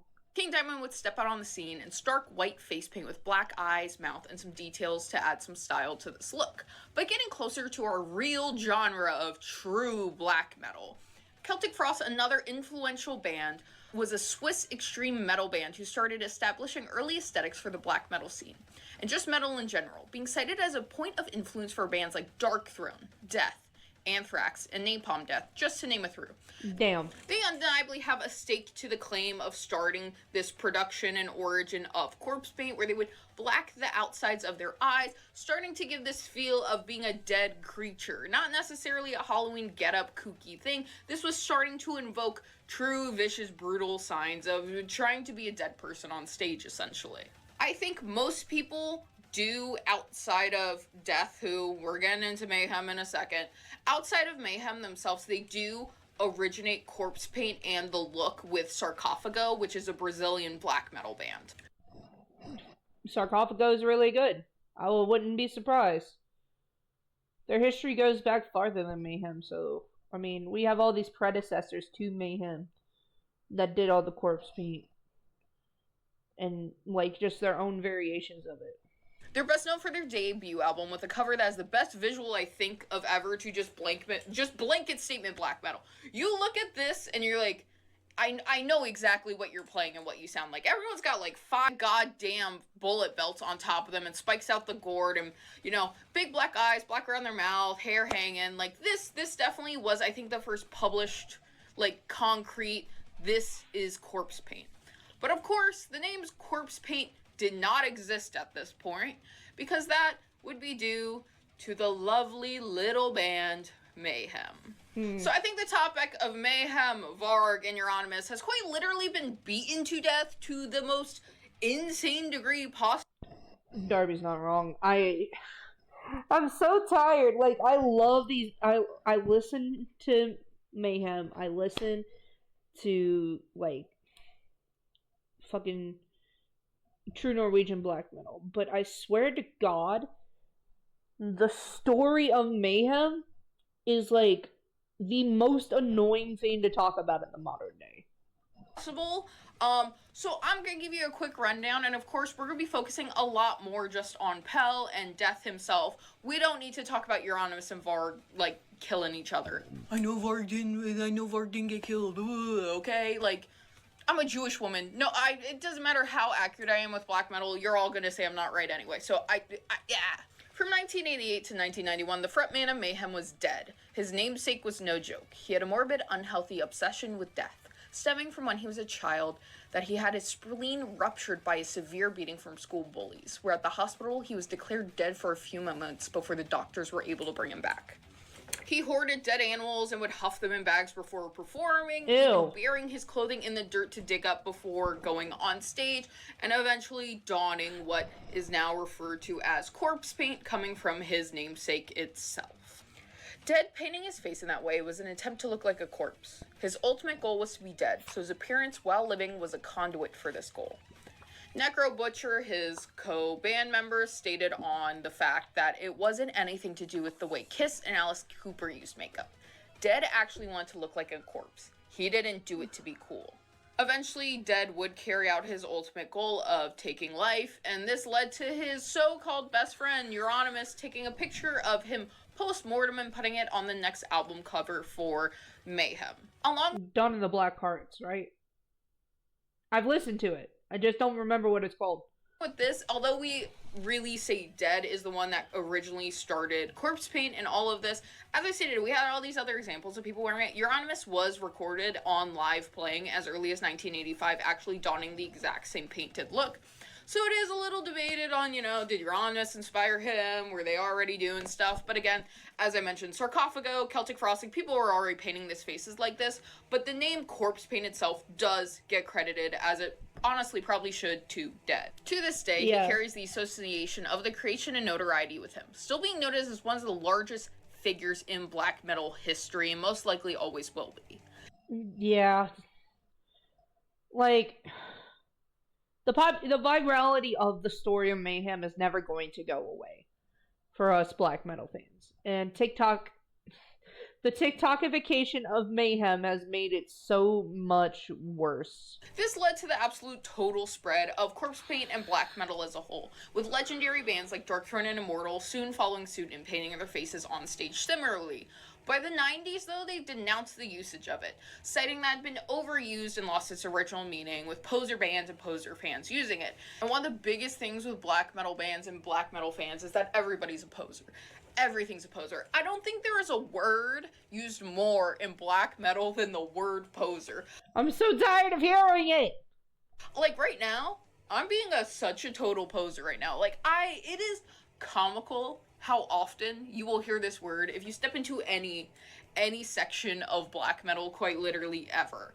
So, you know, By the 90s, really, everyone was like, gross, ew, not using it. But of course, this would not be the end of corpse paint, as I'm sure if you downloaded the app TikTok, you're very familiar of. But if we're keeping it in true black metal fashion, we can actually equate this to the band Gorgoroth, who has Gorgoroth is so cool. Like, I'm not even gonna hold you. I know that they're insane and that there's probably history behind the band members, but like Gorgoroth has always kept it a buck with the consistency in their music. Really horrid men as part of their band. Yes, thank you. The music itself is cool. The people, not so much. That's where I was trying to say. I'll let you look that up, but like, not good. They started gaining traction in the 2000s, even though they were a band from about 92, with their revival of the extreme aesthetics of the 80s. European black metal style that was helped by the general nostalgia at the time that surrounded the period, while people were cringing away at the 90s era of these, once again, so-called poser aesthetics. Along with them, the band 1349 was doing their part in a vast revival of the usage of corpse paint in much more recent times, along with a change in style going from... I think Summoner Circle did corpse paint when I saw them. Yeah, they did. Summoner Circle loves doing corpse paint, and honestly, it fits them. From the very bold, simple designs, like what I'm donning right now, what I think a lot of people who know older black metal have the association of what corpse paint look like. And in this modern day, it's kind of, as most things, evolved and advanced, and most people nowadays do the really veiny look, which, again, emotes the original true origins of corpse paint, in my opinion, of this whole looking like a corpse. I personally have not put on, like, old school corpse paint since I was in a black metal band, which, You were? see if I can find a horrifying picture of that. I more often nowadays do opt for the modern look because, I'll be real, although I do obviously get into this stuff, I'm a girl and I think it looks a little cuter. I understand the point of corpse paint isn't to be cute. I am a woman that once in a while wants some play. So it is what it is. But of course... Yeah. Also, you were in a black metal band? Like, I'm not laughing at you. I just find it funny that you don't... How do I put this? You don't find that, like, an interesting tidbit to talk about. Of course, this also leads to the whole fact that this is poser makeup and, you know, this is true kilt, but, like, you know, kilt. It is what it is. We're all painting our faces black. And this leads us to the modern day, and oddly enough, I truly do believe one of the biggest players in getting black metal into this, like, pop culture resurgence is Kanye West, from wearing, like, if you're wearing, like, Berserm shirts, which is, like, Vark's not cool, he's a loser, like, I'm like, it's one thing to listen to the music and separate the art from the artist, because Varg's music doesn't reflect his behavior as a person, but to like Varg himself and not and know what he did, and to know what he did, like, come on. I'm really trying to just be, like, educational, but it's hard when it comes to black metal. But wearing shirts like Berserm and Cradle of Filth, starting to establish this visual of having these black metal bands and t-shirts into streetwear, which is actually not really a new thing. If you remember back in, like, the 90s and 2000s, the equation of this is a lot of, like, streetwear people, or even, like, artists, hip-hop performers and stuff. I said hip-hop like an old person. Rappers would start wearing extreme metal tees. Like, you see a lot of people in, like, Slayer or Exodus, Metallica, and Megadeth shirts that were in different genres or places at time because of the cool visuals of the shirt. I believe this really plays a big part into how black metal has gotten back into just the general populace. Yeah. I'm not gonna be somebody that's like, oh, you like Haggis? Name 10 songs. But, like, come on, guys. If you've never heard of the band and you're wearing the shirt because it looks cool, good on you. But you should probably look into the band you're listening to, just for media literacy, you know? Not even get back into. This is the first time black metal's really been in the general populace. As well, obviously, as the film Lords of Chaos, which That's what it's called. Yeah, I really just gaslit myself. Yeah, Lords of Chaos, which in this it was the telling of the Mayhem story and Euronymous and Varg and Pell and it kind of was, but it also is a movie, so it took a bunch of liberties. Like every time I see it when I'm so mad they made Euronymous hot. Don't make Euronymous hot. That's messed up. For real. Don't make me think things like that, okay? Also, do want to say there's a like teen horror movie called Deathgasm, which I watched like when it came out as a child. That movie is so fun and good and kitschy. This like black metal band accidentally like starts Armageddon in their small little town and like obviously have to deal with it. So shout out to Deathgasm. I like Deathgasm. It's a good movie. I feel like the whole thing for a while in pop culture has been that the past underground or subversive subcultures are put on the forefront of what is the mainstream, which like anything it gets into this game of telephone and starts losing or twisting aspects, which then itself is the which Lord of Chaos did. Lords of Chaos really just kind of shat on the Mayhem story, which also made it to where the Mayhem story is now a TikTokification of its former self. Hi, Kuro. You won't smush my face. You smushing my face. Why you smushing my face, baby? Why is your face so soft? I don't know. You can answer that question.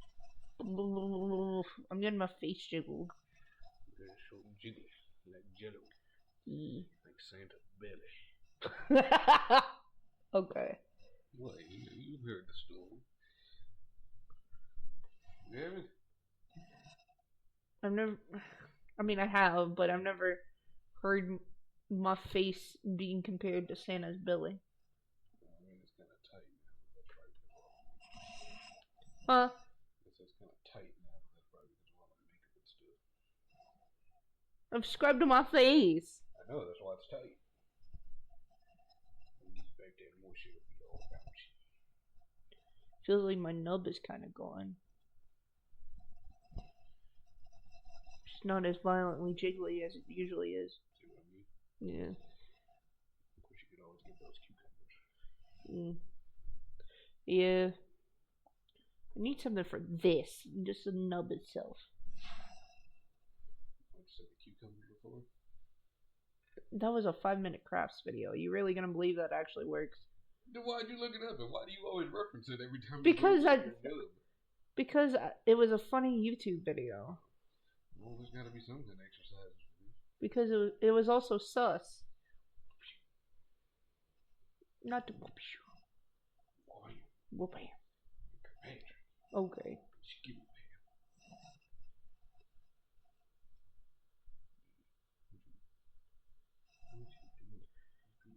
You're being silly. Okay. Alright. Evolution of the subculture. And it's quite fascinating to watch in real time, especially the shift in how quickly change. What'd you say? Okay. It's just utterly fascinating. Like, I'm only 25, and I personally have. Wow. I thought you were like, no disrespect, but I thought you were at least 28. I've seen the absolute 180 flip on goth and metal culture within the past 10 years. Like, I used to get viciously, listen, you couldn't really bully me, but like, people used to viciously attempt to bully me. Yeah, she has a point about the 180. Like, people used to hate us. People used to hate us. Not just the goths, but the Satanists, any metalheads, like, they used to hate us.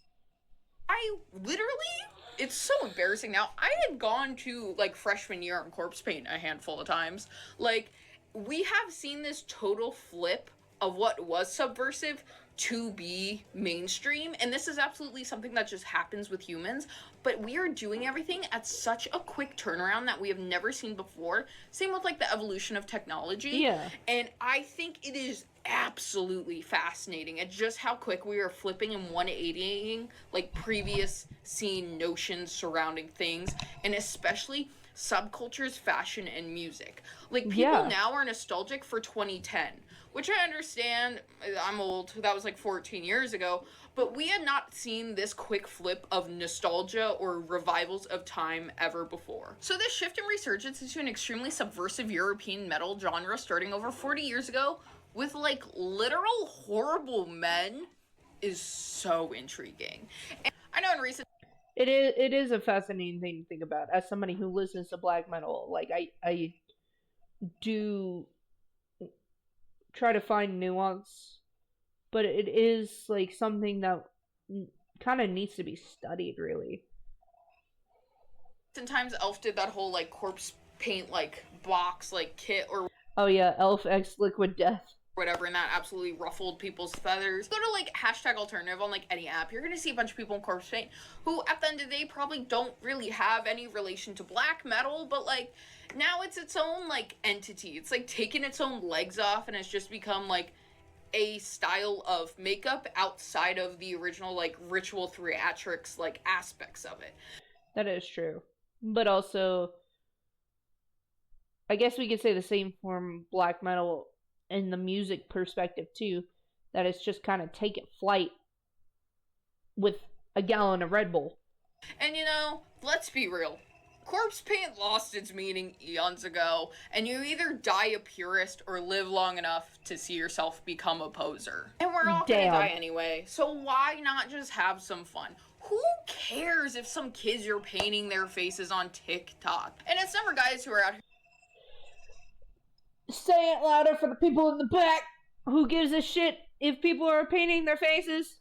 You're making anything or doing anything for the genre itself. It's always like keyboard warrior dude. Huh? You really say that after what you did yesterday? I'm sorry that I scared a little old lady. No, she wasn't an old lady. She was probably around our age or a little bit around my age or a little bit older. Well, I'm sorry that I scared a lady. You didn't scare, you confused the fuck out of her. She's probably still up. Still, I told them about that already. You don't know she's been different.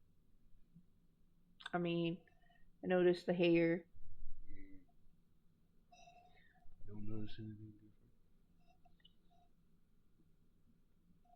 Glasses haven't changed. Oh, you put on the crow skull scrunchie. Okay. It looks good on you. But it looks good. I like that. You getting into more spooky stuff? Is that what you're telling me? No. What? Are you looking at me like that? I don't know. This is a pretty goth accessory, sir. I just saw it when I was putting on my house shoes so I could walk in the kitchen. I think there are still a few wet spots. My toes got wet, so I was like, I need to put these on. And I said, well, yeah, I'm working with the bun right now. Look at what this will look like. That was good. Yeah, perfect.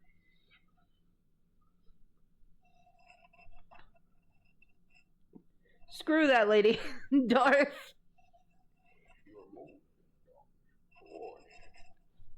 You're so silly. Dudes who are sitting in their basement in their fucking Dark Throne shirt talking about how they're the only one that's not a poser and they're true kilt.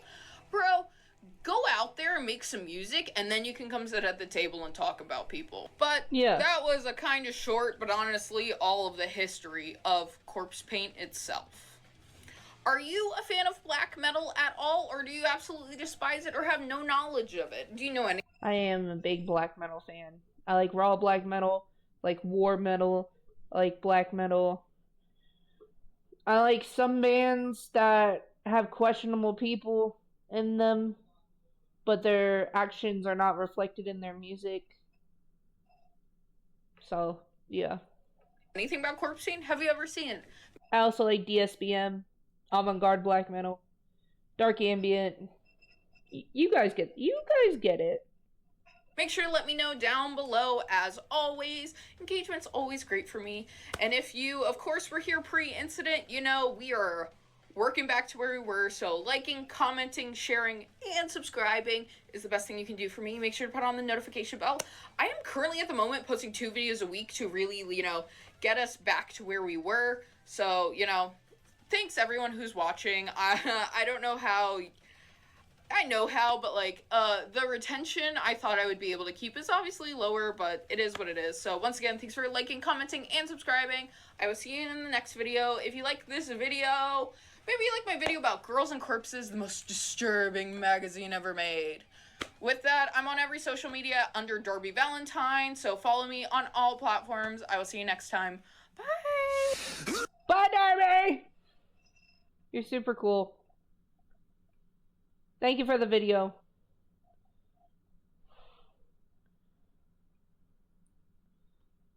It's good to have you here.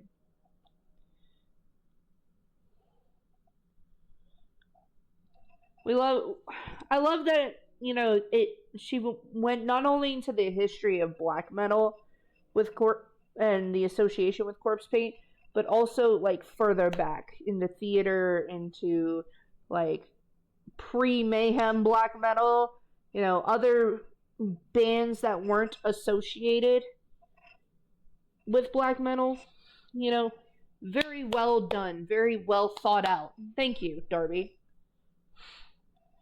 All right. Also, go to subscribe to Darby Valentine if you get the chance, because she deserves the love for, you know, the stuff that she's putting out. She's a tattoo artist. She is a goth, a Luciferian, super chill. We love her. All right, so the next part is a music reaction. This is by Screwface John. If you don't know who Screwface John is, he's a big rap reactor, but he is also a rapper himself. I found out about him back in my days where I had just learned about country rap. And he was beefing with Ryan Upchurch, which that's a whole can of worms in himself. Upchurch used to be funny on Vine, and then he started making country rap music, but he's a huge addict now and has basically rejected all of his friends. Anyway, that's how I found Screwface John. Screwface John does some really good reactions with breaking down bars and understanding flows and everything. He's really good at what he does.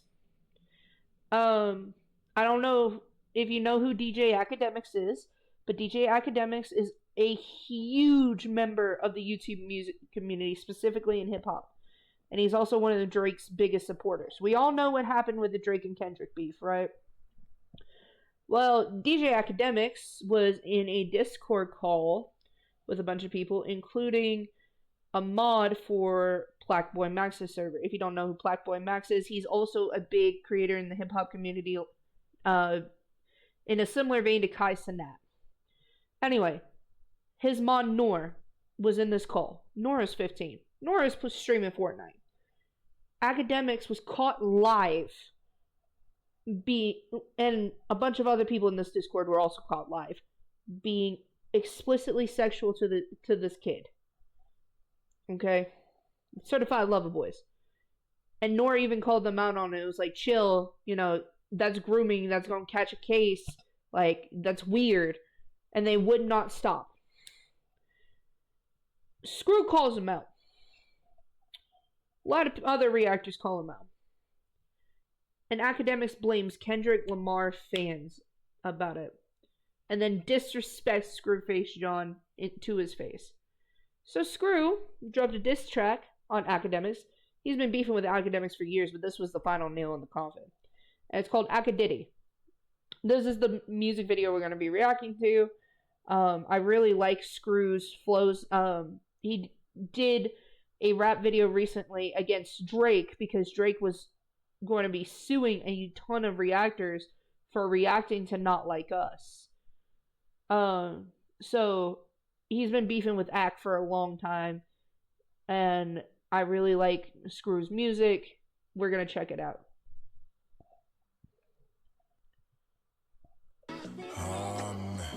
Oh man. Not Like Us is fire. Exactly. That oh man already tells you what you need to know. Oh shit. Listen. He's pulling references from Not Like Us with the SO Watchlist app, and it's pinpointing in Academics' room in this album cover. I bring you the final installment of what we're now referring to as the autopsy. We're not taking our foot off these sickos' necks. We're packing up anyone who messes with kids. Please help spread awareness of this problem. Tweet hashtag Akadadi and I will retweet everyone and follow the first 50 people I see. I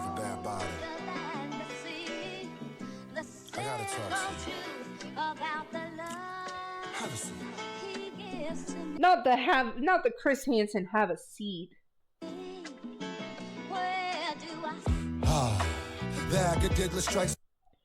Oh, turn on closed captions for lyrics. Thank you, Screw. Thankfully, I already had him on. I wasn't expecting to actually see your face here. The Acadidla strikes again. Goodbye, my friend. It's like the last scene from Mice and Men. Let's slow it down for my revenge. She about to die again. This ain't the type of bridge you try to mend. First farm words. Oh man, this ain't the type of bridge you try to mend. Me again, what kind of men go sexualize a child? Or you was trolling? These the type of jokes that make you smile? That is a good point. You were trolling, so you're okay with making jokes about this kind of shit? It's sickening. He's 15. Is that your type of style? How you can't tell that boy was uncomfortable? I wanted to box you down. Maybe. Yeah, like he was giving clear cues he was uncomfortable.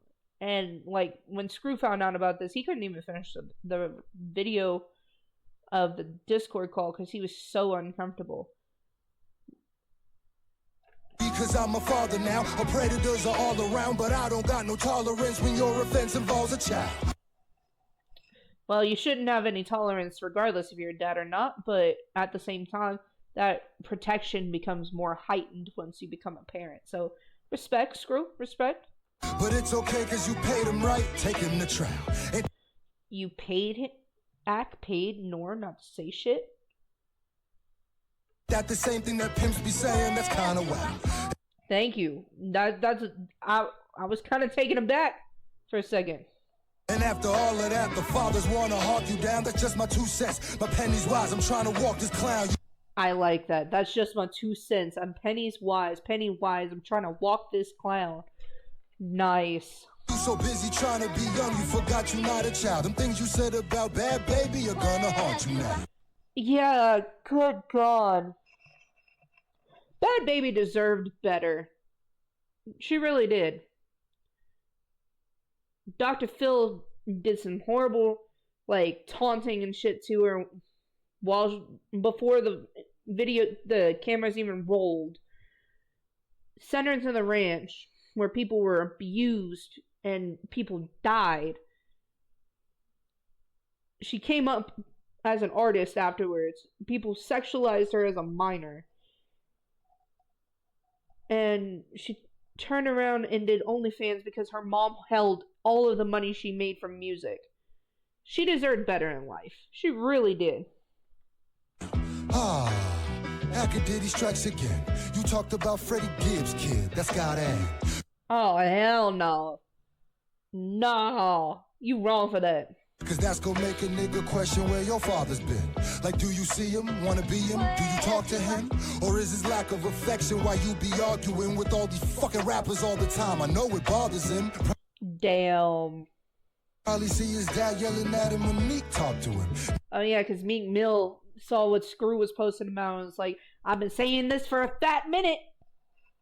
Now we gobbling Drake cause of daddy issues, obviously. Told us he was sexually trolling. I was like, fam, Saucy Santana trolled you when you cried on cam. Exactly. That kid acted more mature than your whole camp. Damn, let me find out Nora's more of a man. And it don't matter if he a boy. What kind of excuse is that? You don't see the abuse in that? Ain't that how Lil Boom got snatched? Yeah, Lil Boom got snatched for a similar fucking behavior.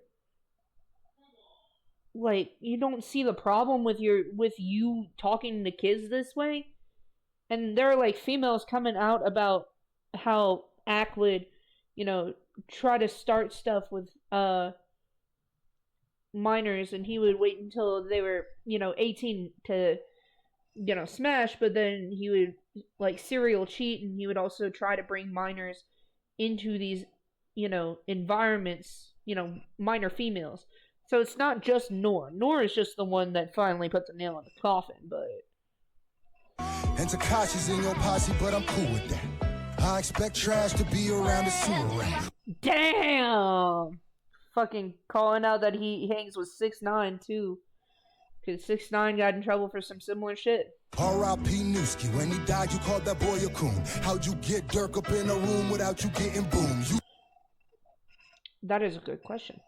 You blew up of disrespect, laughing at the wars of feuds. Niggas getting mortal wounds. Why you getting all the views? Don't apologize for war on Chirac, that's not the move. Yeah, for real. I've seen the War on Chirac videos. And they are beyond fucked up. Like, how the fuck are you gonna make fun of a situation like that with Chicago? Like, take it down. If you really gave a shit, take it down. You know it generates revenue. If you really sorry, take it down. That's what you not gonna do. The alcoholic strikes again. Hennessy's really your enemy. It is not your friend. Damn. You need the shit to speak your shit, but when's it all gonna end? It's like your whole career, you just been on an awful bench. You all Damn, calling out his drinking. awful cringe, and we know all your friends conditional. They say you had to pay your ex to stick with you. It's pitiful, it's lit for you. You had to pay your ex to stick with you? What kind of bribery bullshit is that? That's abusive as fuck. Great got you buzzing like a little bee. Shit, and all it costed was your credibility. Nipsey said that you was gonna self-destruct literally. The fact that he ain't here to see us really killing me. R.I.P. Nipsey. Nipsey was fucking goated. Damn, I hate it had to be this way. Till I think of what was Zia said. Nasty nigga, your downfall is our joy. And now it makes sense that your favorite rapper's the boy. Nobody really likes you, my nigga, let's not be coy. They don't choose you, they just use you, let's put it all on the floor. If nobody ever told you, I'ma tell it to you raw. If you ain't exploit a war, we wouldn't know who you are. Damn, Screw is just fucking punching him. He's on the ground, just mink, with these bars, bro. Now the problem is you built too many enemies for sure. Is the money really worth not going outside anymore? Cause you scared some little boy from Chicago with little toys who's mad that you laughed at his dead uncle when he was 4? Damn, and an apology is frivolous. When you was in your 30s when you did the shit, you was preying on his innocence. You know your legacy is villainous. When they tell your story, you'll be feeling this. Cause you ain't famous, dog, you infamous. And maybe no woman wanna give you kids, but if they did, what you did would get you sick, bitch. Even if they didn't, you still should, man. I mean, Screw is called out Act for a lot of shit. He's called him out for abusing women, for predatory behavior, for disrespecting other reactors, other creators, for, you know, making profits off of traumatic events politically and morally. Everything is election. You know how these niggas be.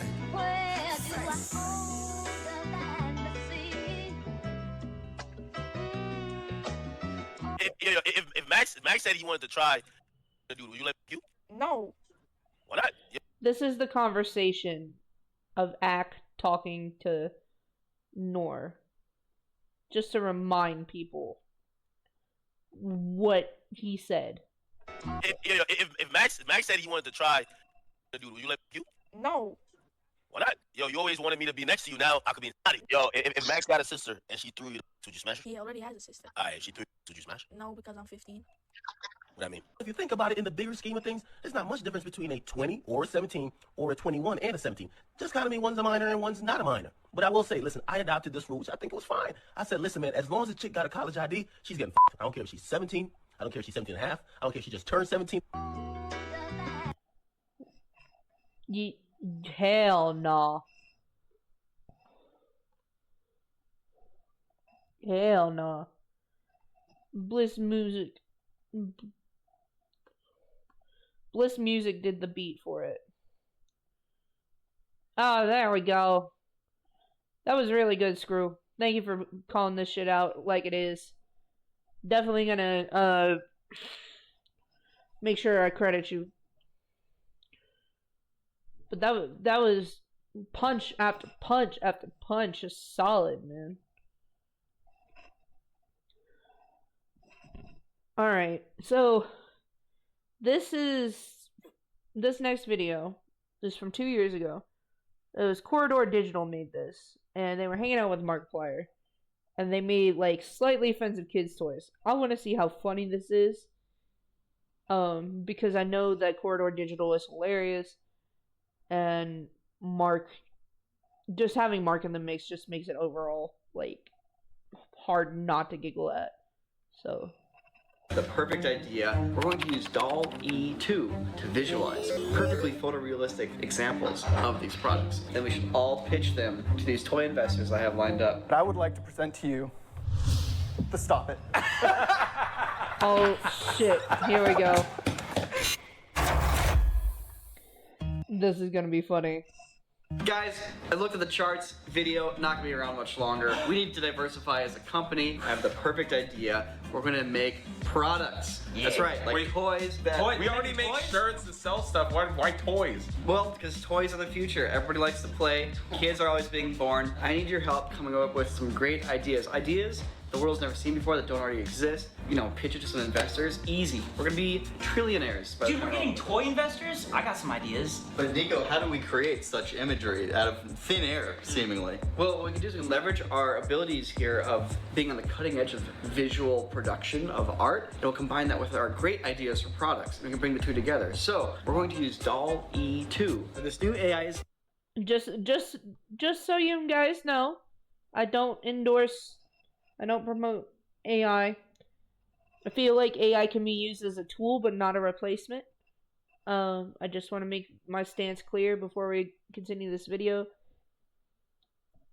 so that y'all know where I stand with AI. Nuts. Basically, it combines one AI that judges if text matches an image and another AI that generates images, allowing you to write complicated inputs and then get an image that matches what you wrote. The results are almost photorealistic, so I want us to use DALL-E 2 to visualize perfectly Yeah, perfect for the video playing right now. Thank you for the hydrate, Sokka. Going to do that. Examples of these products. Do you guys have any products that you've been like yearning for that just don't exist? I have something very bold. Our kids, teaching them to swim, it takes time. It's tough, it's challenging. But what if there was an element of fear and danger in the water? What if we put mechanical sharks in the water to teach our kids to swim faster? Mechanical sharks in a pool with children. You might want to put full size, because that seems to work. That actually works very well. Oh, that's...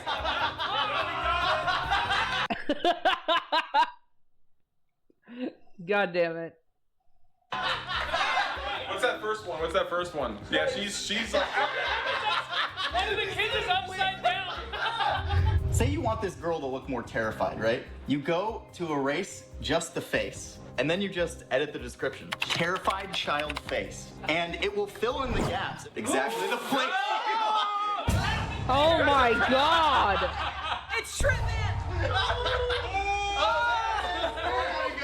Alright, let's go hard, alright? A Jack Daniels pacifier. Oh. For children. For babies. What the fuck? Oh, there she is! That's exactly what we're looking for. It comes with a little bottle of Jack Daniels so you can drink. No, it's not actual whiskey in there. It's just to like for the lifestyle, you know. Jack Jingly. Jack Jingly. I mean, maybe you could clear up the label more, but that's all we need. Nailed it. First try. Perfect. I think we should pause here. I think we should all go and make some awesome products. Then we should Jack Stinky. all pitch them to these toy investors I have lined up. One of them happens to be Jordan. Yeah, surprise. I have a side gig. Really? Yeah, I'm big time in the toy industry. I didn't know about this. Oh yeah. I'm surprised. Are you qualified? I'm more than qualified. Are you qualified? That's my question. Well, we'll have to find out. We're gonna make the toys that everyone else are too afraid to make. The toys that the kids demand. We're gonna be real, all right? We're gonna be real. Everybody else is fake. We're gonna be real. I'm gonna make the toys that... Nah, at that point, I'll just be jack shit.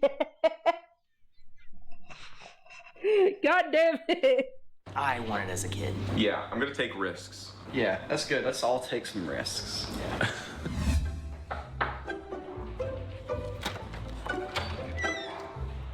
Hey there. Excuse me? When you got there? Oh, well, I heard you guys are doing pitches, and I have a very spectacular pitch here today. Excuse me. What the? Matt, I understand that you think that you have the best pitches around town, but boy, do I have a product for you. Well, I can't wait to see what is in there. I'm scared, actually. Oh, wow. Oh, okay. Wow. Look at these. What is this? Well, these are Vessies, my friend, and they're today's sponsor. God damn it, not the sponsor. I thought this was gonna be a toy. Jack Jingly, Jack Stinky, Jack shit. Oh my god.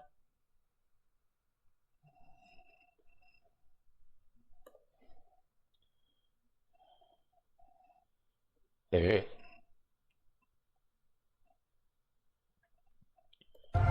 On this episode of Shark Bank, 5 investors enter the waters with dreams of becoming the next big fish in the child toy industry. But which shark will bite? Damn. Jordan Allen is not new to the game. He exploded on the scene, quickly making his billions with inventions like the Baby Bolt, the first all-electric shock collar made for Jesus. kids by kids. As a YouTuber, Mark ruthlessly clawed his way to the top of the game, destroying anyone who dared get in his way. But the fame and fortune... I might use my femboy charm to stream VR chat sometime today. Well, have fun with that. couldn't drown out his life's true calling. Mark arrives today, hungry to leave his own mark on the industry. Damn. Mark! Our first inventor has ideas he believes will revolutionize the toy industry, and he's not just blowing smoke. Hi, my name is Nico. I'm an inventor of many great toys, and I can't wait to share these opportunities with you. So, you may not know this, but I actually had a big hit back in the 90s. Our cigarette accessory for Barbie, but then federal regulators stepped in and shut it down. It's time to update the image, right? It's time to bring it to the modern day. So I want to present to you the Barbie Vape Kit. Ooh. Barbie Vape Kit. Now, we've been Oh in my talks God. with Jewel. They have a package for kids they've been working on. These vapes are also disposable. That way you have a guaranteed incoming money stream. I was even thinking about a subscription pack you can do, so you're getting new flavors. I mean, they're not actual vapes. They're not actual vapes. Just be clear here. He thought of everything. Just toy vapes. Of course. Will the Barbie exhibit signs of nicotine withdrawal at the right times? You know, will Barbie start like attacking her friends to get their vapes out of their hands? Is that going to be a thing? That we leave up to the child's imagination. I don't like that answer. Personally. Okay. I got more. Kids love doing the jobs that their parents do, right? They love doing important jobs, like being a firefighter, being an astronaut, very important jobs. Well, you know what's also an important job? Flight crash scene investigator. Kids also love finding things, puzzles, things like that.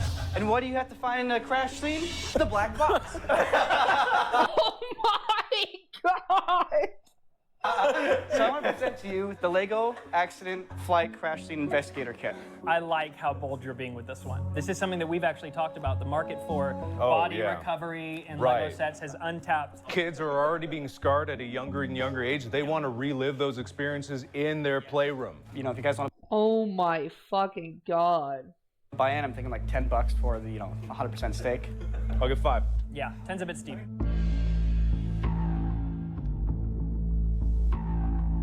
Deal. Congratulations. Thank you. What a Go deal. back faster. Nico walks away from this deal with a whopping $5. Now the only crash scene that needs investigation is this terrible deal. Our next inventor has a bag full of rodents and a dream of a quieter tomorrow. Hello, everyone. I'm a bit nervous today because I'm in the presence of such industry moguls as yourselves. Now, you're a new parent, fresh baby, right out the oven. Avery. We can't do song requests if we're doing reactions.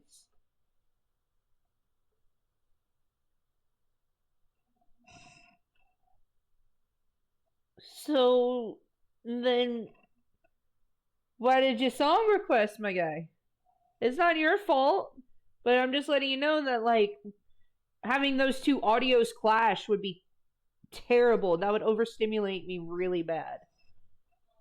And the baby's nice enough, but it comes with one major problem.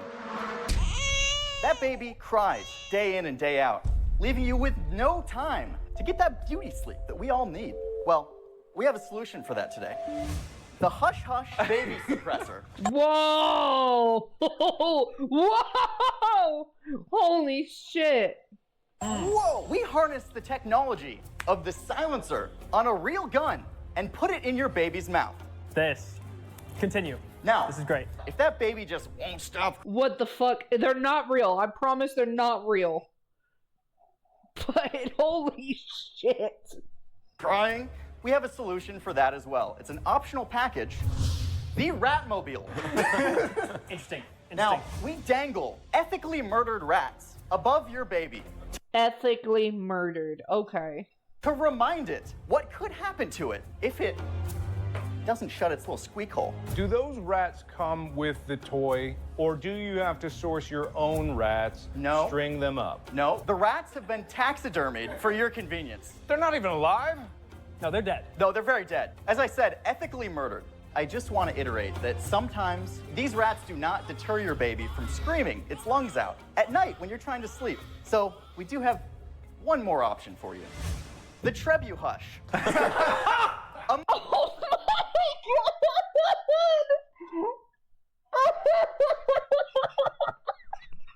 The Trebuage! Holy shit! Oh my god!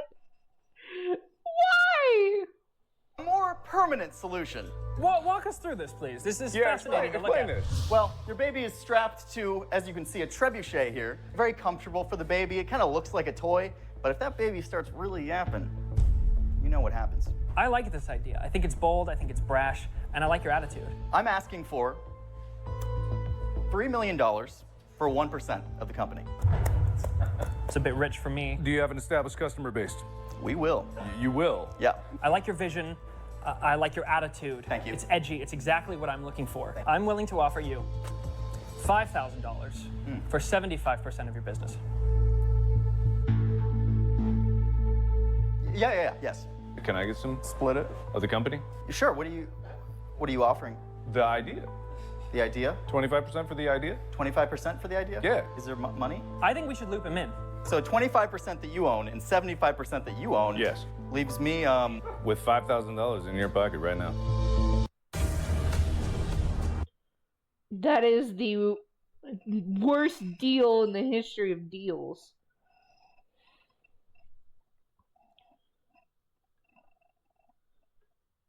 That is the worst deal in the history of deals. Well, you know what? That's $5,000 I didn't have. So thank you very much. I appreciate your business. I'll take it. I'll take it. Thank you so much. Thank you so much, all of you. That's legally. I passed our handshake on. Like that. That's good. Matt skillfully negotiated himself out of 100% of his own company. Matt states he has no plans for the $5,000 and is scared of the dim future he's created for himself. This next inventor is really weird. For real, like, really weird. Hi, my name is Ren. Sorry, I'm a little nervous.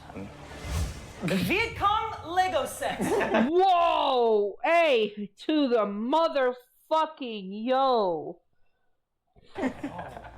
Wow. There's more. There's multiple sets. They all come together. And this is a play on words because they make holes in the ground. And the Lego set accurately reproduces that experience of... Next, we have the Funeral Home Dollhouse. New with hyper-realistic toy coffins. Wow. Pretty realistic. I would die in that. I would die for that. We use patented wax technology for these dollhouses. It will not melt in your mouth. That's good. That's great delivery. For the kids who want to finish the job, we actually have a new addition to our lineup of dollhouses. Now come bundled. Is this a working? It is working. Okay. But at a scale. So you'll only be shocked and not... It's more like a tickle, we like to say. This is fantastic. However, I do have to say we did have another invention in here that had a Lego partnered set. I know. How are you going to compete with getting a Lego partnership when there already is one? I do not feel that these markets coincide in a synergistically effective way. I don't know what that meant. Yeah, it lost me too. That was great. Thank you for your time. What, you don't want us to buy? By what? Please, I'll pay. He's not selling. I'll pay 50,000. Pay for what? 100,000. 150,000. I will give you 1 million now if you shake my hand. Can I think about it? No. No. Yes. I will Yes. give you 2 million if you think about it. Think about it. That is a lot of overstimulated conversation. I'll tell you what, I'll just go home with you. Forget it. We don't need to go You like can that. come to my house. I'll come with you. We'll get the paperwork figured out later. Don't even worry about it. Well, blank check. You seen that movie on Disney? Yeah. Yeah. He the had 90s? a slide from his room. Shake my hand. It's a done deal. What about my... It's a done deal. It's a done deal. Ooh. As I said, thank you for your time. Wow. Wow. Bravo. Ren walks away from the table with a massive $2 million payout while giving up nothing. When asked how he felt about the remarkable deal, he responded with, good. Damn. Our next inventor wants to go viral, both socially and medically, with his collection of inventions. So I'm obviously an inventor. That's why I'm here, thankful for it. First and foremost, children, they crave attention.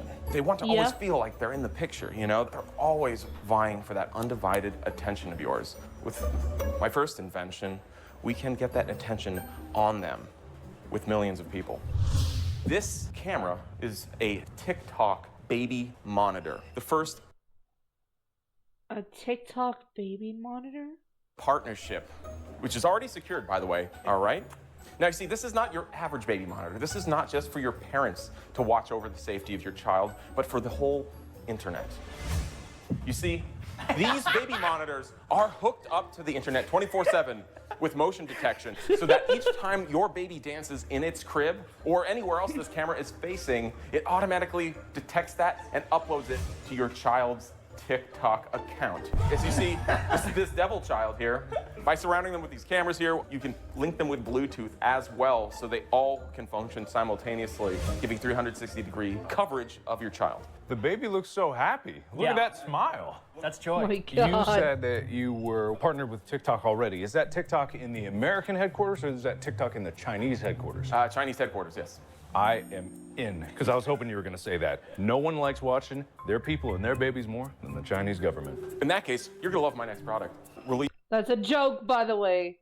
Releasing hopefully just in time for Halloween this year. We have our very own Batsuit playset. I have a question. Yeah. So this is in the same vein as those candy gummy set. What do you say? Releasing hopefully just in time for Halloween this year. We have our very own Batsuit playset. Huh?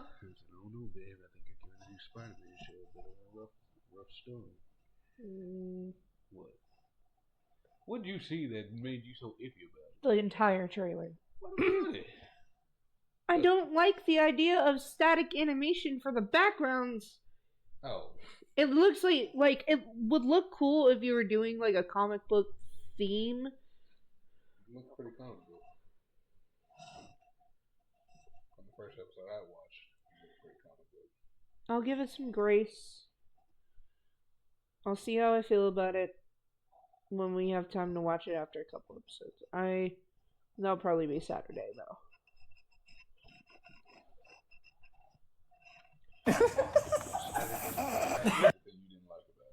Huh? Static animation is the only thing you didn't like about it.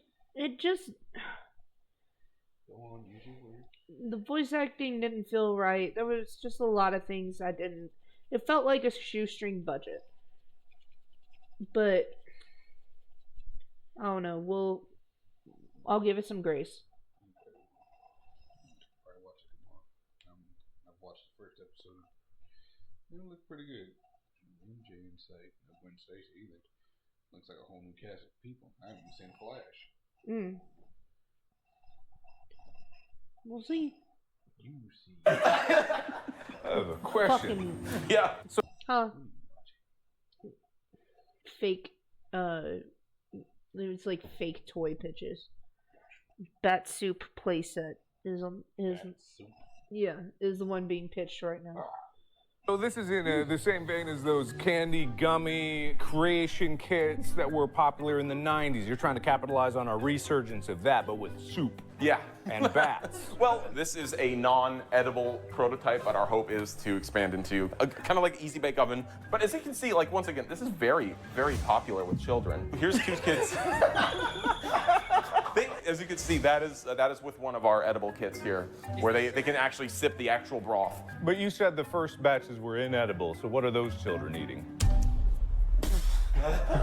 Beats me. I just sell the product. I was there for the shoot, you know. Concerning. Slight concern, or I guess red flag here. It appears as if the children are changing. If you just look at his eyes. Well, yeah, What's wrong with his eyes? He just blinked at the wrong time. You know, sometimes you blink in the middle of a photograph. But once again, these are images taken in our lab. They're more for research purposes than advertisement purposes. So you have children in a lab? That's fair. Are you laughing at these poor kids? No, I'm What's wrong with excited you? by the idea. I see his passion. I love it. I love your vision. I'm asking for $10,000 for half of everything you saw today. Obviously, if we go into business together, it's important that we get to know each other a little bit. And so, why do you have a little bit of blood on your back?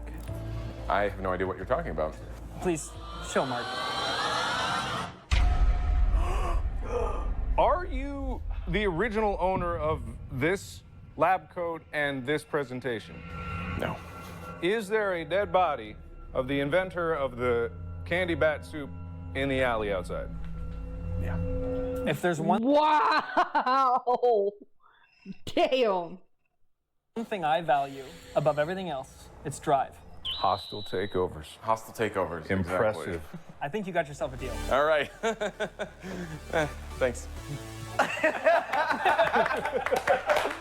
Sam's understanding of social and medical virality nets him a cool $10,000 with our shots today.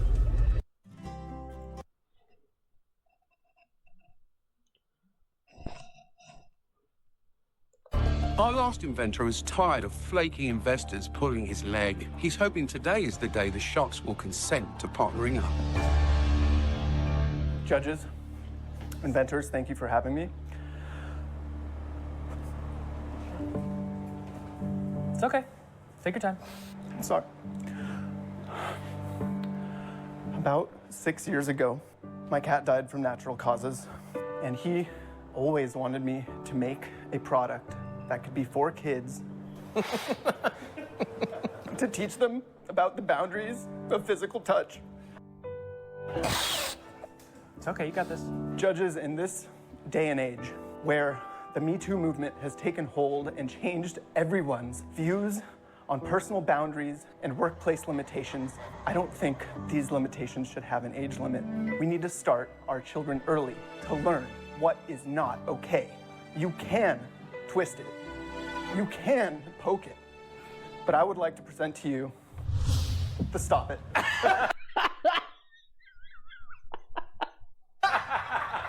Oh my God. This is the first ever interactive children's toy that will teach your child what is okay and what is not.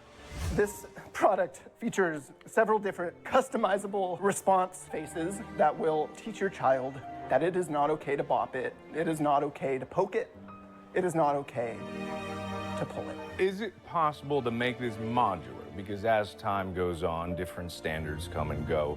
So let's say remove bop it when the social norms have accepted that that's unacceptable, and replace it with something like flick it. This, Mark, is why I would love you to become an investor on my project, because I feel like with those ideas that you're bringing to the table and our injection molding, we can really make something beautiful. It's like I'm not even here. I'm gonna steal your ideas. I'm gonna use 3D printing instead of injection molding. Your patents won't hold up in court. They're all mine now. Welcome to the industry. Oh my God. Nick's invention was stolen by Mark. Ironically, he could do nothing to stop it. Damn. There's so many inventions here, things I never would have thought of, things that I have already thought of, things that leave me with questions like, where did that baby go after it gets trebucheted? The Stop It is fantastic. Design-wise, ethical application. I am worried about how many times you can really play with that before it gets a bit old. But I think we're sleeping on the tick-tock baby camera. Everyone knows you got to get your social media handles claimed early. If you can automate that process, get them used to being in front of the camera and making content every day, bro, then the sooner you can get them started on their journey to the top. But you know what sticks with me the whole time? Barbie's first vape. I wasn't sold at first. I really wasn't. I had ethical concerns about it. But there's so much to build off of it. If you liked what you saw, there's a little button that lets. This was such an insane video. My sides fucking hurt. Everybody committed to it really well.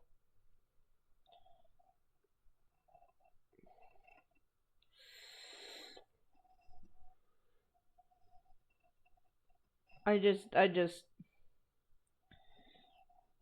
man, I need to fucking go back to that.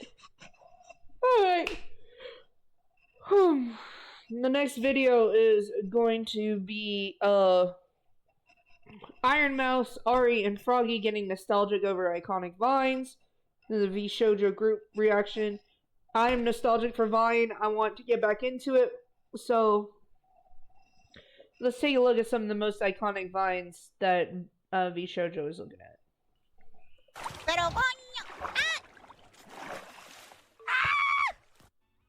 They did it to shut us. Are you back on this, Froggy? I'm making a Photoshop file for Zen. Oh. Piano. I just want to say, Mousie's new model looks so good.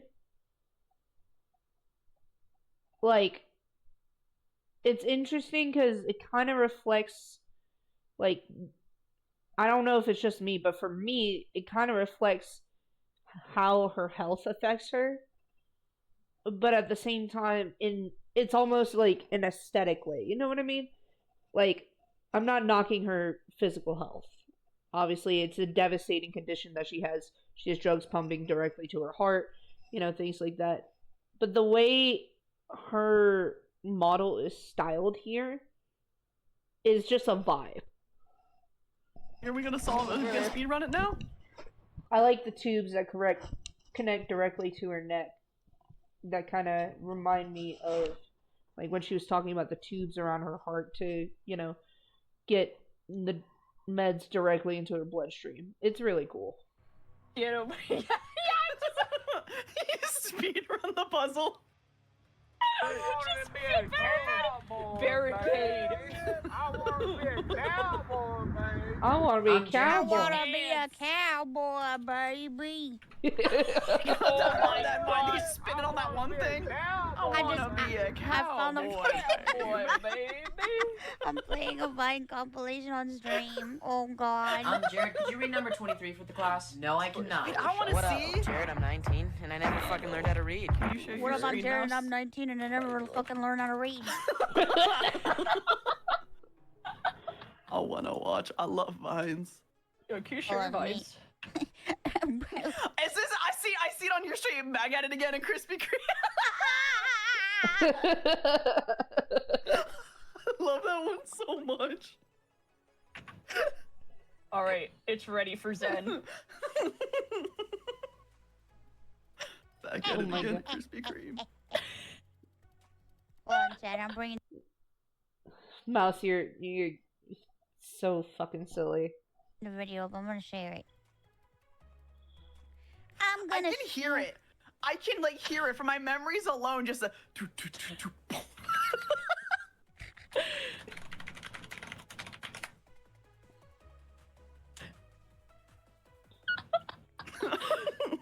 Oh right, hold on. I gotta dip for a hot minute because we have to finish one more subathon goal today before I'm allowed to play Conan. What? You have 10 minutes. I have to compose a tweet with chat. I have to let chat compose a tweet for me. You have 10 minutes. Okay, I'll see you in 10 minutes. Okay. We get to watch Vines. We get to watch Vines, not her. Can you see my screen? Yeah. Don't pay attention to the way that I have it set up, okay? My shit's broken. I see nothing. My I will comment nothing. is beyond broken. I have to fix my OBS. I love this. It was pretty bad. Chat. I want to be a cowboy, baby. You want to be a cowboy, baby? Cowboy, baby. Jared, could you read number 23 for the class? No, I cannot. No, I cannot. What up? I'm Jared, I'm 19, and I never fucking learned Learn how to read. Back at it again at Krispy Kreme. Oh. No matter how big, the VTuber is still scuff. Exactly. My mango. No, it's a blow up. And act like I don't know nobody. I love that one. I still quote that one. I can't get over his fucking teeth. And then act like I don't. No, nobody.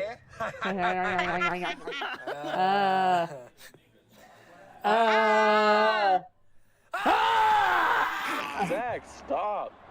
Zach, stop. You're gonna get in trouble. Zach, stop. How did he get the police call? I feel like back then, like, it was weirder. That tooth pain be crazy, for real. Also, this human bop it over here. This human bop it is hilarious. I feel like back then, like, it was weirder to do shit like that in public. So when people were recording, people got really scared and thought, "Oh my God, there's a guy on drugs and he's like taking everything. Help!" Zach, stop. Zach, you're in trouble. No off-topic questions. Because I don't want to. No, permission Not denied. That's an permission off-topic denied. questions next. You have been stopped. That's me when I stream, to be honest. You have to stop.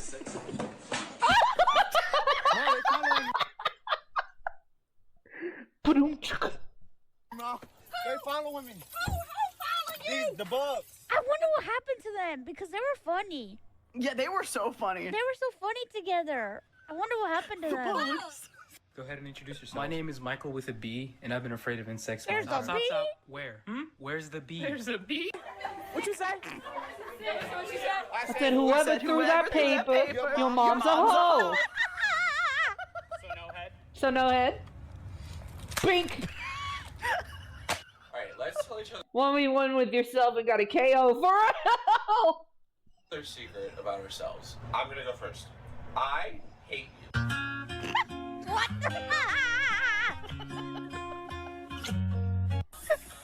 His booty hurt. Oh, sorry, I fell asleep. No joke. This one with the person walking away. That's literally me with my parents. Oh yeah, Mousie's like using a walker now, if I remember correctly. Holy shit, just waddling around. Oh man. I do that on purpose sometimes around Kuro, just to fuck around. He has leg issues, so he kind of has his own little like limp going on. But sometimes he'll be, when he's trying to run away from me, he'll be like, "I'm waddling!" Just fucking book it. If you don't hate your best friend, can you even love them? Exactly. My parents. That's literally me with my parents. Doing weird shit. Like this. What the fuck? Oh, sorry, I fell asleep while I was waiting on you to make me a sandwich. Waddle waddle to the very next day. Bum bum bum bum bum ba-da-dum bum. Go back to sleep. Go back to sleep. And starve. And starve. Damn. Fuck you. Damn. The Nene. Oh my god. The bro hit this for no reason. Caterpillar rave.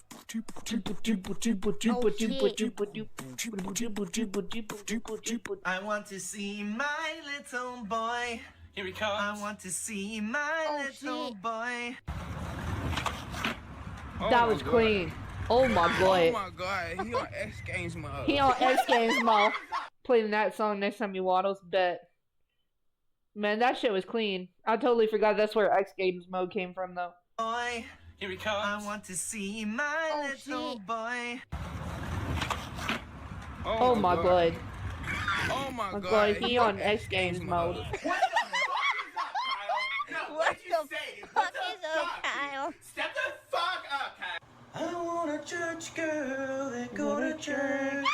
can read her Bible. I like that laugh.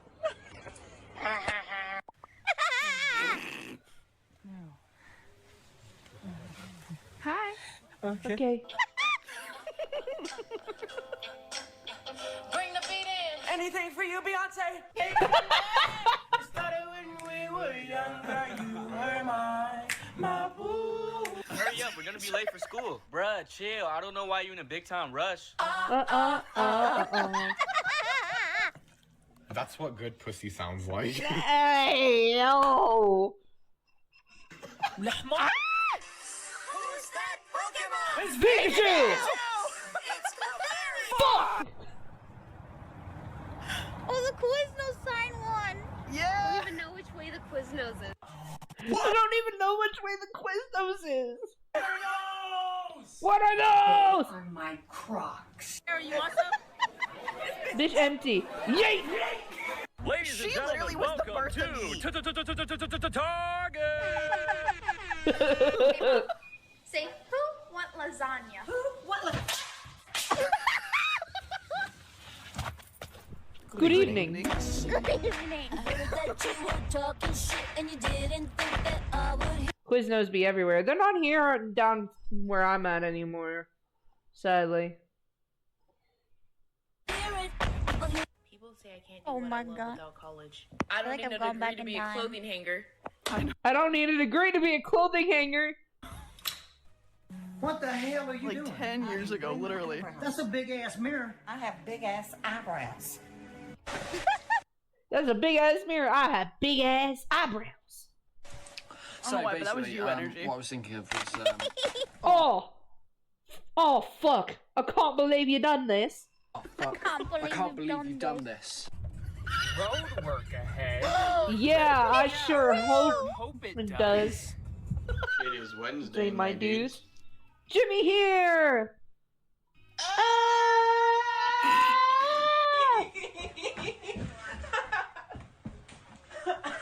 Ryan. Country boy, I love you. Bruh.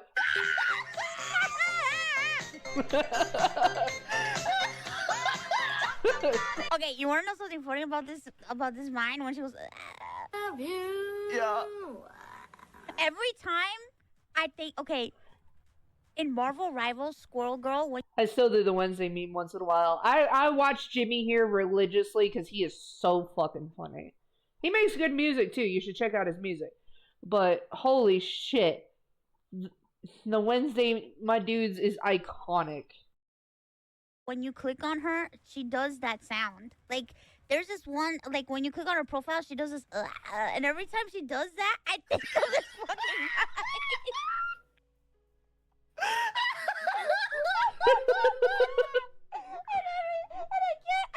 I can't listen to her without thinking about this fucking line every fucking time.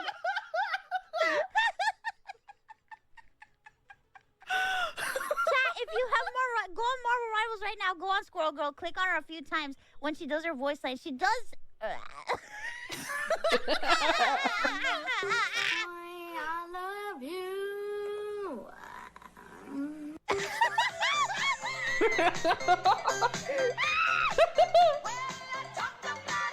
Whoa! Hurricane Katrina.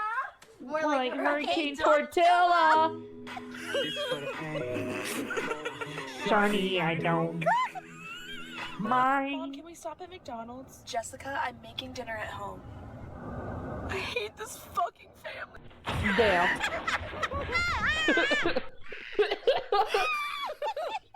God damn it.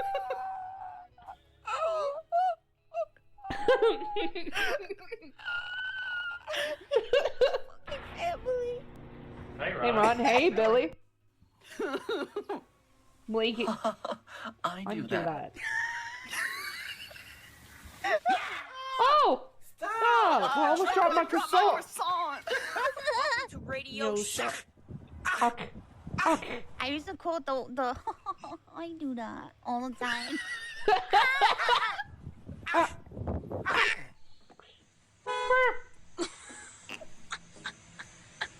again. Do it again. And they were roommates. Oh my God, they were roommates. Shut the. God damn it, Lenore. I have something to tell you. What is it, honey? I got an abortion. Fuck with me. I got the power of God and anime on my side. Wait, Oh yes, wait a minute, Mr. Postman.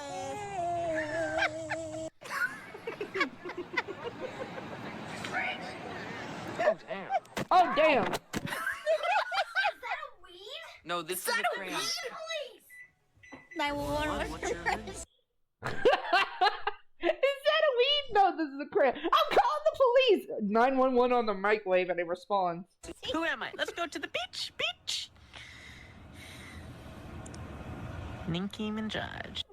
Ninky Minaj. Marlene, your speech was so good. Oh my god, I didn't even like try. It was just like improv and Oh my God, why can't you just take the freaking compliment? We all die. You either kill yourself or get killed. What you gonna do? What you gonna do? I'm in my mom's car. Broom, broom. Get out my car. Not the breathing compilations. Oh, they're so funny. Oh my god, this one used to give me such like. This one gave me like anxiety. Oh my god.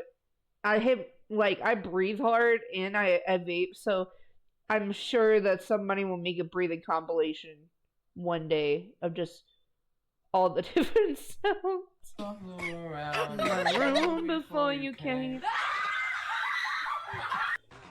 Get out my car!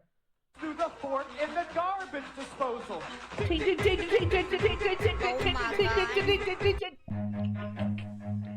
Run. Supper gives you all your daily nutrients, like 0 grams of trans fat, and oh my god, cholesterol. Hey, I'm Oh my god, cholesterol. I thought you were American. Dad, look, it's the good Kush. This is the dollar store. It's a dollar store. How good could it be? Oh my god, is it good? This is the dollar store. How good can it be? Hey, how y'all? Did you fucking dog, bitch? It don't A bite. bite. Yes, it do. What the Fuck, Richard. What the fuck, Richard? Why are you running? Why are you Oh my running? god, I used to watch movies. Sure, the you fucking, may be oh my verified on God. Twitter, but are you verified in the eyes of God? What the? What were they called, Chat? Do you guys remember? Ooh, Way to go. that's my opinion. I watched that movie. Oh, that's my opinion! Was I 10 minutes? I don't know. We were watching Vines. Can you say hamster? Fuck this shit, I'm out. Hamster. No, like you this mean shit, it. That's my opinion! That's my opinion! No, Hamster. can you say hamster like you mean it? Like hamster, you know what I mean? Hamster. Hamster. Okay, thank you. Okay, thank you. Mouth just said So I'm hamper. sitting. Barbecue sauce on my titties. No, that's perfect. That's what I needed. On my titties. You better watch out. You better watch out. You better watch out. You better watch out. Oh shit. That's a fat rat. Is it real? Oh shit. Is it real? Love yourself. Love yourself. I thought you were Bae. I love that guy. Turns out you're just Just fam. fam. Oh wait. Hey, babe. Happy 1 year. I'm 27. 27. Oh my god. Look at all those chickens. Wow.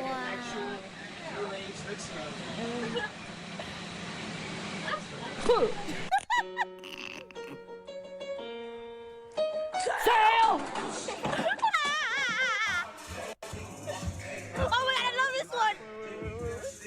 Wow. Wow. Oh my god, I love that one so much. It's like one of my favorite ones. Wow. way she hates that. Wow. Get to Del The Taco. taco. They got a new Free thing code. called Free Free Shavagadu. Free Yeah, That was legitness. That was legitness.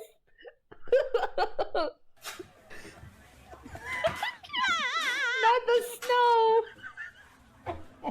Put a Michael Jackson song over that, and I promise you, it's gonna be it's gonna be super funny.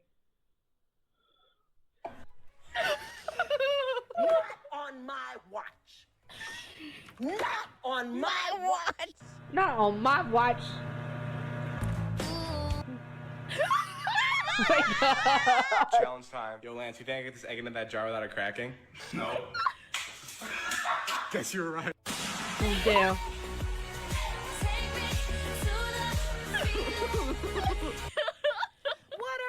Why don't people just vibe like that anymore? They're called my sandals. They're called my sandals. So bored. I wish Ryan was here. Hey guys. Ryan! Love you, bitch. Love you, bitch. I never gonna stop loving you, bitch. Harka still says that to Doing me. it a hot tub, 5 feet apart, cause they're not gay. Oh my God. I brought you myrrh. Thank you. Murder. Judas. No. No.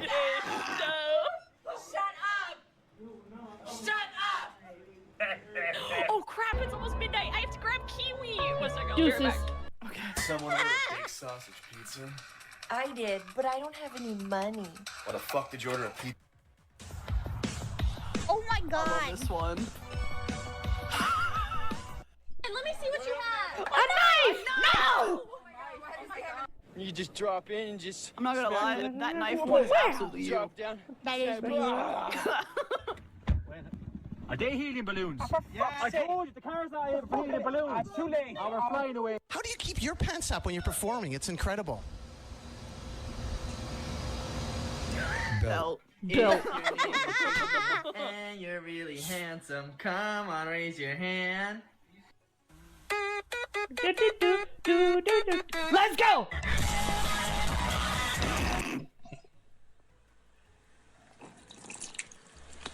Can I just say something? Bongo Cat revitalized a lot of Vine music. Changed my mind. Hello. Hello.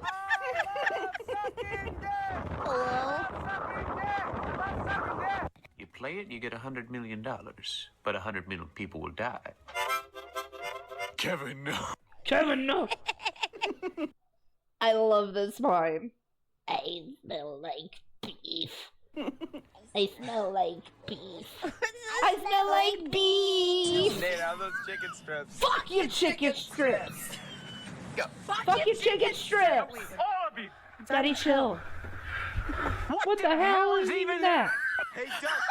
You're no good, Duck. You never be shit. You're just like your father. Yeah, go ahead, pull it through. What the hell is even that? Thanks, bud. You're all going to hell. Goodbye. Goodbye. Wow. Oh, man. All the memories. The memories. The memories. That made me feel old. Made me feel so old. Wait, I feel old now too. Stop! Stop! Stop it! Does it make us old that we recognize them or that we laughed at them still? Both. Damn. I feel old watching this, right? Hi, Zelmox. How you doing? Gotcha. Both. Definitely both. Dun, dun, dun. Thank you, Mousy, for the fun vines and for reliving those moments. How you doing? Alright. So the next video is about an hour long. I'm gonna make myself something to eat. You just call him Zelmops? No, it said Zelmox. It could be better. Been a long day. Do you want to DM me about it? You can always message me. Oh my god. Kuro! You can always message me about what's going on. Kuro! Baby! Come here! I didn't know what the meaning of this atrocity is. I haven't done anything. You've done something.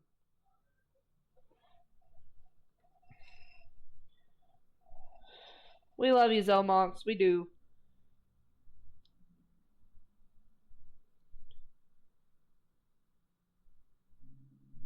What is the meaning of this?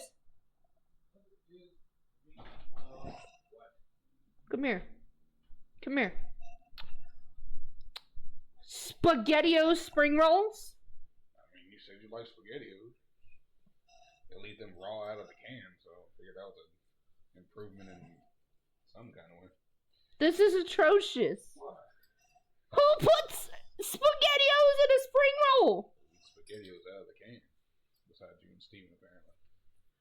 That's less of an atrocity than spring rolls.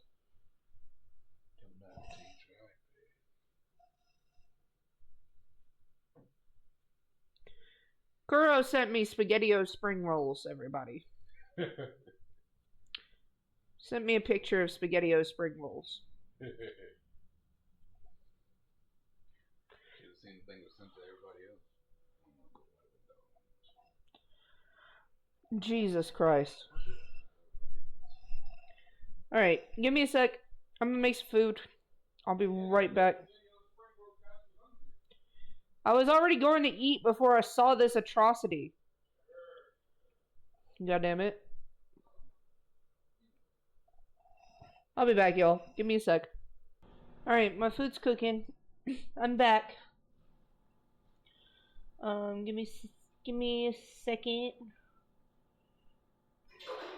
This is an hour-long video. This is the disturbing album covers iceberg chart. This is by Snorky. This is going over all genres. There may be some explicit topics talked about in this video, so I'm just giving you guys. I'm just giving you guys fair warning. But yeah. Feelings of happiness and joy, playing with our emotions as we listen along. Songs can produce many different feelings depending on their style and genre. At the same time, mainstream music would often feature songs that are catchy, upbeat, and easy to listen to make people almost addicted. A lot of mainstream music has too much trendiness for my taste. Like, I do listen to artists who are mainstream by sales alone. But, like, with new artists coming out with music and then immediately gets on the radio, it's just literally the catchiness that gets people hooked. I like things with depth, emotion, and meaning. I'm not like a lot of people, I guess. I know that most people with an inch of media literacy can kind of relate to me, but that doesn't necessarily mean we like the same genres of music either.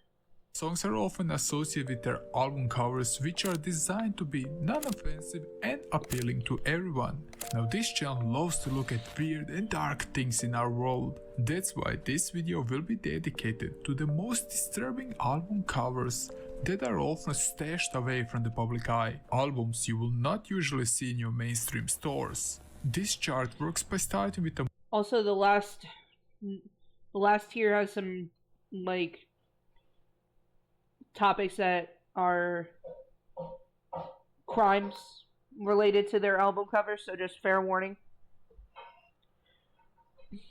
The most obscure mainstream covers, and slowly, over time, diving into obscurity, followed by disturbing stuff you won't see anywhere else.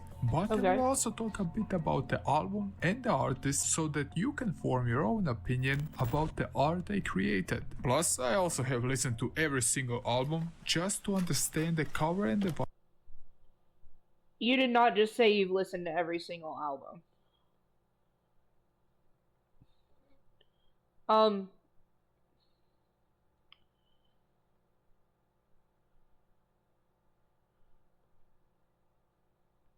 you're not joking, right? You have Pseudo Scorpion in here. Please don't tell me you've listened to Pseudo Scorpion, because that's okay. I'm gonna hear you out, but you with the fact that you listen to Pseudo Scorpion, you kind of worry me. However, I do like your channel. I've talked to you personally about the Plague Moss situation, so just keep it a buck. Listen, I don't advise anyone to listen to that album, but if you did, I mean, it's not illegal, but still.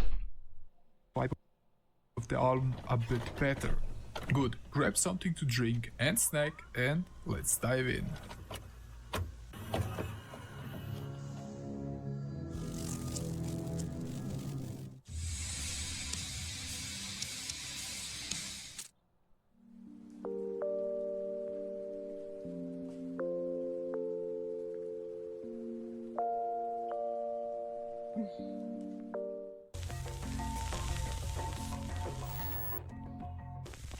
I had an in utero Nirvana shirt that had like the full display of the dissection. It was a good shirt. I liked that Nirvana shirt.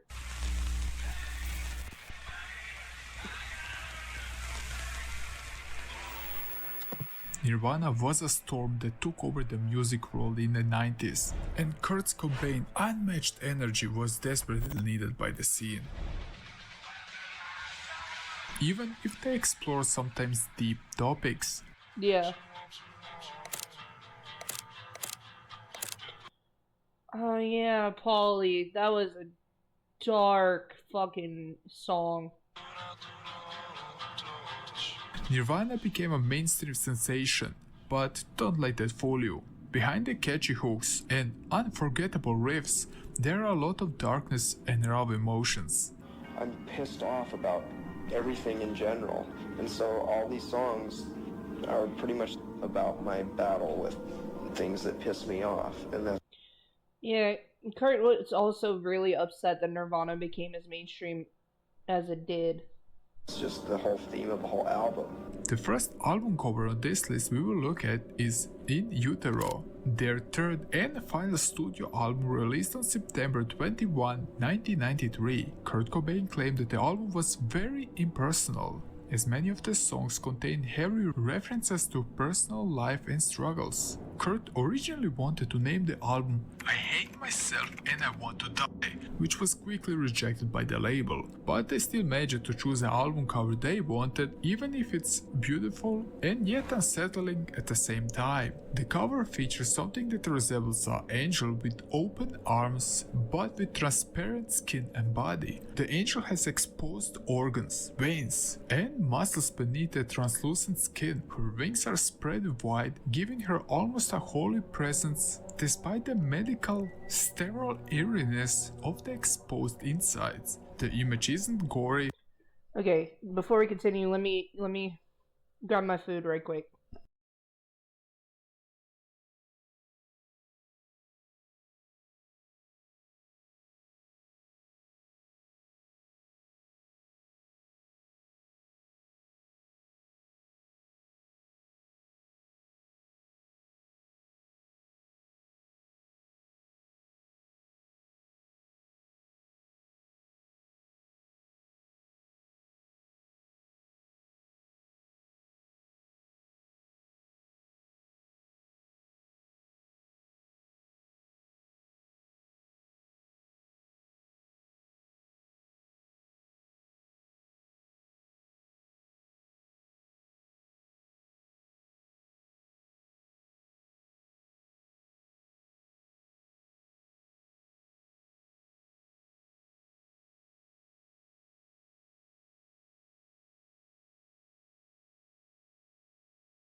Alright, we're back. My bad, y'all.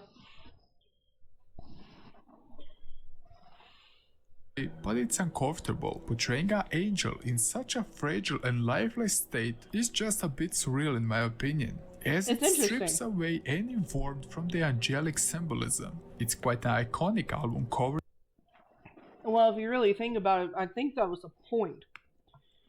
With the nihilism that Kurt Cobain experienced, there was no holiness and no happiness attached to the album, you know what I mean? That deserves to be on this list. And just a quick fun fact here, some retailers even censored the back cover of this, which featured models of fetuses arranged in a collage style. All of it was my idea, except for the large woman. It was just, he just happened to film her one day when we weren't there, and it was incredible. I mean, it turned out so great. Here are the Beatles! I don't know if there is a possibility you never heard about the Beatles. Even if they are not my cup of tea, saying that they were quite popular is an understatement, they were a world phenomenon. They are widely regarded as the most influential band in the Western. There are so many conspiracy theorists that believe that, you know, certain members of the Beatles are still around, you know, that it passed on, that there's a lot of conspiracy around John Lennon. Like, the obsession with the Beatles was so fucking huge that it still permeates in a lot of our culture today. Music world. They would often combine music styles ranging from folk to psychedelia and hard rock. Now let's go to 1967 when they released their album called Yesterday and Today. At that time the Beatles were at the peak of their popularity, but despite the album being good, it wasn't their best work. And something that definitely didn't help was the album cover, which caused quite a backlash for the band. The original cover featured the Beatles dressed in butcher clothing, surrounded by decapitated baby dolls and raw meat. Yeah, that was pretty bold for the time. The photographer was a bit of a surrealist, you know? Apparently they wanted to create a satirical commentary on the butchering of their albums by Capitol Records, who would frequently chop up their UK releases into US only compilations. Why are you also horrid snobby? Oh, We're not horrid snobby. Yes, you are. No, we seem that's your version. In your mind, because we're not flattering you. But the problem was that the public perceived the cover as gruesome and tasteless, especially as they had a cheerful expression on their faces, which gave the album cover an unsettling vibe. It got out in America when there was some kind of fuss. And when you really think about it, it's almost like the album cover tries to send a message about animal treatment and not record companies. And this was actually so bad that on June 10 the same year, the record company initiated Operation Retrieve, recalling all the LP copies and promotion materials just to replace this problematic image. The total cost for this replacement was $250,000, which is like $2.3 million in 2024, which wiped out the company's initial profit. But let's go to something a bit more unsettling. We really got into it, and that's how we felt, yeah.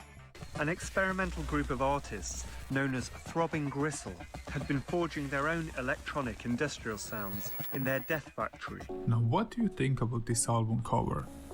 Now at first glance there is nothing ominous or weird going on, just four band members casually chilling on a cliff.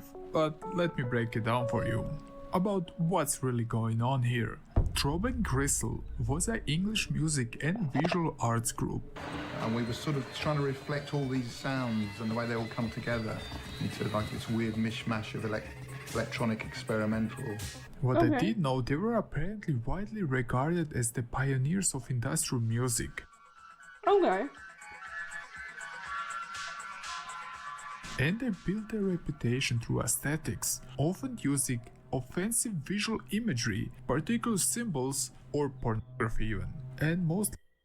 Well, considering that they are like a pioneer of industrial music and also mentioned like power electronics and stuff like that, it wouldn't be surprising that they use like imagery like that. It's to send a message, as most alternative music genres do. It's a public stunt, I guess. Grim. Yeah, it was grim. It was very run down. Back to the album. So, what's disturbing about it? Well, the location is. The picture was shot at Beachy Head, England. The cliffs in the background are actually the highest cliff in whole Britain, with a height of 162 meters or 530 feet. Now, the height of the cliffs plus the remote setting made it an ideal spot for people who want just to their life journey. Damn. So they picked like a Yeetus Deletus location for the photo. The chaplaincy team who come up here in all weathers, 24 hours a day, 7 days a week, and save people's lives by intervening when they need it most, right on the edge. Estimations of numbers of annual deaths at Beachy Head vary from 20 to even 30 a year, and it's ranked as the third most infamous spot related to suicide besides the Golden Gate Bridge in San Francisco and the Akikohara Forest in Japan, which is an absurdly high number when you think about it. That almost 30 people a year commit here suicide. That's the sole reason why this cover is on the list. It's deeply unsettling when you know about the context and its depictive nature, and this album cover is a perfect way to show us that something that at first glance looks pretty normal and chill is actually quite disturbing. But don't worry, we will also dive into the gruesome stuff, just wait a little bit. Okay. And prepare your bucket. We were never punk. We're not punk. We were industrial. We're an industrial experimental music band. This album is called Daytona. Here with the song If You Know, You Know, Pusha T. Finally, we have a rap album on our hands, and I tried my I will admit, I haven't heard a lot of Pusha T's music. best to include different types of music on this chart, as this chart slowly started to turn into a metal-based album cover chart, and that's something that I really wanted to avoid. So let's talk about Daytona. It was released in 2018 by Pusha T, and it features a few big names like Rick Ross and Kanye West. The album features, like every serious rap album, sharp lyrics about society, and it was beautifully accompanied by Kanye West's minimalist production. People really embraced. Huh? It is 3:46. Why?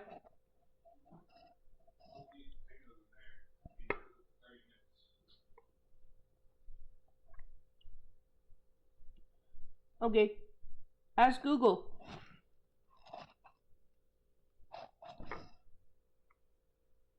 This album, and it was praised by the fans. On the other side, the album cover was a double-edged sword. Many argued whatever using this image was artistic commentary or insensitive exploitation. Perhaps this blurry picture doesn't give you much context, but let me tell you about a few more details about this photo. This is this related to the Daytona pew-pews? It's an actual photograph of Whitney Houston's drug-littered bathroom taken in 2006, reportedly. Oh, okay. Gotcha.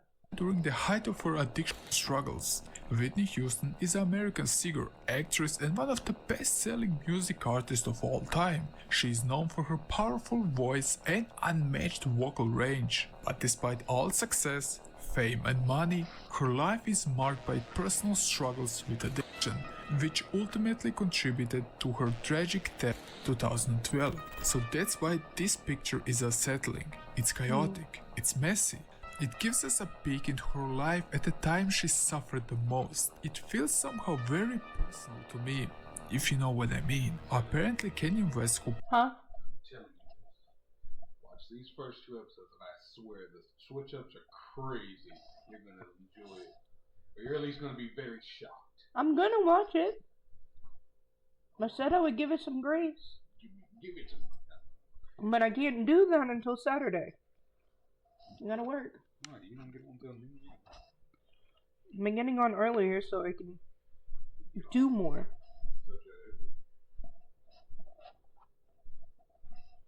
Play more games, react to more content. produced the album, reportedly paid $85,000 to license the photo just few days before the album's release. Is it ethical or immoral is something that I let you decide here, and this is only the start. Trust me, we will.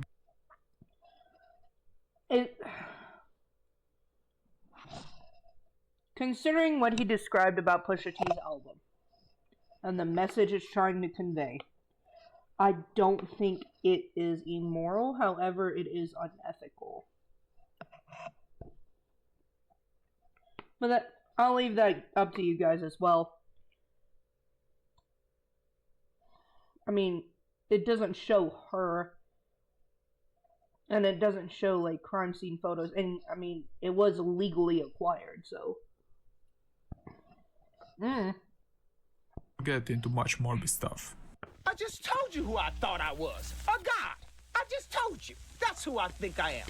We mentioned West in the last entry, so why not to continue with him? Kanye West is one of the most prominent figures in hip-hop. I don't think he needs a long introduction, but he is one of the world's best-selling music artists with over 160 million records sold. West has also won 24 Grammy Awards. But there is a reason why the public loves him, and that's because he loves to do controversial things wherever he goes.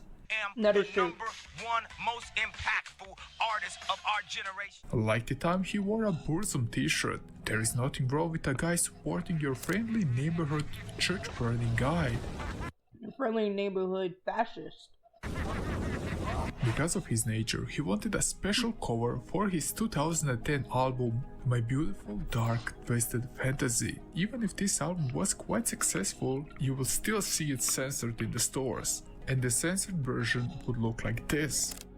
The original art cover was done by George Kondo, and it shows a surreal abstract paint of Kanye West lying on his back, and on top of him is like a nude female figure. And this woman has no arms, and it has a quite demonic expression with exaggerated features. What makes this picture a bit unsettling is the autonomy and the chaotic way how it was drawn. According to Kondo, West requested the original cover to be provocative enough to be banned by retailers as a public stunt. This cover is maybe more surreal than disturbing, but somehow a weird looking angel without arms grinding Kanye's legs is a bit disturbing. Or at least we can say his facial expression is.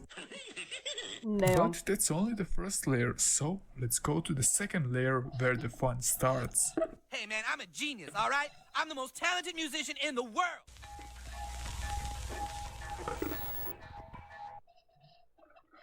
First tier wasn't too bad.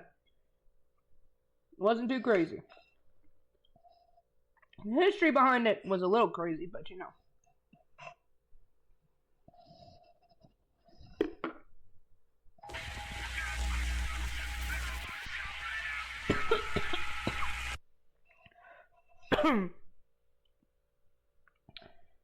Slayer's got a lot of controversy. As a Slayer fan, I felt obligated to put at least one Slayer cover on this list. And while Christ Illusion is great, and it was also the first choice for this entry, with the depiction of a mutant Jesus swimming in body parts is quite gruesome, Rain in Blood is a classic that deserves a spot due to the tracks featured and the amount of the detail the cover provides. Slayer is, if you didn't know, an American thrash metal formed in 1981, and besides Metallica, Anthrax and Megadeth, is considered one of the big fours of thrash and metal scene. The album's opening track, Angel of Death, was so controversial due to its lyrics about the Nazi doctor Joseph Mengele that it almost caused the album to be shelved, and the whole vibe of the album and the art style feels very chaotic, with demon figures, mutilated bodies, abstract horrors and satanic undertones. But this is what Slayer is about. The color Rain in Blood has such a terrifying presence. At least it did. Now, we could go all day about Slayer's, like, fascist, you know, influence, but at the end of the day, they are a good thrash metal band. We can't knock that. palette is mostly browns and reds, giving it a hellish medieval vibe. It's definitely one of my all-time favorite album covers, but the number one is still South of Heaven. However, because of the impact and the legacy the album had, plus all the tracks that are featured are quite morbid, I think it deserves a spotlight for the opening of the second layer. How the cover sends dark and disturbing vibes and dives into themes of war, death, and religious corruption is just a perfect way how the album gets along with the cover. The longer you stare at it, the more gruesome details you will notice. Art can be a reflection of society, but evil's everywhere, man. Everybody's got it. It sits really deep in everybody. Some people can't control it as much as others, but I think it's there. Guns N' Roses is an American hard rock band formed in Los Angeles, California in... I could talk about Axl Rose all fucking day. Guns N' Roses is a great band. But Axl is a dick. 1985, and since then they managed to rock the world with many hits like Welcome to the Jungle, Paradise City and Sweet Child O' Mine.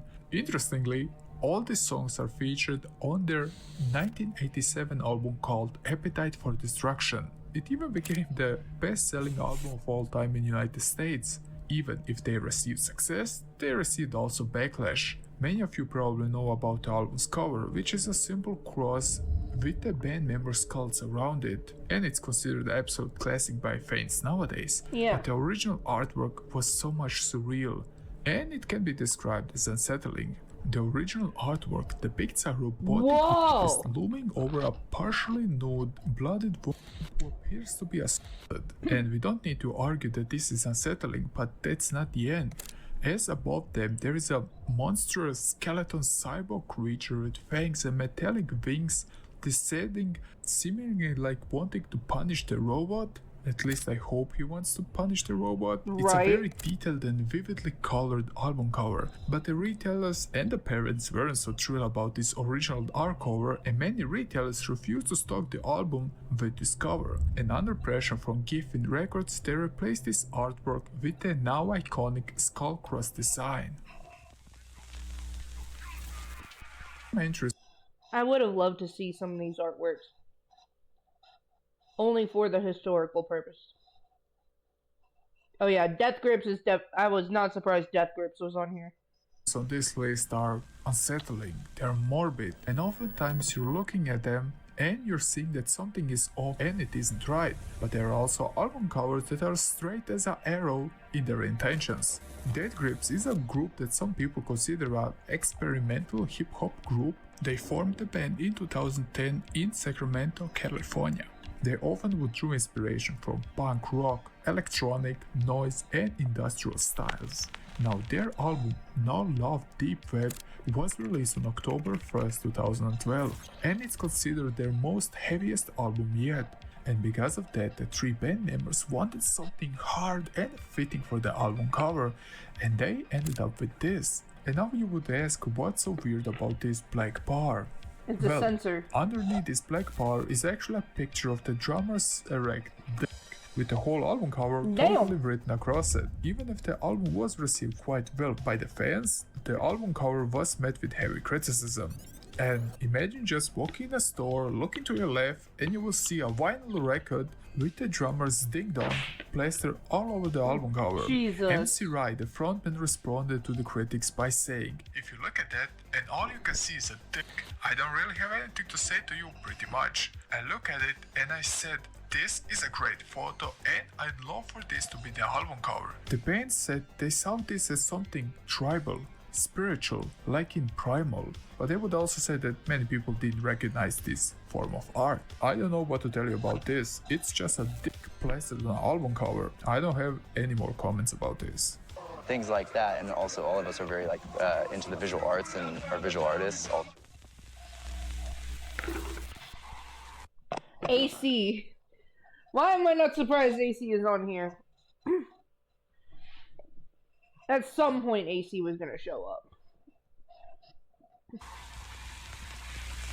I feel like this album cover needed to be included because of the absurdity it tries to portray, much like the last entry we covered. Animal Cunt is a band name that I can't even say on YouTube without risking the monetization, but I can tell you it isn't worth your attention, not because it's a grindcore album and I don't like them so much, but it's very in your face.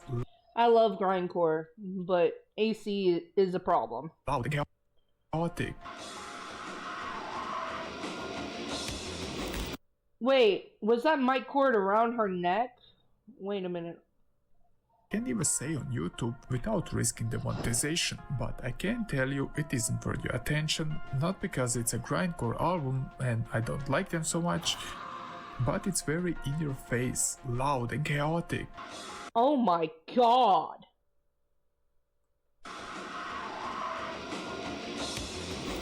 With just offensive flavor added to the mix. The frontman Seth Putman was known for its anti-everything attitude.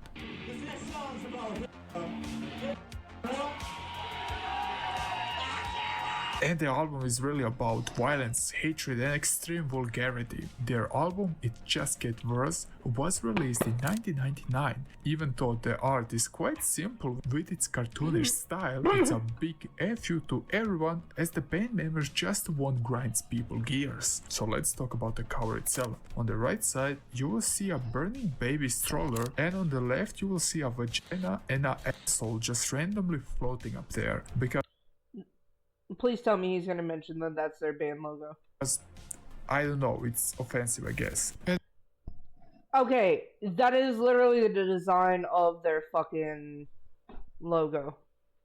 Editing snarky here, so the floating and the floating asshole actually the symbol of the band. So thank you. Back to the entry. And in the middle you will see a guy who is raping a girl who is beaten up and trapped in a medieval beheading device. It's so over the top, it's just ridiculous. This feels like a true work of an edgelord, and that's why I put it on the list, but I couldn't bring myself to put it any lower because it's just dumb and I don't see anything deep about this. So let's move to the next entry. And were you an asshole from the get-go, or did you have to work on it? For as long as I remember, I've been as a little kid, I was an asshole, so.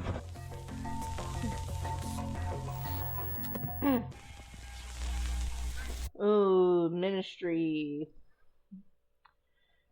We're gonna have some fun here.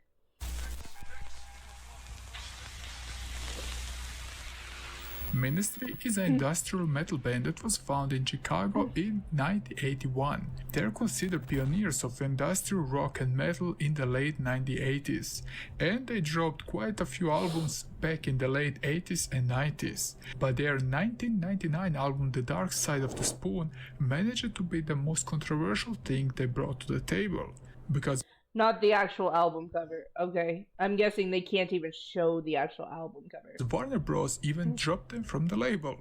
And sorry about the rhyme. Which later led to an extended hiatus in the early 2000s as the front member would spiral down due to drug abuse. So what's so controversial about this album cover? The Dark Side of the Spoon would feature less aggressive song that Ministry would previously produce. They say they wanted to branch out from the drug-infused records like... I am kind of sad that Warner Brothers dropped them because they were a decent band. The Mind is a terrible thing of taste and Falls on 69 to more unfamiliar territory. Also, it's quite obvious that the album's name is a reference to Pink Floyd album The Dark Side of the Moon, but we can also look at a spoon as something to dissolve hate. And they use this reference of a spoon because many of the band members were long-term drug addicts. The cover they used for this album depicts a nude, obese woman sitting in the front of a blackboard with "I will be God" written repeatedly on it.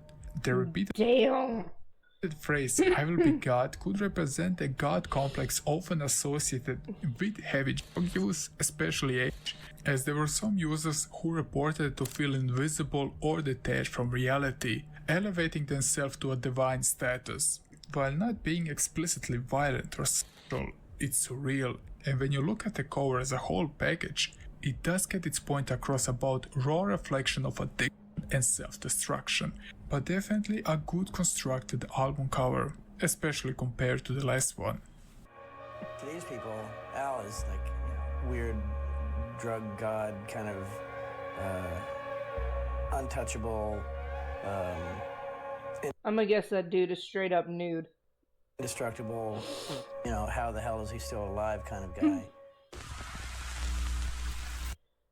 Yeah, that makes sense that this one is on here. Now, Marilyn Manson is no stranger to danger, and he is often well known for his obscure and weird imagery and songwriting. If you don't know anything about him, he's an American rock goth industrial musician. He's an artist who puts a lot of effort in his image and the creation of his art. The fact that he based his name on the actress Marilyn Monroe and the cult leader Charles Manson can give you a small indication of where we are going with this. There are many obscure things to cover about his career, but the one we will look at today is the album cover for Hollywood, In the Shadow of the Valley of Death, released with generally positive reviews in the year 2000. Now I also wanna go back to that year, as it was marked by fear and public outrage. And why, you ask? The album was released in the aftermath of the Columbine High School massacre, where yeah. Basically, they ran with the thing that these guys liked Marilyn Manson, and Marilyn Manson dropped an album. students Eric Harrison and Dylan Klebold shot dead 12 students and a teacher and wounded 21 others. Before committing suicide, national media would report that these perpetrators were wearing banned t-shirts during the rampage. A gang of kids wearing Marilyn Manson t-shirts got up a school or something live on Fox, and I was saying, oh, this is why, you know. So now I think that I've been blamed for about 36 school shootings. And how they are influenced by their music taste. 36. Jesus Christ. Marilyn Manson is a bad person for a whole litany of other reasons, but Jesus Christ. Being falsely blamed for 36 pew-pews? Goddamn. And also, they're known for the game Doom. By the way, if you... Oh yeah, these guys also made a Doom, well, they don't call it a mod, they call it a WOD, but they've made their own Doom game before the pew-pew, and one of them was like the exact replica of the Columbine High School. You didn't know, they recreated the whole school in Doom, which is a rabbit hole for another day. But back to the album.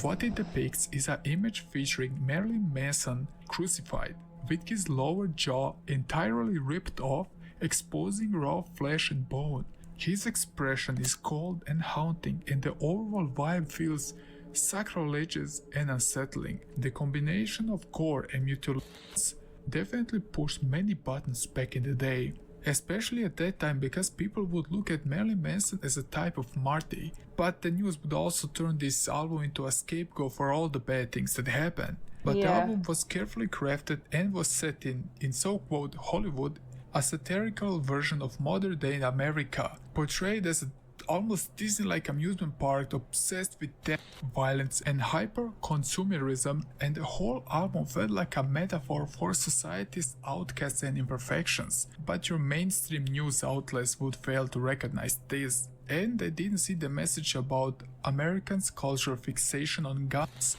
God, and government. But before we end this entry, I wanted to share with you a very interesting clip from Marilyn Manson about the Columbine shooter. Television in general, if you die and enough people are watching, then you become a martyr, you become a hero, you become well known. So when you have things like Columbine and you have these kids that are angry and they have something to say and no one's listening, the media sends a message that if you do something loud enough and it gets our attention, then you will be famous for it. Those kids ended up on the cover of Time magazine. The media gave them exactly what they wanted, and that's why I never did any interviews when that happened, when I was getting blamed for it, because I felt that I would be contributing to what I found to be reprehensible. You know what? As much as I don't like you for your current situations, 90s Marilyn Manson, you made a good point. Above. My ideas come from above. A higher source. Haram is a collaborative studio album by American hip-hop duo Armand Hammer and the record producer The Alchemist. It was Okay. released on March 26, 2021. The Alchemist is known for his dark and experimental production, and he's actually quite beloved by the underground scene, with people praising his style. The title Haram translates from Arabic to forbidden or sacred prohibition in Islam. The Alchemist Okay. also gained wide recognition for producing the 2000 single The Realest for Mobb Deep, which really helped him establish his signature sound. Now, the image they chose for this album was a close-up shot of two slow big heads. The first group who immediately called out this album cover were the animal rights group PETA, who call it Of course they were. But PETA wants to fucking showcase for violence, and they hurt animals probably more than any other group in the world. terrifying and cruel, and told the Alchemist he should change it and focus on the music and not on the shock value of dead animals. Nevertheless, the album was praised by the fans. It is raw and it's cruel, and pigs would often symbolize greed and corruption. But I think that two bloody pig heads deserve to be on layer 3, as I still consider that quite disturbing. I will be alive for a short time, but this energy was here before me and it will be here after me. Respect. Hi, Corpse Grinder. Welcome into the party. If you haven't looked at Cannibal Corpse, you should. Especially newer Cannibal Corpse. Chris Barnes, fuck Chris Barnes, fuck 6 Feet Under. I'm not gonna lie, I don't like Chris Barnes' attitude towards death metal at all. He thinks death metal is pretty much dead and that he's the savior of death metal. Bro, just stop. If you love heavy metal and have ever tried to dive a bit deeper into the heavier stuff, Cannibal Corpse has probably crossed your path. They're an American death metal band formed in Buffalo, New York in 1988. Even though they had very little radio and television exposure, they definitely managed to gain a cult following. The band's lyrics, song titles, and the album cover drive heavily on horror fiction and horror films. Many would consider their lyrics as Also, can we just talk about how Corpse Grinder is like just the nicest fucking guy? Like, he doesn't sound like it. He doesn't look like it. But this man will literally go out and like buy hundreds of dollars worth of plushies to donate to the children's like charities and hospitals. And he's just the chillest dude.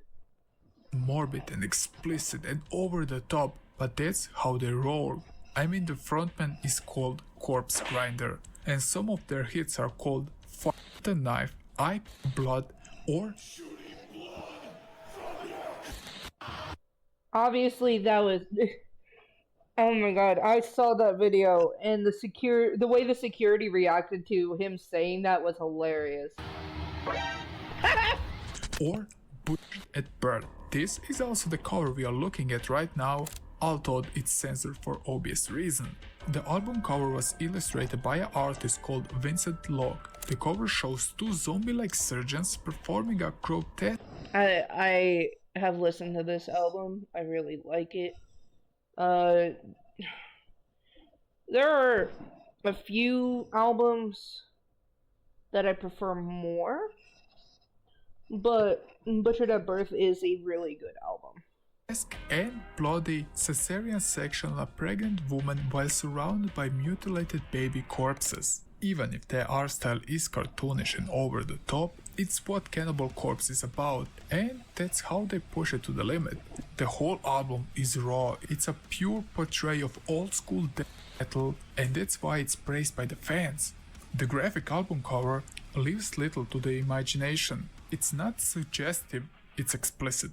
For many, it crosses the line from art into pure gore. I don't know. I can't really say I've actually been on stage or in the studio thinking about beating shit out of somebody or harming anyone, because I'm not violent, you know? Yeah. Just a fun-loving guy. And also, Corpse Grinder! He's like, I'm not violent, I'm just a fun-loving guy. I've never thought about the things that I think about. You know what? Respect that. Fun fact, this is why I use those special two surgeons on my thumbnail about the history of gore content, as from my perspective, they were the perfect fit. By the way, Cannibal Corpse was featured in a movie with Jim Carrey, Ace Ventura, if you didn't know. Thank you for the lurk, Zomox. I really hope you feel better, my guy. I really do. Oh yeah. The fact that Jim Carrey can do a death metal impression as good as he can is insane. Excuse me, it's Frank here. Jim Carrey likes Cannibal Corpse, by the way, which is why he got it on Ace Ventura. Thank you.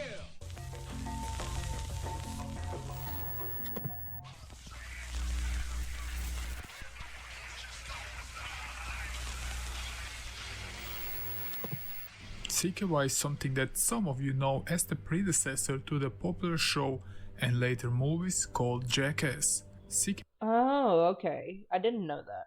CKY, or Cam Kill Yourself, was not only a series produced by Ben Margea, but it was also a band made by his brother. That's why the series and the band would feature each other's footage. Some consider the 1999 CKY album Volume 1 is a classic alternative metal skate punk album. If you grew up with Tony Hawk Pro Skater or Jackass, there is no way you didn't heard about them. Huh? 415? Absolute classic from this album is a song that I even listen today called 96 Quite Bitter Beings. The guitars are in your face, the drums alternately riding on the downbeat while the backing vocals switch back and forth with a chanting like wooing. It's gritty and raw like the cover of the album. It features a distorted image of a face, partially obscured, drenched in shadows, and combined with a red color palette. The design features that low-res aesthetic, really mirroring the vibe of the album. If you look carefully, you would see also a guy holding an upside-down cross, which is placed in his mouth to make the act of suicide, while Volume 1 doesn't feature the most disturbing cover out there. The eerie and haunting aesthetics and use of the cross reference as a shotgun are quite morbid in my opinion, and I think a good fit for this chart.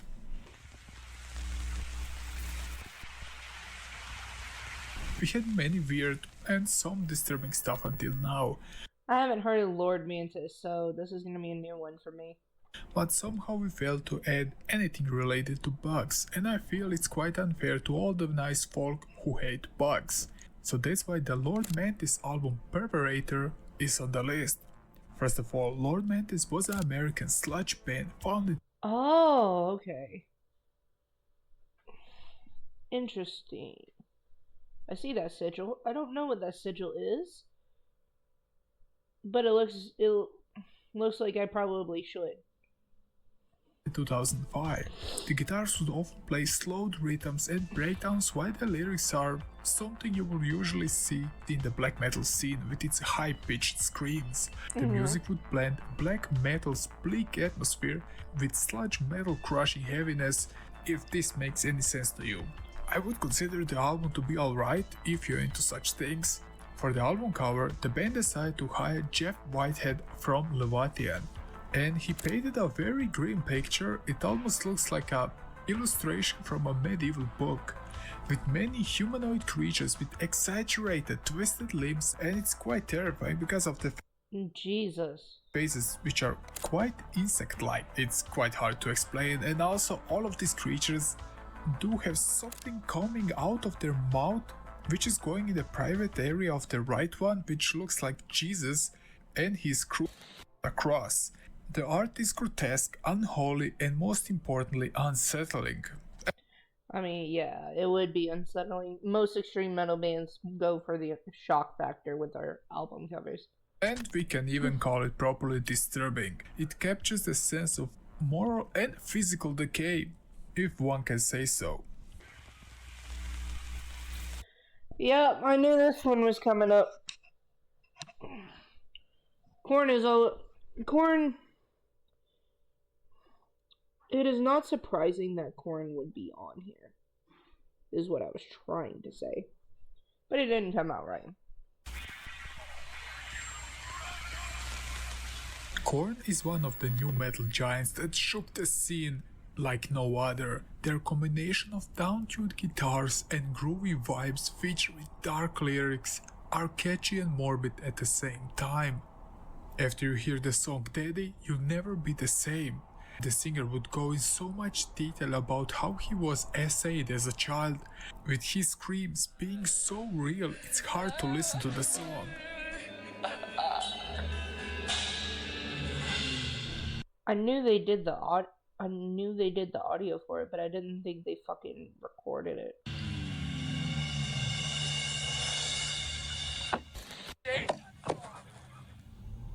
Because of such themes, they would also choose a cover that gets along with their style.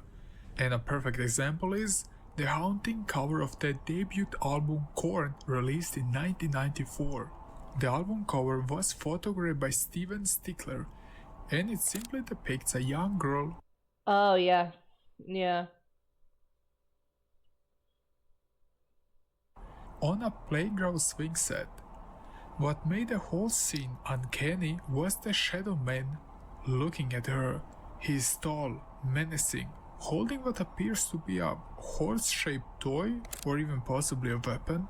The image is captured from a low angle, making the shadow seeming looming and predatory. This image isn't gory or even explicit, it's just unsettling, and it sends a very dark message about our society and how we need to watch out for the little ones because they are nowhere safe. It's not about my parents molesting me and any of that. It was about me being abused by someone else and my parents not really believing me, which I believe happens to tons of kids.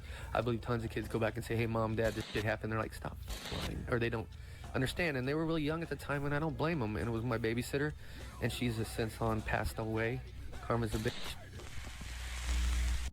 Yeah, I feel bad for Jonathan. He went through so much, and he did not deserve to, have that happen to him, but did not deserve his parents to ignore him. I know he's still going through the trauma now, but at least he's gotten some closure. This isn't just disturbing, but also quite sick, and that's why it's the perfect fit for this list, as this entry is quite unique, and I feel you know in which direction we are going. Yeah. But here goes nothing. Heavy Petting Zoo, known also as Eating a Lamb on the LP version, is the sixth studio album by the American punk rock band NoFX. It was released on January 31, 1996 through Epitaph Records. They are a quite popular band that gained popularity in the wake of the 1990s punk rock revival revolution.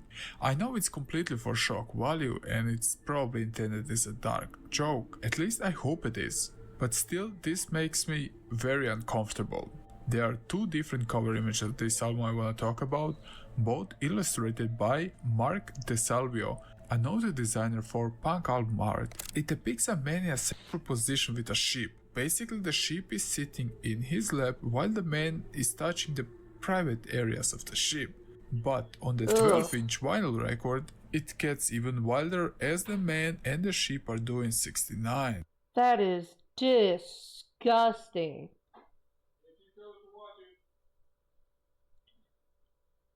I was not expecting that. Just freaking gross, and the fans weren't thrilled either about this. And that's I just want to ask what the fuck was going on in their heads. I don't know if zoophilia is a good way to promote your band, and that's a no. It is not. I don't need to tell you that this album cover is banned in many countries because of this cover. It was funny. Music's not supposed to be perfect. And that's the beauty of punk rock. You find that funny? Most punks would fucking beat you up over that shit.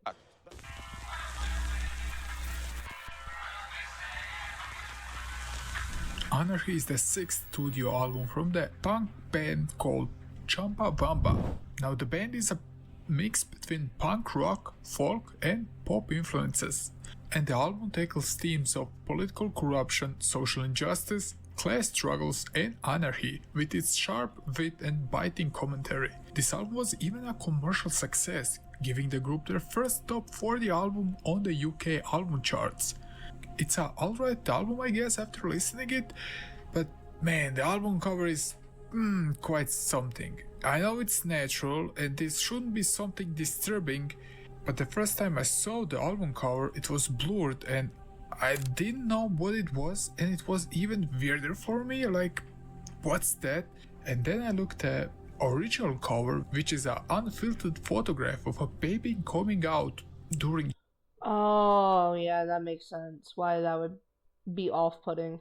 childbirth, and the band stated that this should symbolize hope, rebirth, and the rawness of life. Now imagine how the retailers and some people reacted when the band started to push out these vinyls. And also the alternative cover featured a black background with just the band name, which was later released to please retailers. Like I said, this should be disturbing, it's very natural, but I don't know how I would feel if I would see a vinyl in a store displayed with this cover. I hope It does throw a lot of people off. Yeah, I understand. you catch my drift here. Oh, I know about this. I know about Point Blank. Come on a ride with me, chat. Point Blank, it is a side project of Max Cavalera from Sepultura and Huh? Yeah. It was a joke. Okay, Max Cavalera looks like a heavy metal Jack Black. Huh? He does! Come look! Oh, okay. Alex Newport of Fudge Tunnel. So this project or album explores themes of war, hatred, political corruption, and social decay, delivered with ferocious intensity, which is perfectly accompanied by the industrial sound they bring to the table, as it sounds very chaotic, almost mimicking a battlefield itself. Point Blank was released in 1994 and it was praised by metalheads. The cover of this album depicts a photo of a female Vietnamese civilian with a US soldier's gun to her head. The style of the photograph is black and white and it She has a Glasgow smile. You can see the wounds through the sensor. I'm just analyzing an album cover. just shows a desperate facial expression of a poor woman. A Glasgow smile?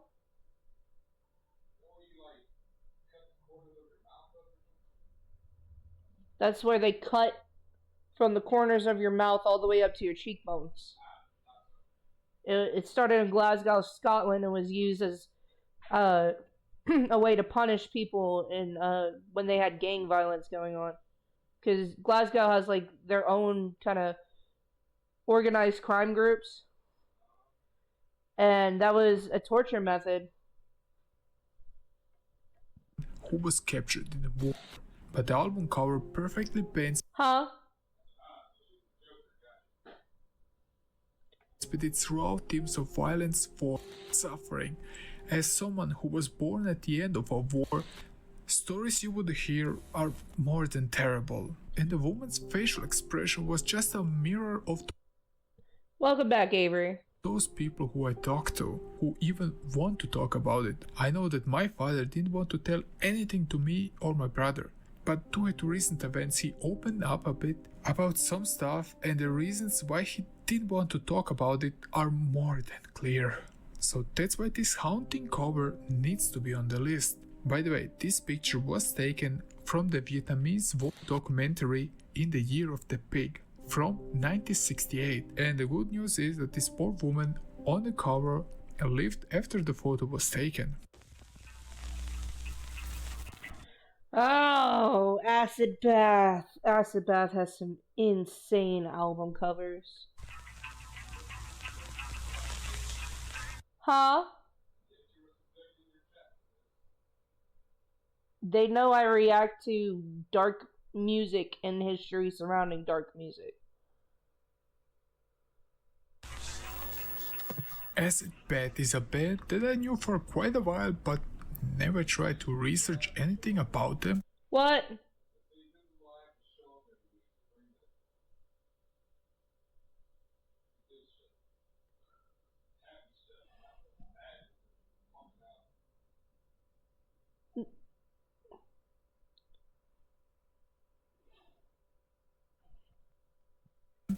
But I know about their covers, so that's why Huh?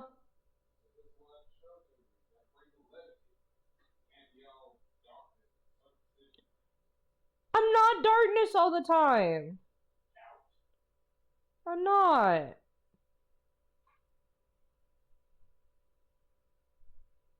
I'm not darkness all the time. I included their album When the Kid String Pops, which was released on August 8, 1994. The problem is now that I enjoy the album more than I like to admit, but somehow low-tuned guitars with heavy, slow riffs, plus the raw vocals always seems to grab my attention. I mean, Acid Bath is a good band.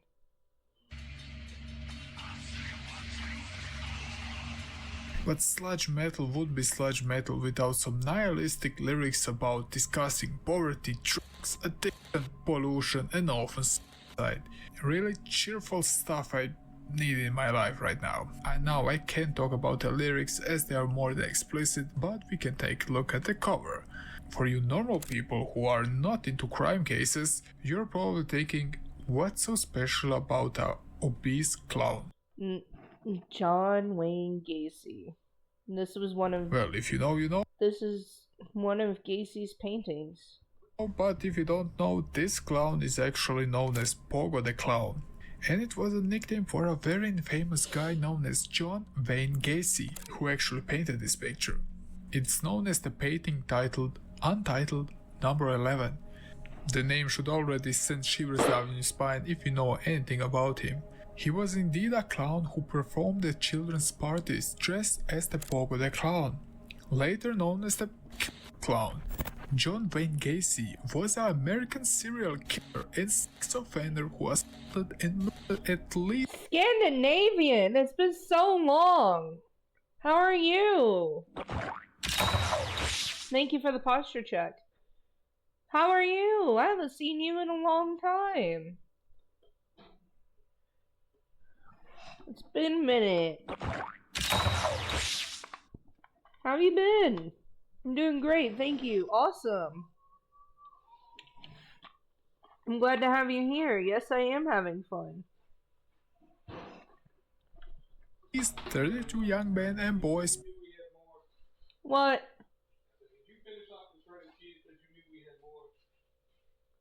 I just wanted cheese in my macaroni. It was already open. We are watching the disturbing album covers iceberg chart. We have a list of reactions that we're doing today. So, this one's probably the longest one on the list. But yeah. Between 1972 and 1978 in Chicago, Illinois. So it's quite an old case, but still. Right now we're on When the Kite String Pops by Acid Bath. And the cover is a painting by John Wayne Gacy.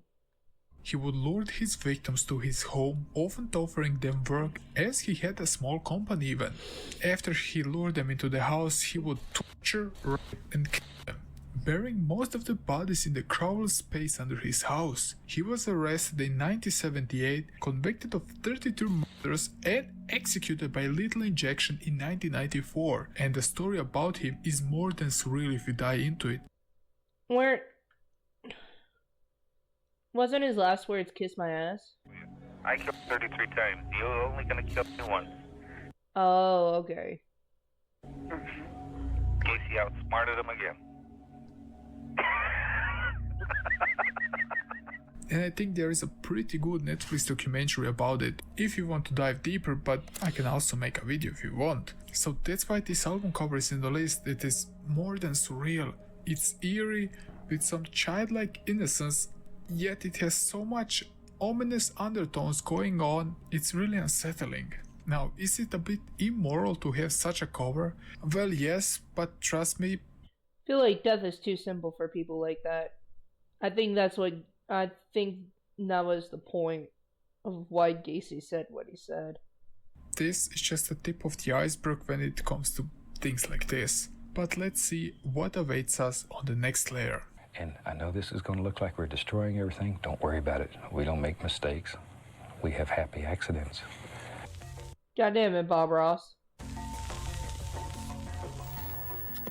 Okay, so Carcass's recaputrefaction is obviously going to be staple. It looks like Last Days of Humanity might be on here, which makes sense. They're like a gore grind, gore noise band, so Carcass is like the predecessor to gore grind. Bob Ross ASMR is real heckin' good, not gonna lie. Yeah, it is. I love the Bob Ross ASMR. Carcass is like a predecessor to gore grind. I think he was. They're also a predecessor to grindcore, but I don't know how far back that goes. Carcass is an English extreme metal band from Liverpool, formed in 1985. Carcass is known for the nasty riffs, pinch harmonic, and a singer's voice which closely resembles a wild boar with rabies. Hold on, he's not doing it justice. Give me a second. Let me play some Carcass for you guys so you understand what we're dealing with, because I can barely hear that.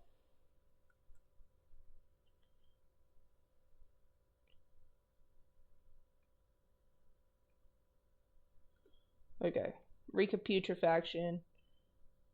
Just an FYI, I'm currently trying Smite 2, so I'll be lurking on and off. You're good.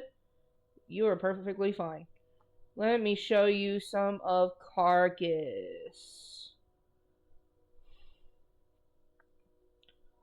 I don't want... God damn it. Okay.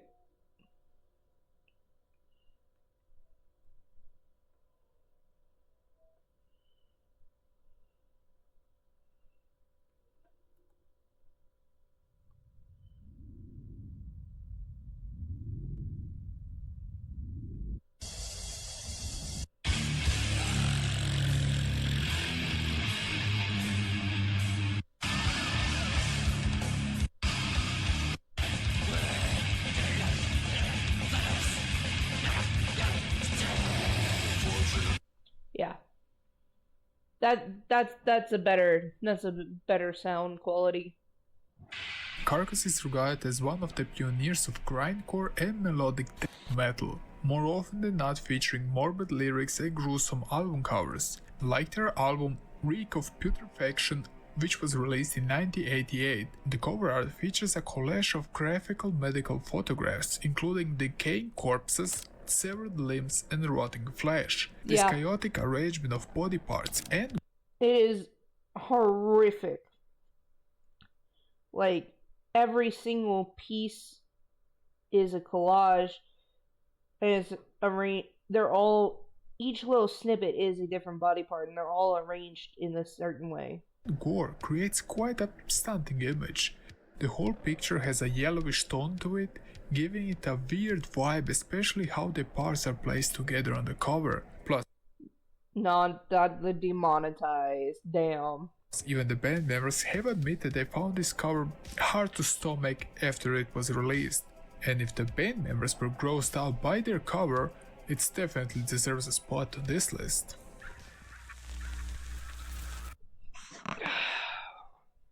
If you've listened to Torso Fuck, you know what this album is. I can never look at this album when I'm listening to this band.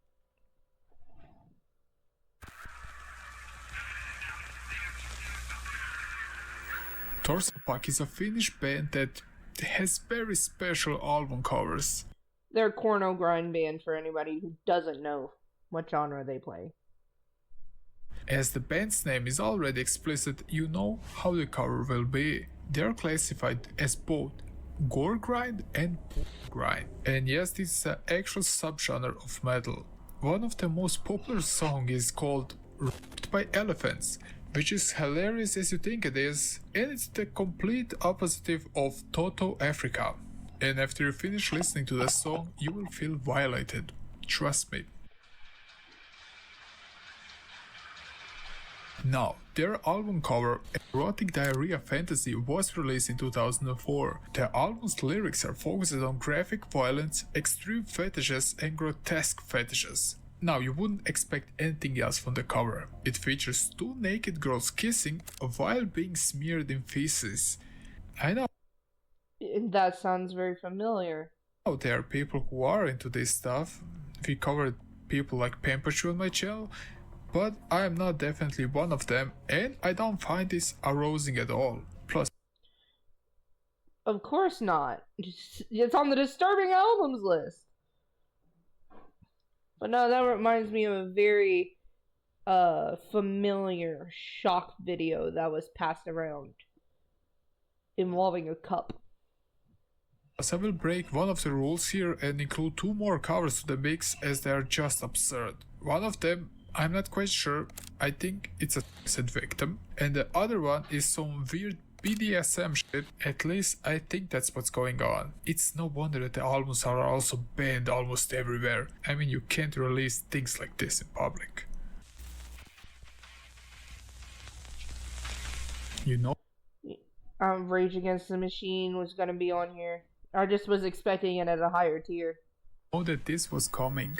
Rage Against the Machines. They're a band who are famous for combining heavy metal, rap, and funk music with anti-authoritarian lyrics. When they launched their first single, Kill in the Name, people were amazed by their sound and energy. And just one day later, they dropped a self-titled debut album called Rage Against the Machine in 1992.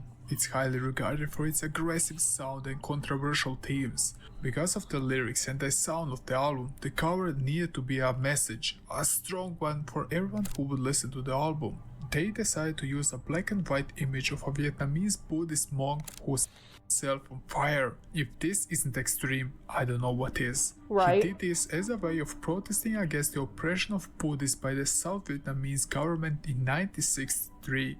The image was captured by Malcolm Brownie and became one of the most iconic and haunting photographs of the 20th century. What was very haunting was how he remained completely still the whole time when the flames devoured his body. This is an extreme sacrifice for a cause, with his image going around the globe. And this is why they decided to put him on the cover. It sends a very strong message about protest and injustice. And despite its graphic nature, the album reached mainstream success. I mean, when you put an album cover that is that extreme and that is for a good cause, people are going to flock to it. This album cover completely caught me off guard, and honestly, I don't even want to show you the blurred version of this image. Now, Scorpions is a band you probably heard of at some point. Yeah. They are what many considered classic dead rock, or even granddad rock at this point. I mean, they're a band who formed in Hanover in Germany back in 1965. They are quite an iconic band with many powerful anthems and ballad songs. You definitely heard tracks like Rock You Like a Hurricane and Winds of Change, Yeah. songs that have cemented their place in rock history.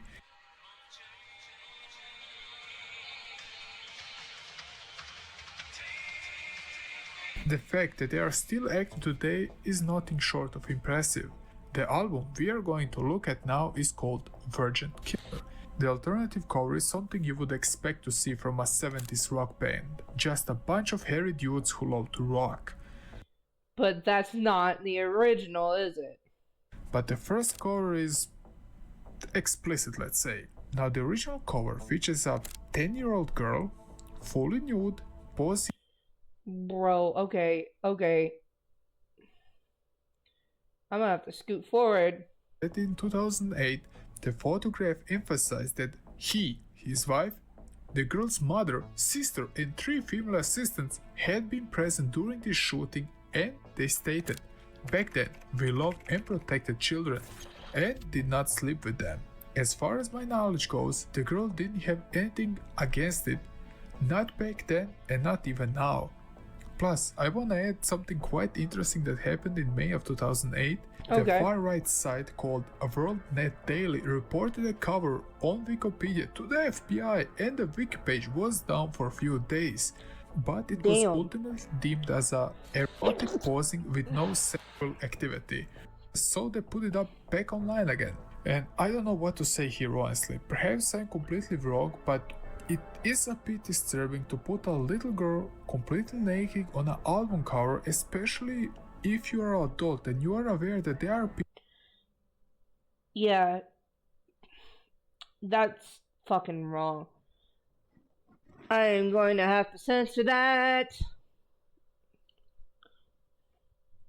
Jesus Christ. People out there who would look at this picture in a predatory way. I don't know what to think about this, but let me know what you think of this whole fiasco. I feel like, regardless, it should not have happened.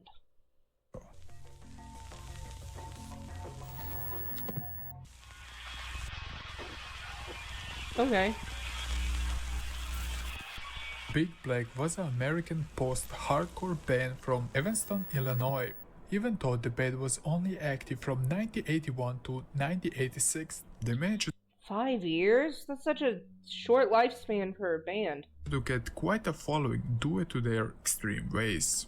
The band's lyrics would often be around dark topics. Some of them are mutilation, murder, rape, child abuse. You're getting the point here, I think. Many of their songs are told like miniature stories of psychopaths doing evil things that the average person might merely contemplate. The album Headache, which was released in 1987, while not so notorious as the other albums, still managed to earn its spot on the list because of a shocking and deeply unsettling artwork they used for this album cover. I mean, the whole album is deliberately provocative, and the alternative image they used for the album cover was a very interesting pencil drawing of a person whose head is ripped apart by a fist with blood splashing out of his ears. But the original artwork was much more raw and blunt. It was only featured on a very limited edition of records, as the original album cover portrayed an actual victim whose head was in half, with exposed Jesus! spray and skull pieces around the head. The picture was pulled straight from a forensic crime scene. But even if I don't condone this picture, bro pulled on Mayhem.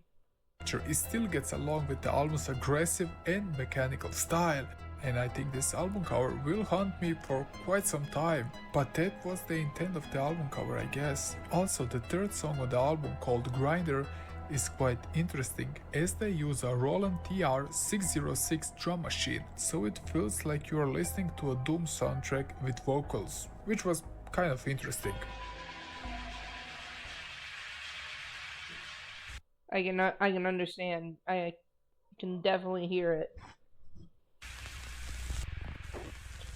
I've listened to this one. I've listened to Dawn of the Black Hearts. It's the bootleg album.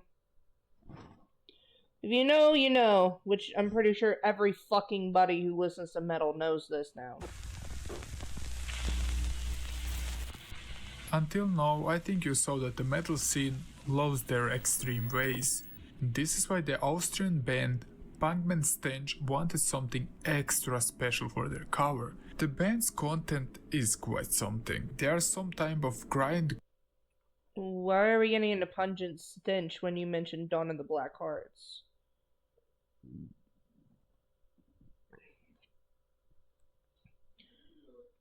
Core, while people consider them even as poor grind, and I really think we need a... Okay, so he messed up right here because he was supposed to put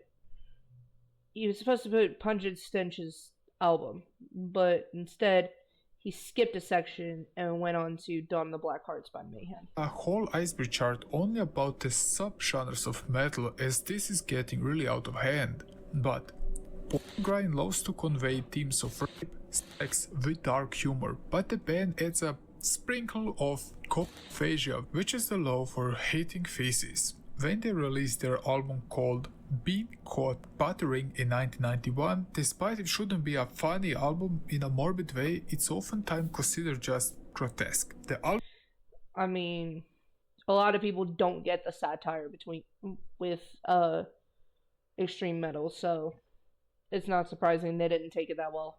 cover now is a black and white photograph of two decapitated human heads grotesquely sewed together around the mouth area so it appears they are kissing. And also the two heads are elderly men, and what's even more disturbing about it, it's like they were yanked out of their bodies, with many parts still visible around the neck area, so it wasn't like a... So, sewn shut at the mouth and then, you know, decapped? Is that what we're getting at? Clean cut, if you catch my drift, and this photo really stands out comparing them to the rest. And also it was reportedly taken from a real autopsy file, and this was photographed by a guy known as Joel Peter Witken, who loves to photograph all kinds of weird and morbid stuff, and also to explore his work sounds like a fun idea. Maybe some of you already know something about him. And just like that, we can go to the next century. Alright, this one is gonna be Dawn of the Black Hearts by Mayhem, I think.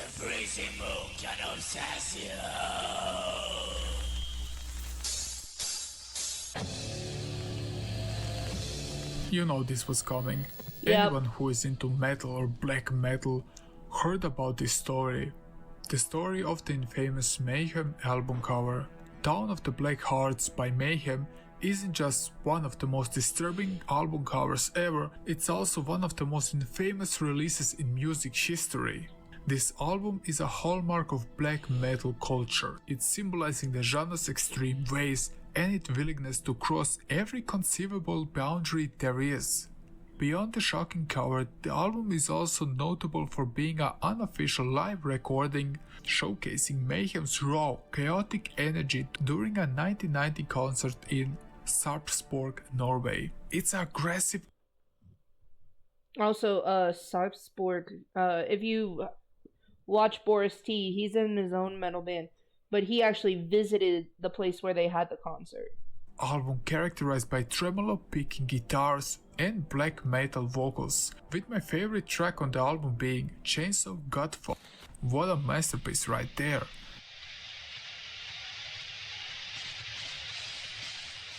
Their live recording captures an unpolished, almost primal intensity that became a defining template for the genre.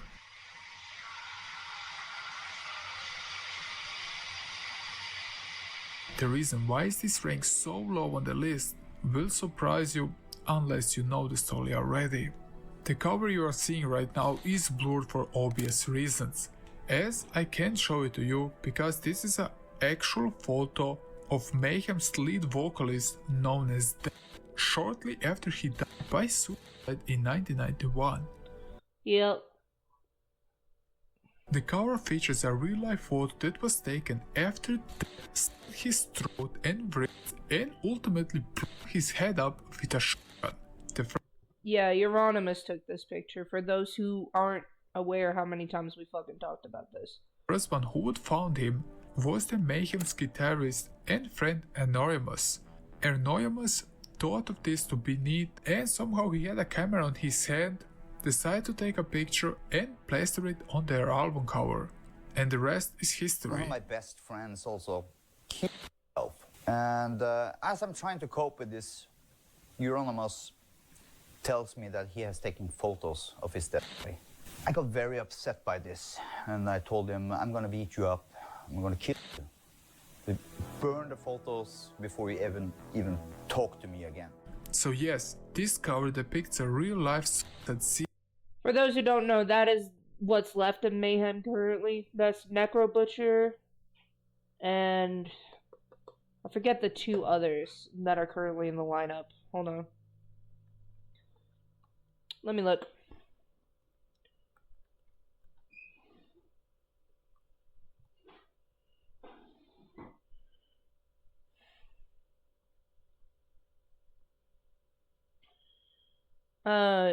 It's okay. current members are Hellhammer, Necro Butcher, and Maniac. They reformed the band in 1995 with Blasphemer and Attila Zihar and T-Luck. Okay, so who's the current members, please? Okay, Necro Butcher, Hellhammer, Attila, T-Lock, and Ghoul are the current ones.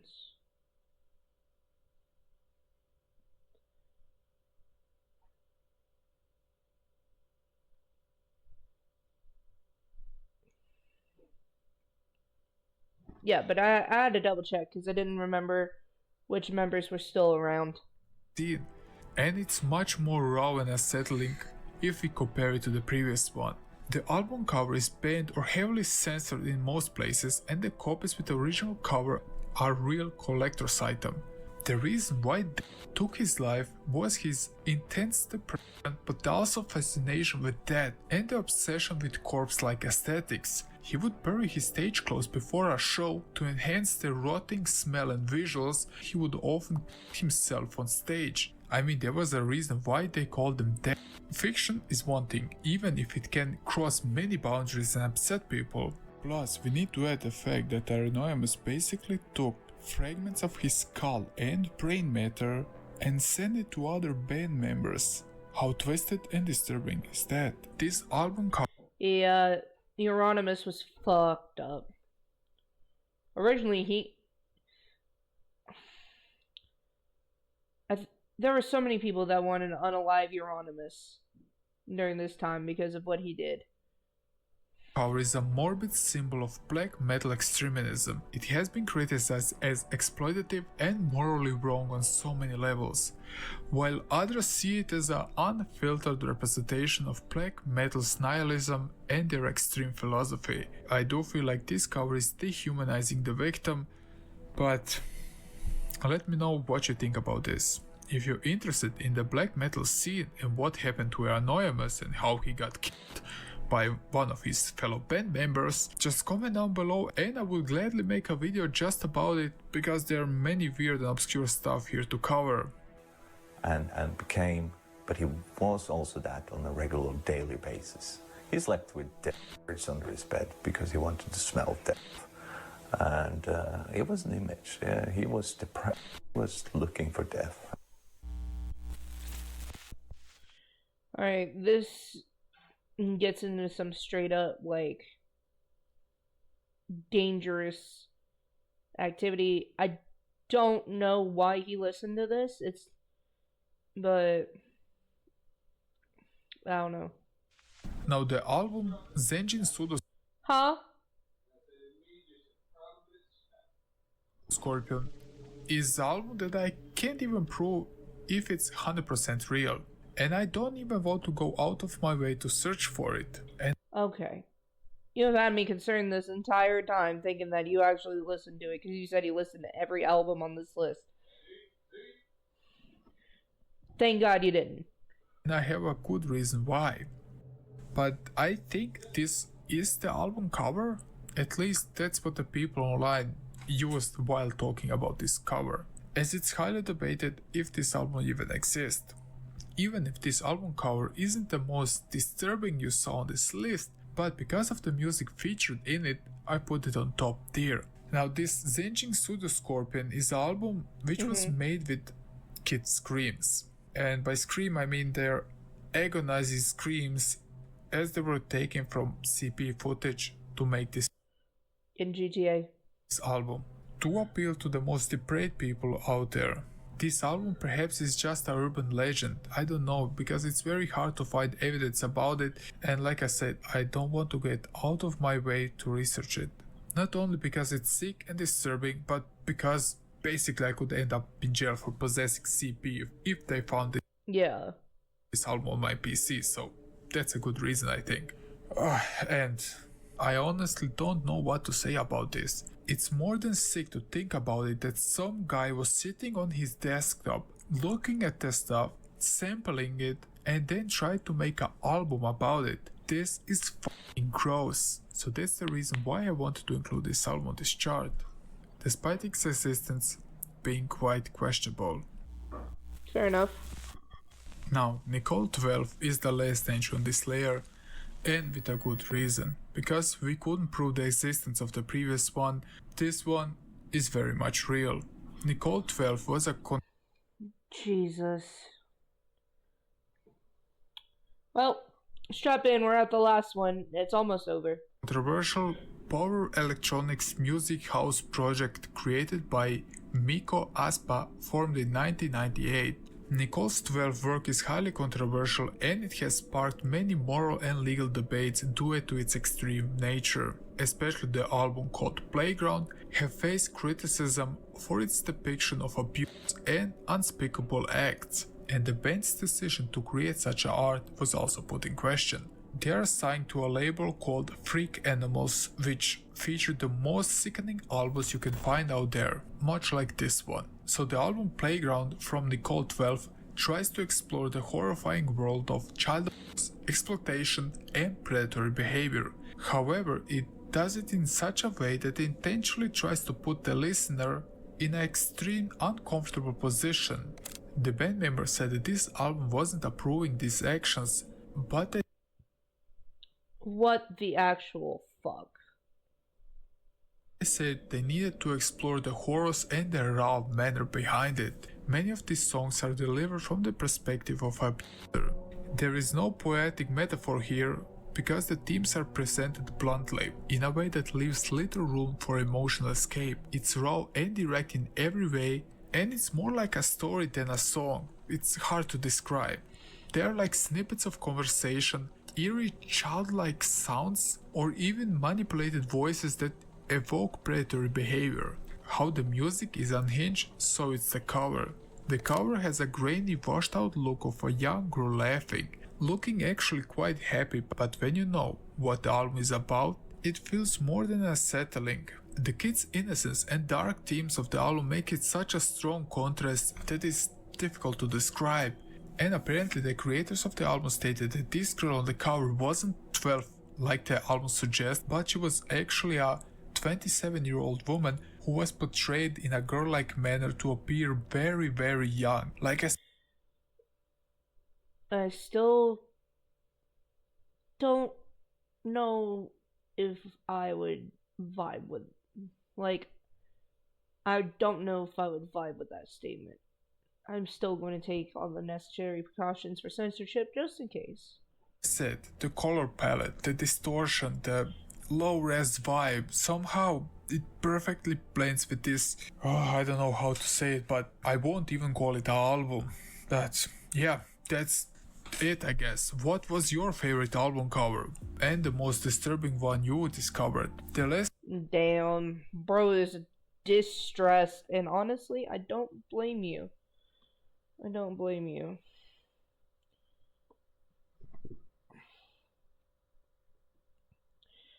Oh, in the bottom left corner of Hollywood was the autopsy report of JFK.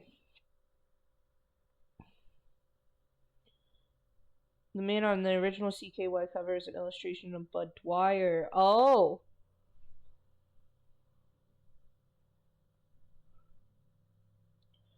War spoofed the live incident in their short film promoting their 1992 album, America Must Be Destroyed.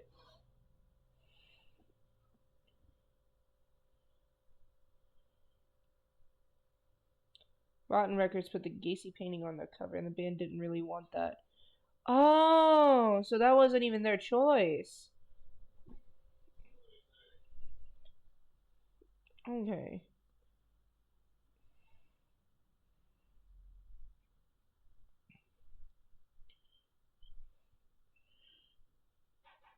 Stalag.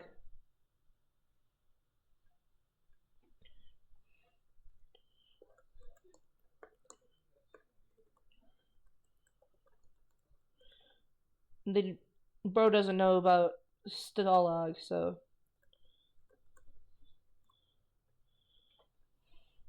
I'm just gonna be like, check out Wyatt X Tim's video because I can't explain it very well because a lot of it is speculation. Okay. Chat, we have one more video for today.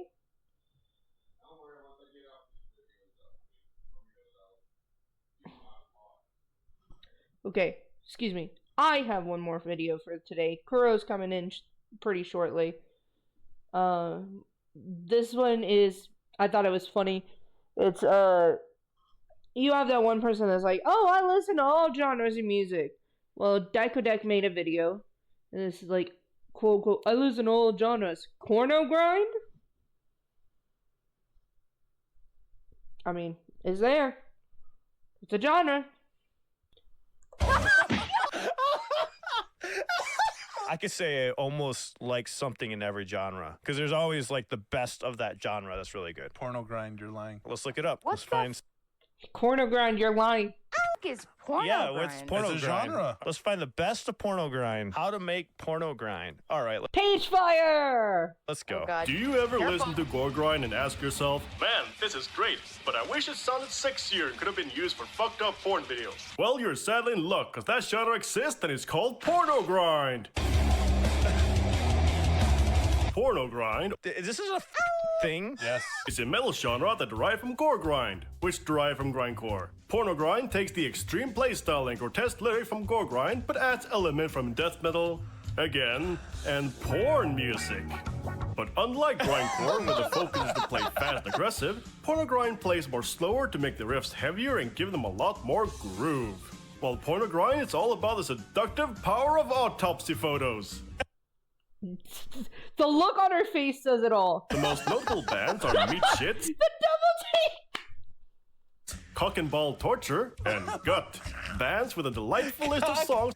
Cock and ball torture. Look at her face, bro. Look at her face. I'm loving this right now. Let's start with the band name. Just pick the most disgusting name you can think of, and then come up with another disgusting name and combine. Fresh necrophilia. What a name. What a name. And together, creating the ultimate band name. Anal grenade? Anal and boob grenade. Then just open up MS Paint and start working on the logo. Make sure the Oh my spikes God. go outside the letters so it gets even more unreadable. Oh my You throw it God, in that's- paint. That is so fucking funny. Hilarious. That's how they fucking do it. That's fucking I know the hilarious. secret Oh my now. God. No wonder you can't fucking read them. Yes. Oh my God. You can read that? I can read that perfectly, man. You couldn't tell what that says? Fucking amazing. Oh. Let's add some glow with a black background and you're done. Holy Well, now this looks like a juicy, unreadable name. Hey, that's pretty accurate. I'm Not gonna lie, they're not wrong. really impressed. He must have done some for bands. Hey, it's gonna be $50 to make your logo. Forgot to mention in my gore grind video, extreme metal loves anime. Occasionally while browsing porno grind on Google or YouTube, I'll see an anime girl with What? Cock paste carnivores? Love it. Bro, that's the best name ever. Oh my God. I have not lived my life yet. I think we just discovered the greatest genre ever. Yes, Eric, I can say I listen to every genre now. You haven't actually listened to them yet, though, bro. Oh my God. story at all, my God. which is more disturbing. I don't understand this weird connection. Apparently you can't watch hentai without listening to porno grind. Dehumanizing Ada Train worship is a great example of that. And so is Yandere Chainsaw Regurgitation Factory. Have you been watching hentai and not listening to porno grind? I don't know. Huh? Yeah. I have. I mean, I'm fucking guilty. I need to change that. You should try out this cock paste band. They seem awesome. Only if I can start one that's called Vagina Pus Tunnels. Damn! Oh, vagina pus tunnels. I do not want to look that up. I was about to type that. No, don't. Don't do it. Rest in peace, your search history, man. I was about to type that into the search, and I'm like, stop myself. I was so close to being like, vagina pus bone. No, don't type that in. What a wonderful world! Magneto mode, bro. Come on, man.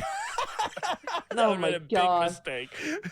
I'm sure with different gore grind, porno grind, noise grind bands on it with a rib cage. Dude, I thought they said moist grind. We just need to start a moist grind band. Oh, let's do it. Porno, eh? It's porno grind, but with jazz. Yeah! Yes! We got a new genre. That would be hilarious. Porno grind with jazz, you get moist grind. Moist grind. Like, seriously, what's the connection here with anime and gore? More specifically, who would actually buy this? I love this guy. I fucking love this guy. Fucking amazing. I need to buy that shirt now. Wow. I'm gonna talk about something serious. Guitar technique. No, this is not a joke section. This is something very useful if you want to make some porno grind or slam. Oh, damn, he's going into detail here. Yeah. Man, This is technical here. guys, we're going to all be porno grind enthusiasts after this video. Yeah. We're going to be making our own porno grind music after this. Fourth. Wait, I'm talking to male musicians. They're not gonna understand what this means. Drop the fourth fix. Oh! Fucking A. Fucking burn! Oh! You play these power chords. Porno Grind's lyrics, just like Gore Grind, has a misogynistic, homophobic, and ableist lyrics. But unlike Gore Grind, which is like that one kid in biology class that has a little too much fun dissecting frog, Porno Grind is like that one kid that wants to fuck the frog, no matter how dead. Damn. Maybe take you to dinner with some sweet candles. What does that one say? Oh, how pleasant. Anyway, you're... She looks so fucking horrified.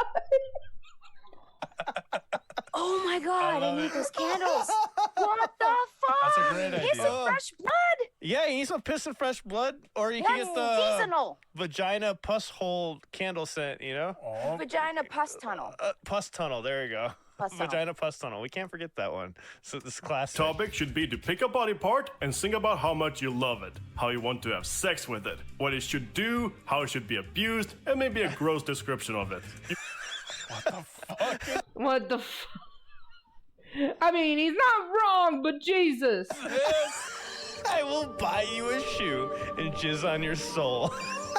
Spin it right round until you get a blister. Your Damn. toes are maggot party.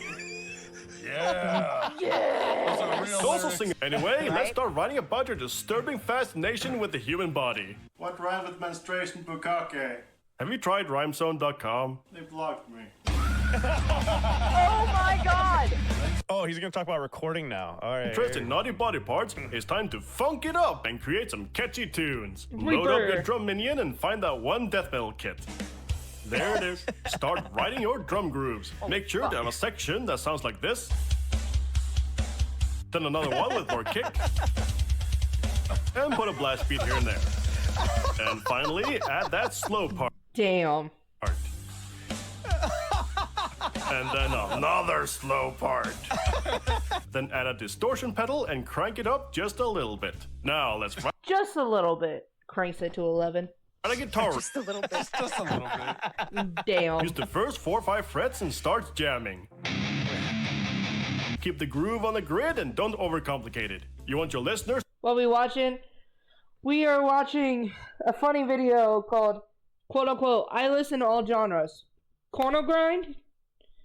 And it's really funny. I'm not gonna lie. Just watching these guys learn about what this genre is.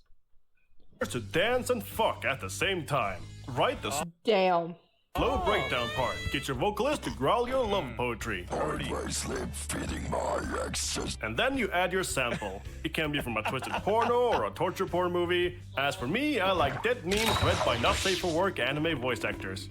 Thank you for the bonk spam. You ever seen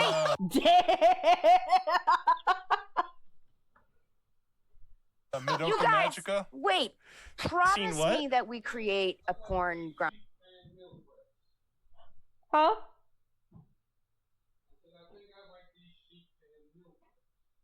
Nice. Song, because this sounds super fun. No, Let's we're do doing it. moist grind. Let's do it. Moist grind. We're doing our own genre, moist grind. Moist Here grind. we go. I'm down. Could write this Fucking right hell. after the. We should do. I'll do the riffage and then you do like the jazz leads. Okay, we're you gonna go. literally record this right after the stream. And now comes the optional mixing part. If you want your song to Twitch, don't ban us, please. Don't worry, we're okay. sound DL, Yes, dude, we can definitely write this. This is Huh? We're good. We're good. Optional? Fuck yeah. Let's fucking let's go. I mean, we're just watching somebody learn about, you know, extreme metal, and Corno Grind just happens to be in the list.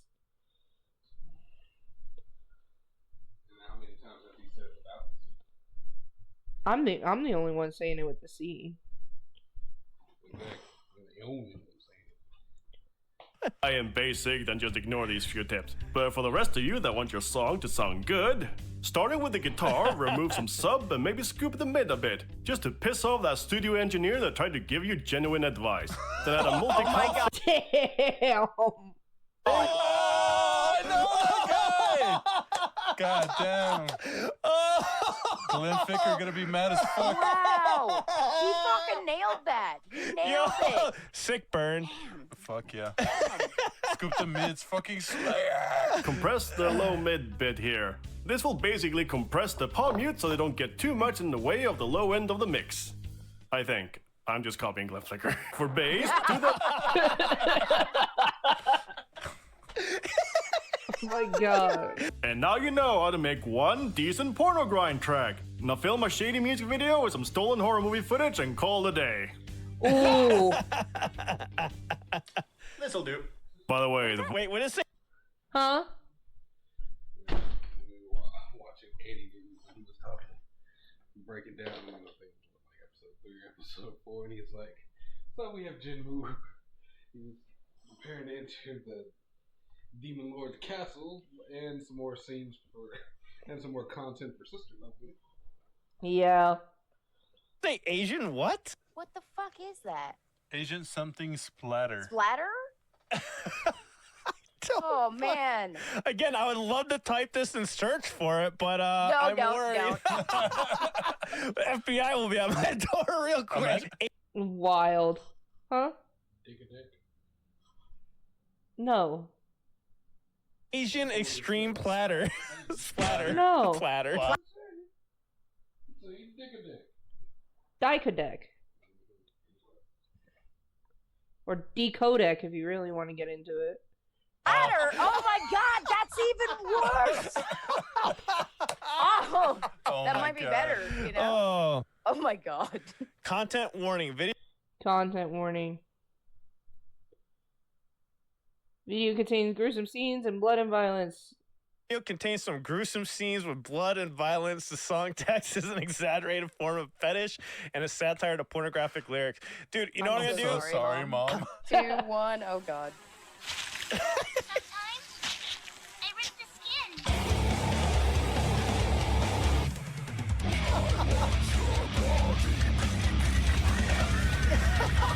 Huh? I saw what that said. What? Bloody P. It's a satire video. That's disturbing. Oh my god. I want your bloody pee-pee. You have to breathe. Breathe. What rhymes with P? Breathe. Breathe.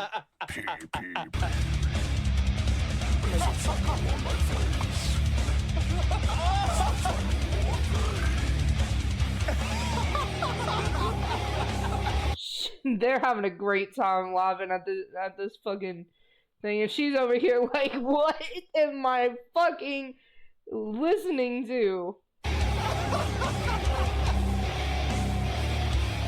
Oh my god. That slow realization when you're like, this shit actually sounds pretty good, and you just start headbanging behind your look of horror.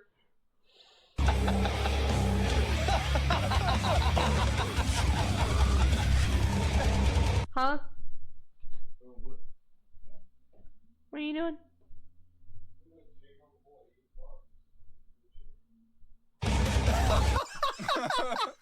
Yes, this man is a genius. Thank you. Pagefire does a good job. He's a fucking genius. Nailed it. Bacon Flavor Stream says, not Red Wings. Oh god, no.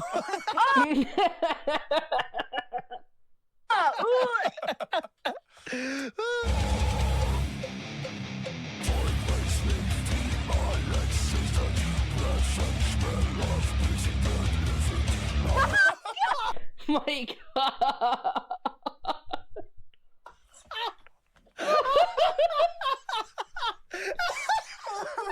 Oh my God. Bro is dying over there.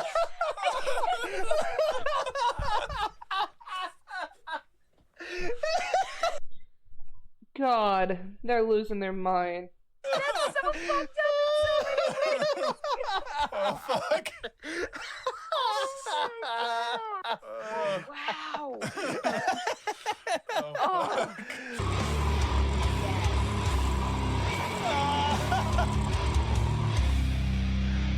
Yo, I gotta give him props. It's a pretty good mix. Yeah. Right? It's not bad.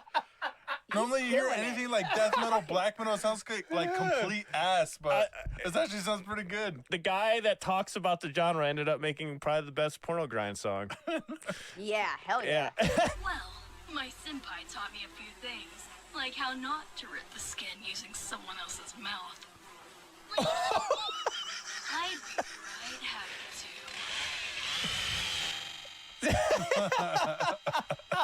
Congratulations! You're a necrophiliac with a groovy soundtrack. Damn. Your recent Google searches have been sent to the police. Not again. See? I told you. See, Not again. this would be my favorite band of this genre. See, going back to what we said in the beginning, there's always the best in every genre. You have a point. That was really funny, just to see their reactions and the horror and the raw emotion from that. Oh man, that was funny. Okay. Azuri posted a video again, so I'm gonna go ahead and pop this on, and then I'm gonna turn you guys over to Kuro for a minute. Gah! Yo, wait. Huh? I've been streaming for 7 hours. Alright, this is why most VTubers don't talk politics part 2.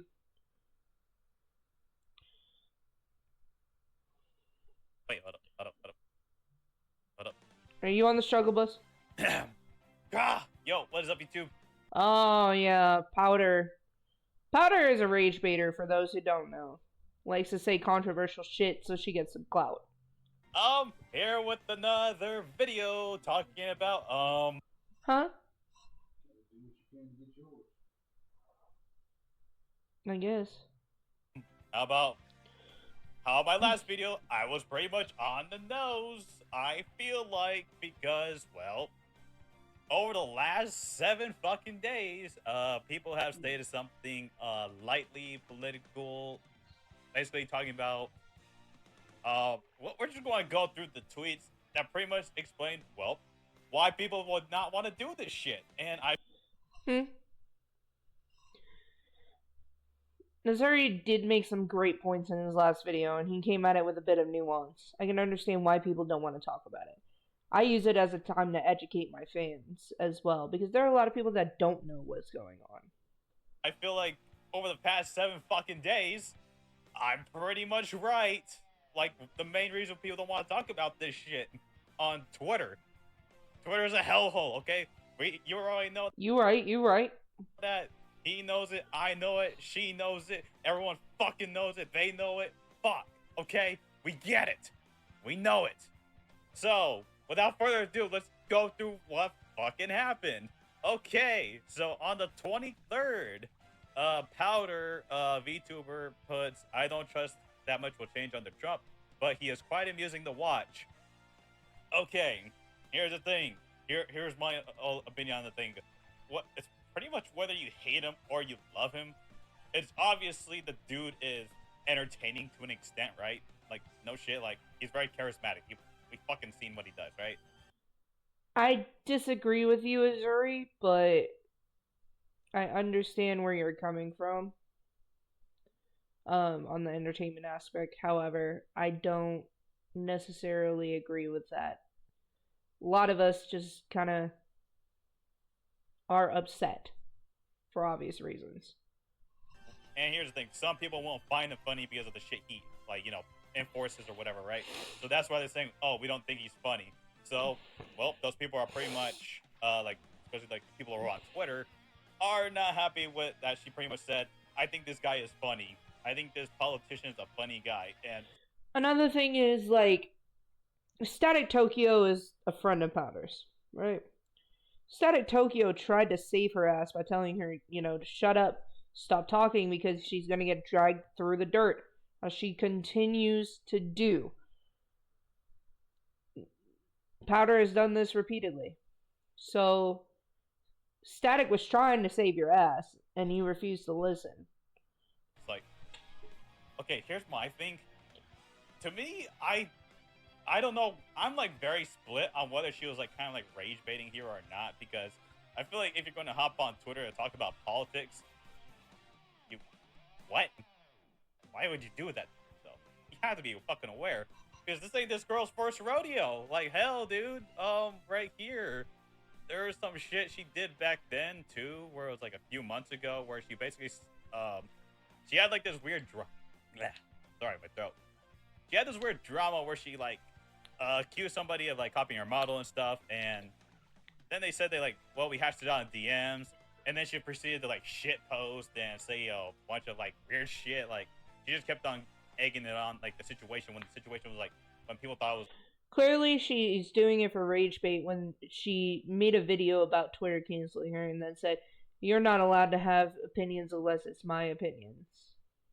You know? over. Like, yo, why are you still going after the girl? Like, and I was like, yeah, let's listen to it. Like, this is what she says about that situation. Here we go. From other people.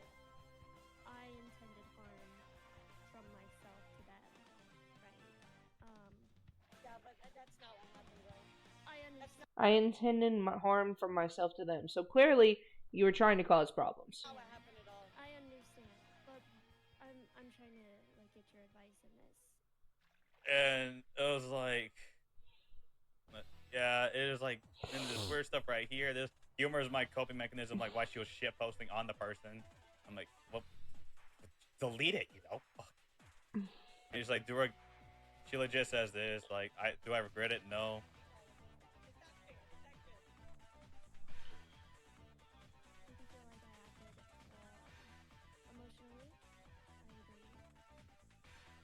Azuri, respectfully, you've got to turn up your Twitter. I cannot hear this over the music. Like, I'm not trying to be mean, and I'm sorry if my tone came across as mean. I'm just, genuinely, I cannot hear this over the music. Do I regret what I've done? No. Am I currently still emotional about it?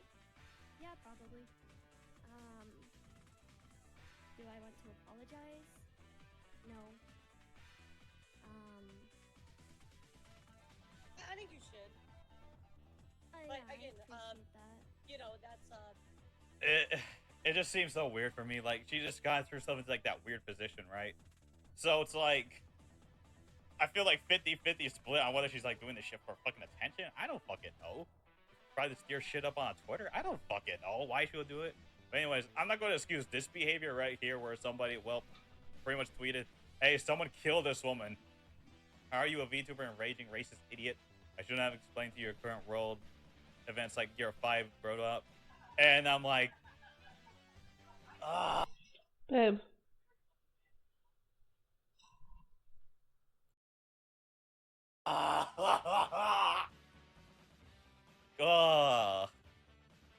You just keep your fucking mouth shut. Oh my gosh.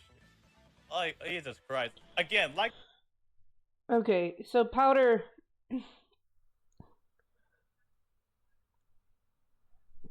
does not know how to keep her mouth shut because she wants that attention, that rage. And I'm only saying this because of past events and a clear lack of remorse for what she does. Like I said, people are emotional about this shit, alright? People are very emotional about this shit. So saying someone killed this woman, like, even jokingly, is so fucking weird and cringe, dude. Because, it's the internet. A lot of weird shit happens, so... Like I said, mentioning politics, you're going to stir shit up. You're going to stir shit up. And even for, like, that was, like... Hell, this was, like, the most lukewarm take, right? That was, like, the most lukewarm take in the sense of, like, I feel like things won't change. I just find the person funny. That's her fucking opinion, okay? No one really fucking cares, okay? Like, okay, sure. Whatever. But, and then we go on to another person who said, it was what, 2 days later? I don't care what. Oh yeah, baby teeth bites. I did respond to this one. Your political values are, if you are a dick, and don't matter if you're liberal or right-winged or whatever the fuck, just be a nice person and act someone rational and we can get along. We wish harm on people because they don't see things the same way you do. You are the issue. Pretty much, like, I think she pretty much acknowledged, like, this situation or fuck this one. So yeah. And well, people had issues with this one because they felt like she was being too neutral about, like, there's like this thing where it's like neutrality is complacency, where people see it that way, like either side. All right, there's like every situation kind of thing. All right. Normally, I would be totally fine with nuance, you know, and being down the middle, but at this point, we really can't be. And I say this with understanding. Like, I was very respectful in how I handled this, and I'll even pull it up.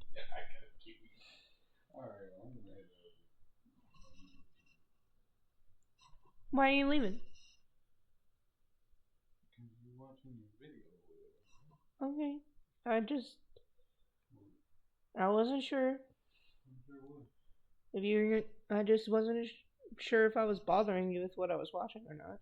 I was only sitting in here for whenever you pause or whatever. Okay. I was literally halfway through an 11-minute video. You're gonna be reacting right after this. I guess Okay. Anyway, I did respond to the baby teeth bites one, and I think I have to pull it up. So give me a sec. Yes, I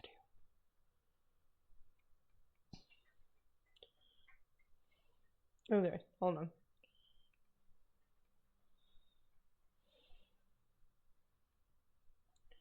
All right.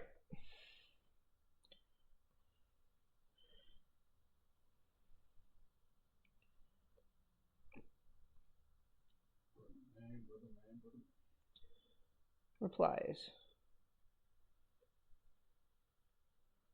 All right. Let me find it right quick, because I did fucking say something about it.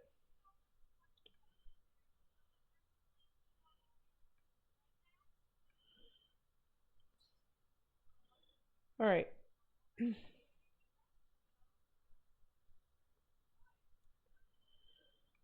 This is what I said to Baby Teeth. I said, respectfully, this is a terrible take. We cannot be silent anymore. Yes, don't be a dick. But we are in a fascist country and I've been speaking out against this shit since 2018. I listed, I'm not going to go into depth on what I said about my personal experiences, but I said, the far right is dangerous. Being on the center, speaking as someone who is down the middle, is not something that we can do anymore. Because we can't. We really can't. We can't sit on the sidelines anymore. Let's not act like this is a special thing where it's like, only the lefties do this. No, I've seen plenty of right-wing people think this way too, dude, okay? Yeah. So, all this shit happens. So, they see it this way, and, well, she got a lot of shit for this. This person says, VTubers, stop bringing politics into space. I have my opinions on what I support, but that's my business, not yours, not the internet. So just do what we do and make content easily. Okay, have a nice day. And people thought she was saying you can never talk about politics. And it was like, oh, fuck. And she said, as a first-generation immigrant, family college student, person of color, and in the LGBT, you need to know I welcome everyone in my community that is safe space to be yourself. But don't bring up your political views. I'm here to have a discussion, and I'm here to make content, all right? Yeah, no, this is the way people responded to this was extremely biased and very rude. Like, acknowledge the take, state your opinion on why you think it's good or bad, and come at it with nuance. Otherwise, you're going to cause a lot of conflict. That's what she means, okay? That's pretty much what she means, okay? But she was getting shat on for the other stuff, all right? And then we had another one, right here. This person says, best thing for your brand as a VTuber is to never share your political views, even if they don't seem that controversial to you. Because no matter what, you're going to be pissing off 50% of people. People are here for you to entertain them, not here about your political views. I responded to this one too. I responded to this one. This one was another one that I wanted to talk about because I responded and said, this is a terrible take. Sure, you don't have to put a megaphone on and constantly make your political beliefs known.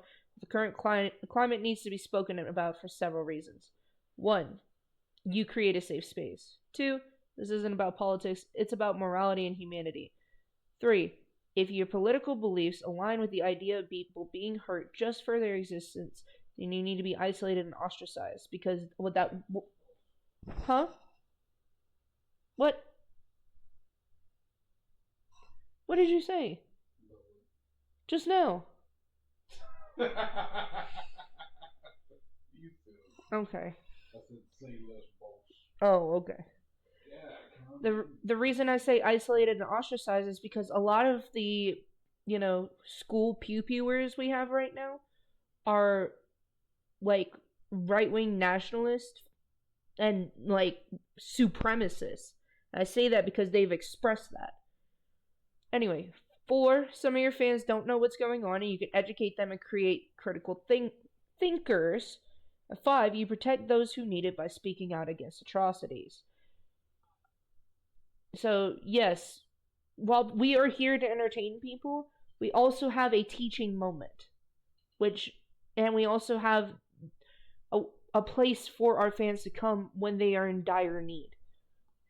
You know what I mean? I don't know if that says something about my take, but... Hold the alarm! Hold the alarm before people interpret this as you can never express yourself. Hold the alarm! Hold the fucking alarm! Before any more people misinterpret this anymore, I'm going to say, obviously, my community is open to all people, and obviously I'm not saying stay silent against bigotry. I think it was obvious I wasn't saying racism is okay. I have never accepted racist or transphobia or homophobia. I'm an open girl kisser based, but no one needs to know who you're voting for. Politics are just meant to make us angry at each other and ignore the real issues. If you want to open that can of worms with the audience, that's fine and your choice. But as someone who's disabled and this being my job, I'd rather not share so much negativity. I know people don't come to watch me for my political views. They come to just watch a cute anime girl and get away from all the scary politics and bad of the world. No matter who you are or your background, I want to make you smile. All right? I admit that it was a hot take. It makes me really sad to see old friends unfollow me and calling me a bigot or a white as an insult. I wouldn't try to say anything to offend. I'm sorry if I did. It's just to stay away from such serious topics. Especially just to stay away from such serious topics. Sorry, my words. Unless obvious it's your niche. So, this was January 29th. Yeah, also, Azuri released this like 46 minutes ago. And yeah, these were all pretty hefty and debated conversations as well. This one's, 29th as well. And I think, wait, go back. No, this is the 27th. First, it was the 27th. This one was the 25th. The 25th. Sorry, my words. But you guys get my point, right? You guys get my point. I'm not...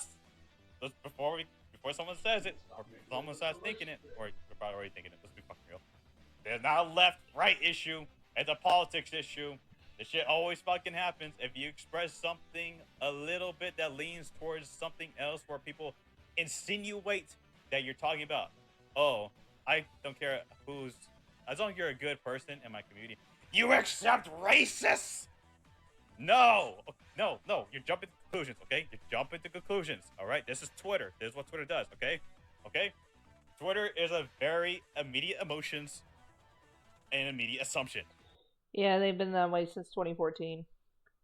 I try to have nuanced approaches when I respond to these things. All right, pretty clear. I feel like we have that down, right? Plus, I'm just going to say, no matter how much text you get on like Twitter or whatever, like how much like you got Twitter Blue or whatever, right, to make your paragraphs and shit. No amount of text you write is not about like a political issue or whatever. It's not going to surmount you to whatever issues. Like, I think this last person was correct. Like, what is it? Go back. Like, yeah, expressing your political beliefs will like immediately just jump you. She just expressed this neutral kind of sense, and people are immediately like, "You accept transphobia?" Yeah, no, I didn't have that kind of reaction. I just basically explained my reasons for why I do the things that I do. No, I don't think that's what she's doing. Okay, I don't think that's what she was doing.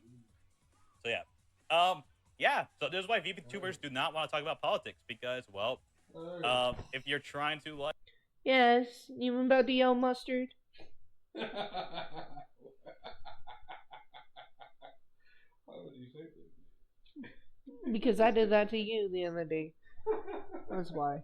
like, I guess you could say, be quote unquote like neutral or be like not exactly wanting to talk about this shit, right? I can understand why people don't want to talk about it. Again, it's like the neutrality is complacency. That they immediately are thinking about that instead of like actually what you're trying to say. But again, this is like all text, all hearsay shit, whatever. None of this shit fucking matters really. Like I'm pretty sure like most of these are going to recover, except maybe Powder here because Powder's already gotten to shit herself back then too. So Powder continues to fall to the wayside. So yeah. Anyways, that's going to wrap up the video. I just want to pretty much say, I was right. Yeah. It's not just about the money, man. No. Twitter just fucking sucks. Oh god.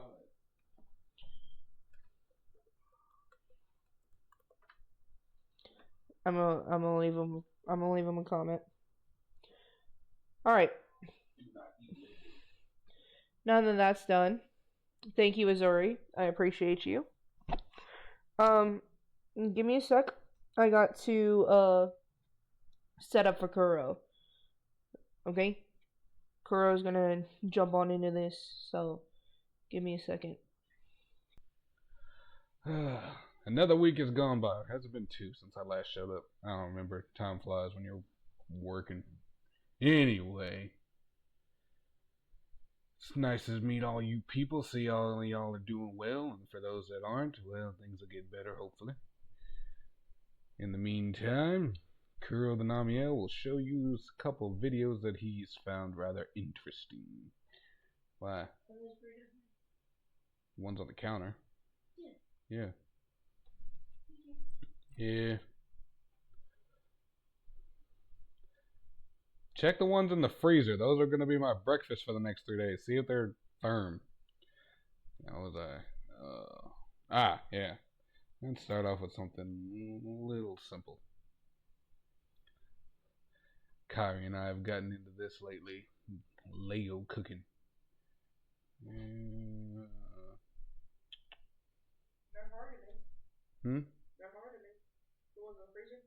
Okay. It's just slow. I don't expect it to be slow.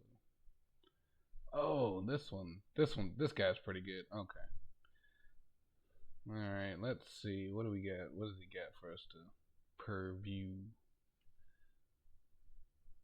Why are you like this? Small rice cake.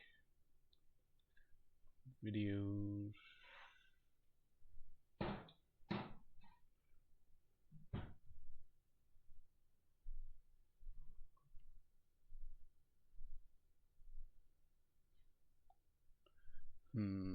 Live eels. Nature reproducing device inside.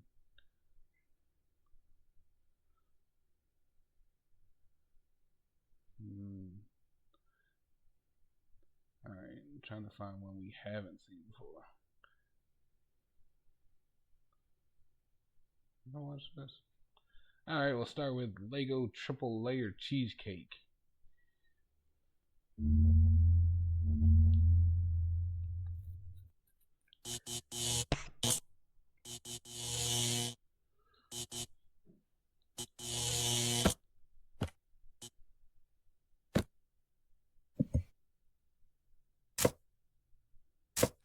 No, I think I have seen this one. Oh well, I've already clicked on it.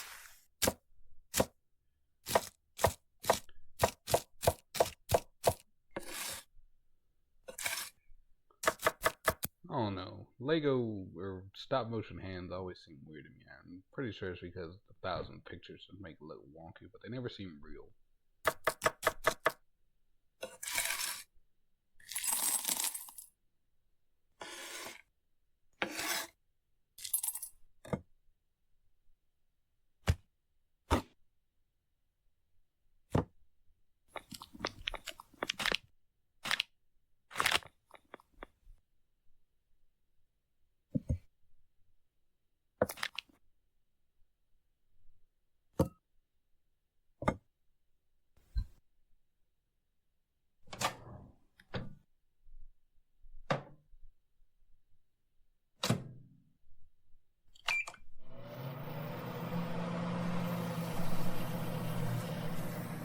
It astounds me how they make it seem so seamless.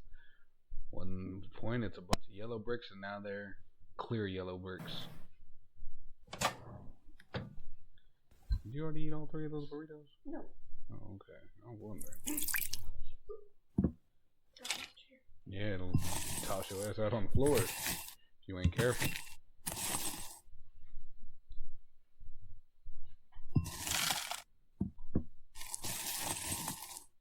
So smooth.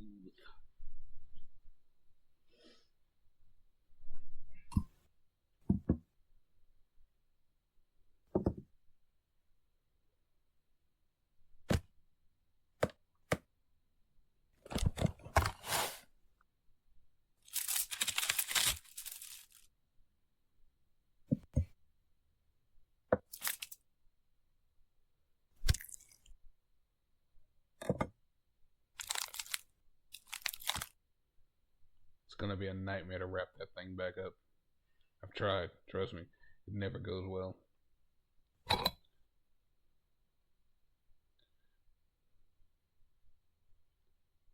The rare instance of a cat being helpful.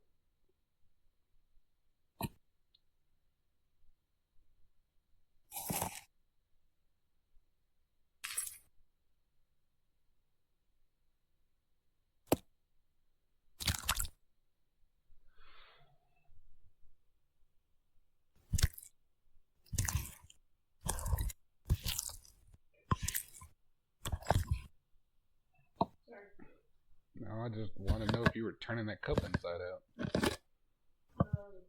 No.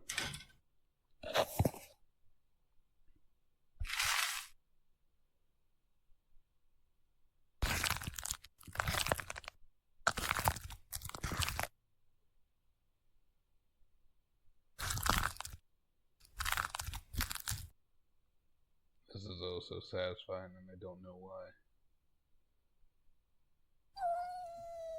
Out of the way, kitty.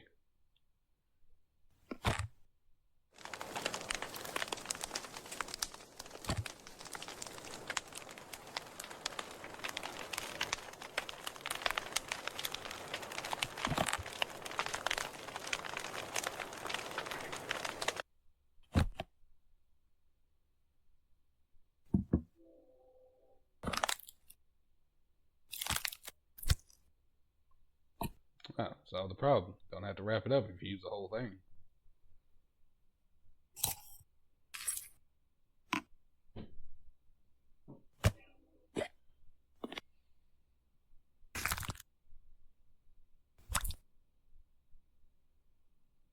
I assume that is some kind of yogurt.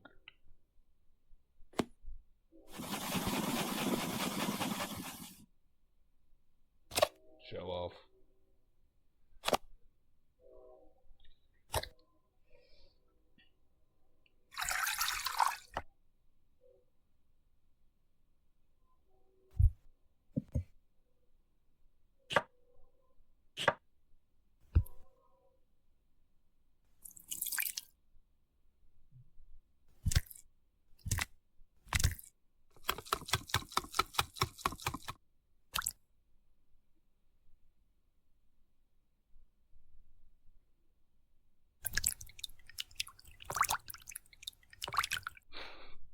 That last ripple.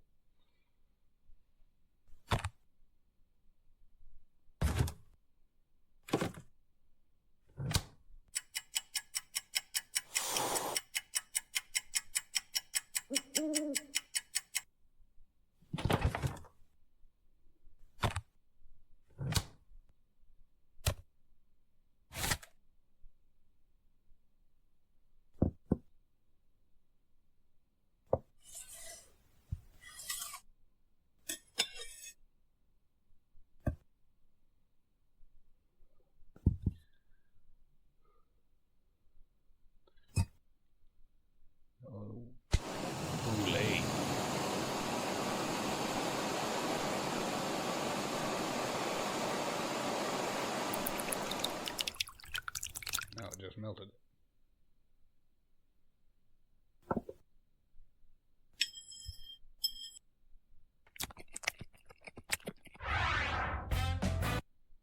Then don't make them look so good. Alright. Now that we've eased ourselves in here. What was it?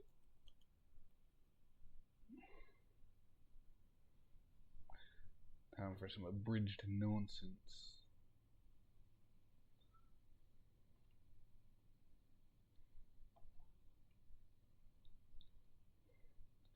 And since solo leveling has now come out for season 2, let's see what happened last season. You are a pathetic waste of life. No friends. No skills. No bitches. That was unnecessary, not the no bitches. Huh? I'm alive. What the hell? Welcome to Riz Leveling. Riz leveling? What is this? Some sort of game? Current Riz level 0, Beta, Cuck, Jerry. Okay, I get it. Starting today, you will be able to level up every aspect of your dating life. Looks maxing, gym maxing, and even body count. I can't tell if this is some sort of dating sim or red pill scam. But if it works, maybe I can use it to become a better hunter. Please select a route. A route?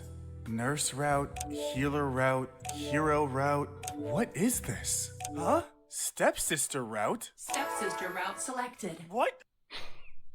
And so it begins. I didn't mean to select it! Genu! Jenna? Oh, thank God you're okay. I was so worried. You're the best stepbrother I could have ever asked for. And I'm gonna do everything I can to make you feel better. And I mean everything. Oh God, what have I done? Oh God. For the last time, I'm not hooking up with my sister. Failure to complete this mission will result in a punishment. Oh, what are you gonna do? Try to kill me? Yes. What? Why is it dark? Oh, that's never a good sign. The lights go out and the boss music starts playing. Why did it get really dark? What the hell? Where am I? Punishment activated. Survive against the killer centipede. Okay, maybe I can do this. For 4 hours. I'm sorry! Maybe incest isn't that bad! Just make it stop!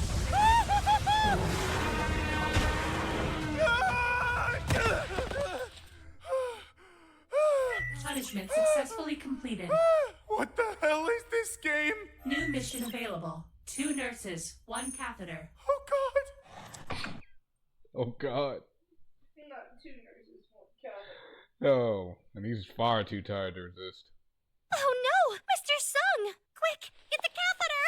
Well, at least it's not my sister. Sweet, sweet games. Ah, Genu!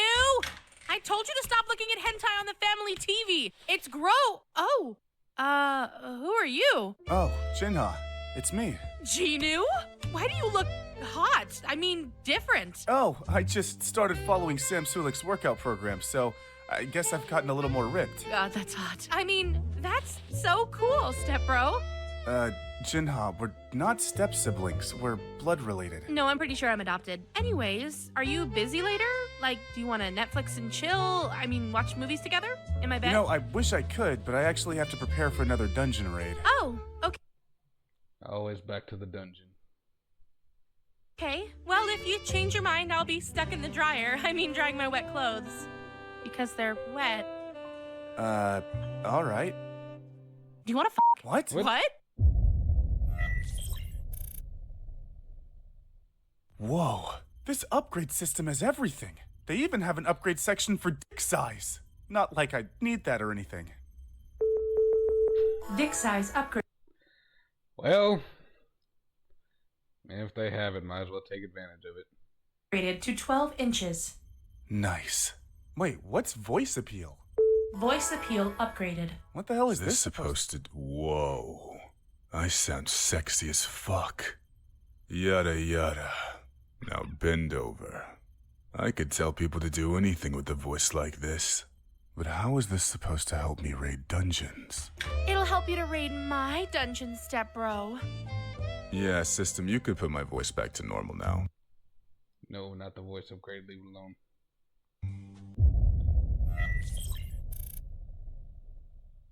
So, Jenna, have you been watching any new shows lately? You know, I just started Game of Thrones. I really like the Lannister love story. What about your love story, Jenna? Any guys That is disturbing.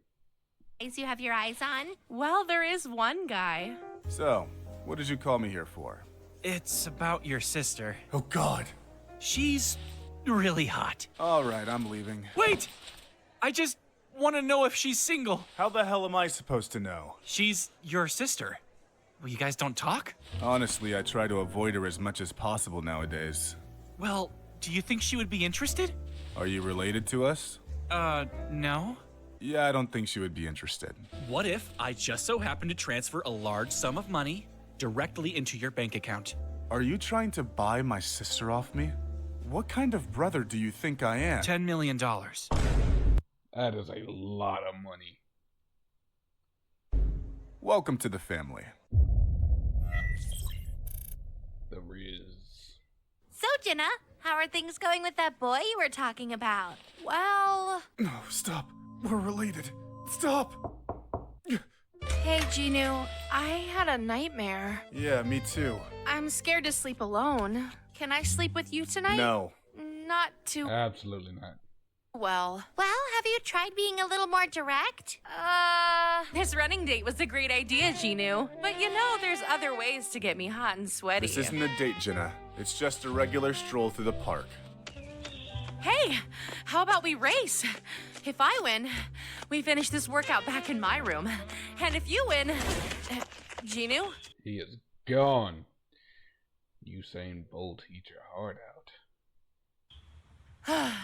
Son of a bitch. I'm starting to think he just doesn't have feelings for me. Oh, please. You're the most popular girl in school, Jenna. Everyone has feelings for you. The only person who wouldn't would be like a sibling or something. But it's not like you're trying to hook up with your brother, right, Jenna? Jenna? Her silence says it all. The guy you've been talking about is your brother! I know, it's wrong. But one day he just started looking... 99 and 100. Jesus! Oh, Jenna, you're still here? You haven't been here the entire time, have you? Look, I appreciate you taking the time to check in on me, but... Jenna! What? You okay? Oh, sorry. I was just distracted by your hot, sweaty, muscular body and how it would feel so good on top of school! Distracted by school. Okay. How is school going anyways? Good. I'm actually right in the middle of a sex ed class, and I was wondering if you could help me with a project? Ah, man. I wish I could, but I actually have another dungeon raid. That's okay. At this point, I have plenty of mental notes. What does that mean? Plenty. Nothing. I'm really enjoying our date, Ginu. This isn't a date, Jenna. Good old KFC. It's been ages since I went to KFC. And again, I'm not really a fan of... Yeah, they don't think they have chicken sandwiches. It's just a family dinner. You know, when I said I wanted your meat for dinner, I wasn't expecting this. Yeah, well, KFC was the only place that was open, so. It's so good, Ginu. You're the best stepbrother I could have ever asked for. Again, we're not step-siblings. We're blood-related. I don't know. Dad left a long time ago, and we have different colored hair. We're not f***ing, Jenna. Fine. You should just stop trying. Green grain gulp. Metal malts. Alright. Several points for the alliteration. Lying. Literally nothing will convince me to hook up with my own sister. New mission alert. Oh, God. Mission title, Sister Leveling, Sweet Home, Alabama. Reject. This mission cannot be rejected. Like hell it can't. Who are you talking to? Shut it, Jenna. Yes, Daddy. Failure to complete this mission will result in your immediate death. Immediate death, huh? You gotta do what you gotta do.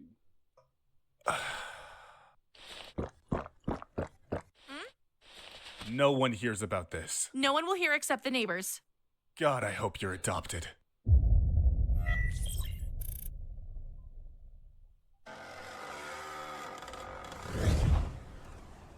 Finally, the final boss.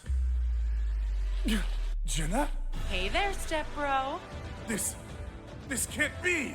I think you already know what your final mission is. No, please! Final mission, the Forbidden Dungeon Raid. Oh God, not again! Come slay these cheeks like a goddamn demon slayer. What are you screaming about? Huh? What? I had one fucked up nightmare. What happened? Well, you signed up for the Little Fairy Dungeon Raid, slipped on an ice cube at the entrance, and had to be airlifted to the hospital. Really? Y'all really gave this man the SpongeBob treatment. Weenie Hut Jr. Well, you are the world's weakest hunter. Oh, right. Hey, Jenna. We've never hooked up, right? Ew, no! We're related, Ginu. That's gross. Oh, thank God. It was all a dream. A horrible, horrible dream. Now take off those pants so I can inspect that 12-inch of yours.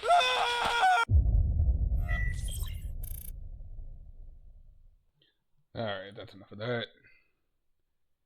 Time to pick up where we left off and finish off the Troy saga.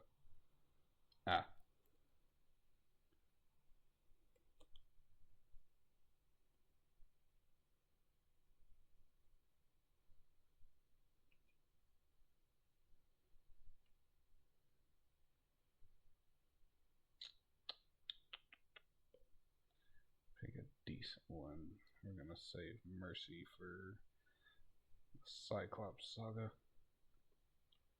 At least those two, this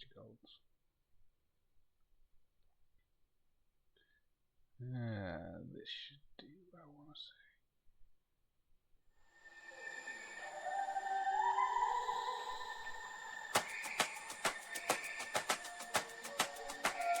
say. You can relax, my friend. Huh? I can tell you're getting nervous, so do yourself a service and try to relax, my friend, and find policies. Think of all that we have been through. We'll survive what we get into.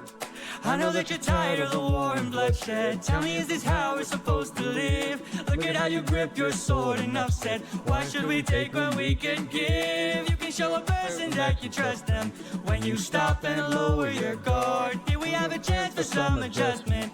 Give it a try, it's not that hard. I'm telling you, this life is amazing when you greet it with open arms. Whatever we face, we'll be fine if we're leading from the heart. No matter the place, we can light up the world. Here's how to start. Greet the world with open arms. Greet the world with open arms. Stay back, my friend. Greet the world with open arms. We're only here for food. 600 friends are waiting for us to show our faces. Stay back, I'm warning you. If we don't get back safely, my men will turn this place into blazes.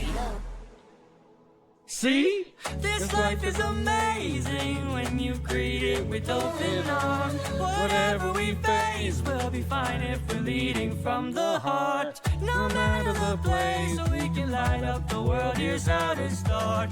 Greet the world with open arms. Greet the world with open arms. My friend, I wish that I could say that I agree. But look at the way this fruit is glowing and filled with glowing seeds. It took me a while to notice just what kind of fruit they eat. It's a lotus, it controls your mind and never lets you free. That's what we get with open arms. Lotus eaters, I'd like to show my friend that kindness is brave. Could you tell me where there's other food to eat? A cave. A cave! You're saying there's a cave where we could feast. And where do we sail to find this food-filled cave? East. Thank you. This life is amazing when you greet it with open arms. I see in your face there's so much guilt inside your heart. So why not replace it and light up the world? Here's how to start. Greet the world with open arms. Greet the world with open arms. Greet the world with open arms. You can relax, my friend. Alright. Odysseus and Polites have made it to the island. With some help from the Lotus Eaters, they know exactly where to go to get the food they need to survive those 600 miles across the ocean. On to the next, the last song of the Troy saga. Okay, here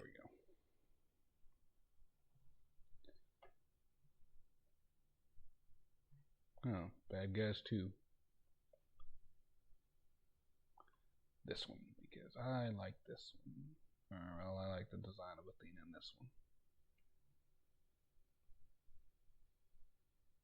Good old taco animation. Red Bull gives you wings.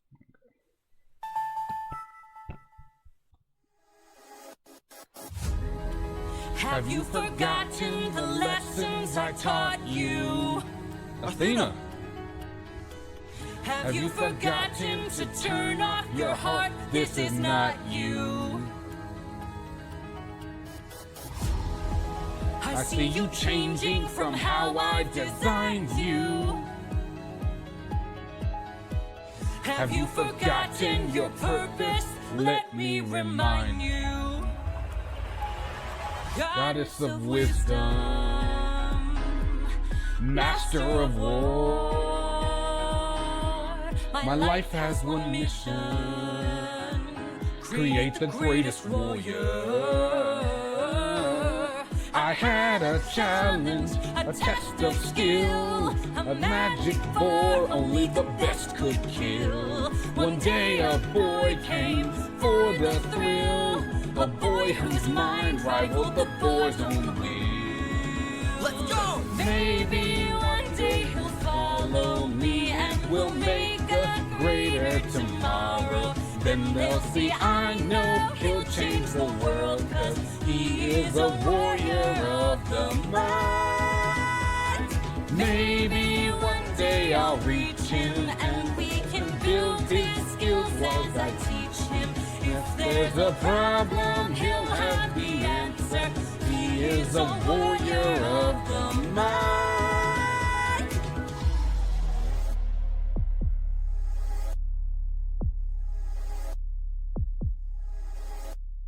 Show yourself. I know you're watching me. Show yourself. I can see you. How can you see through my spell? I was lying, and you fell for my bluff. Well done, enlighten me. What's your name? You first, and maybe I'll do the same. Nice try, but two can play this game. Nah, don't be modest. I know you're honest, so let's be honest. You are Athena. Badass in the arena. Unmatched, witty, and queen of the best strategies we've seen. If you're looking for a mentor, I'll make sure your time's well spent. Sounds like a plan. Goddess and man, bestest of friends. We'll see where it ends. Okay.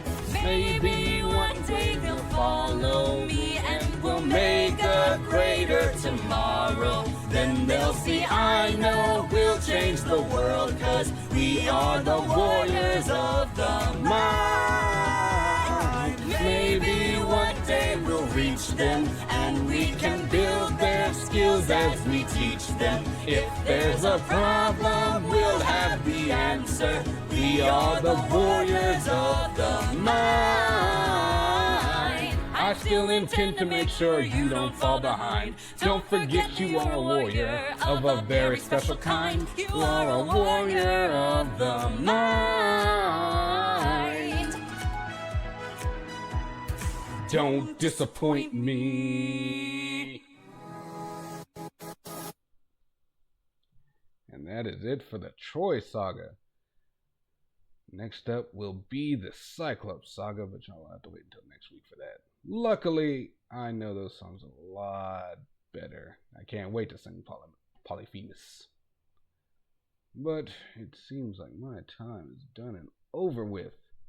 I'll hand y'all back to Kyrie, so she can say goodnight or whatever she has planned.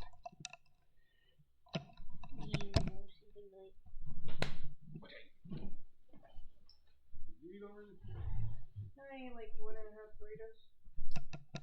What did you do there? While you were doing your reactions. I asked you when you came back in. You asked me if I ate all 3. I did not. Oh, splitting hairs. Yeah. Anything with me, Okay. Anyway, thank you guys so much for watching. I hope y'all all have a good rest of your night. I hope that y'all have had fun. I'll try to get this VOD out tomorrow. We may do it on stream, so just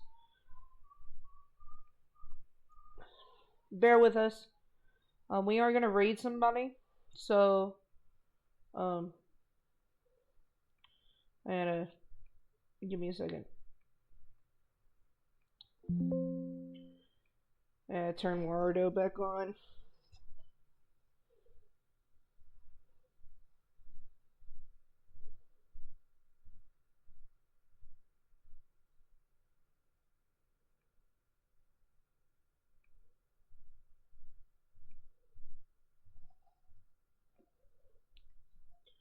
Give me a second. While we're waiting.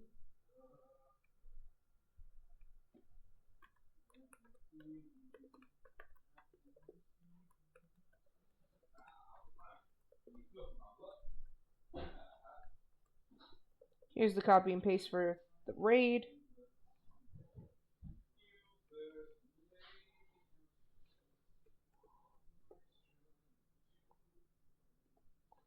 There we are. Well, I guess Wardo doesn't want to work with me right now. I'm just waiting on Wardo. It's loading. It's taking forever.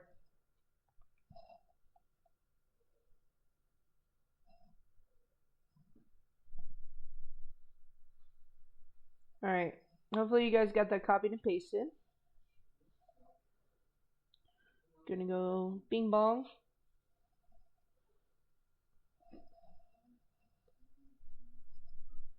Oh, Fiverr! Fiverr's streaming. Let's go bother Fiverr.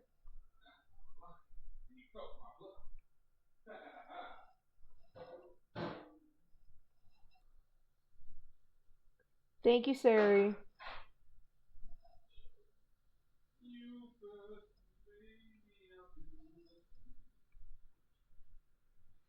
It's a Fiverr.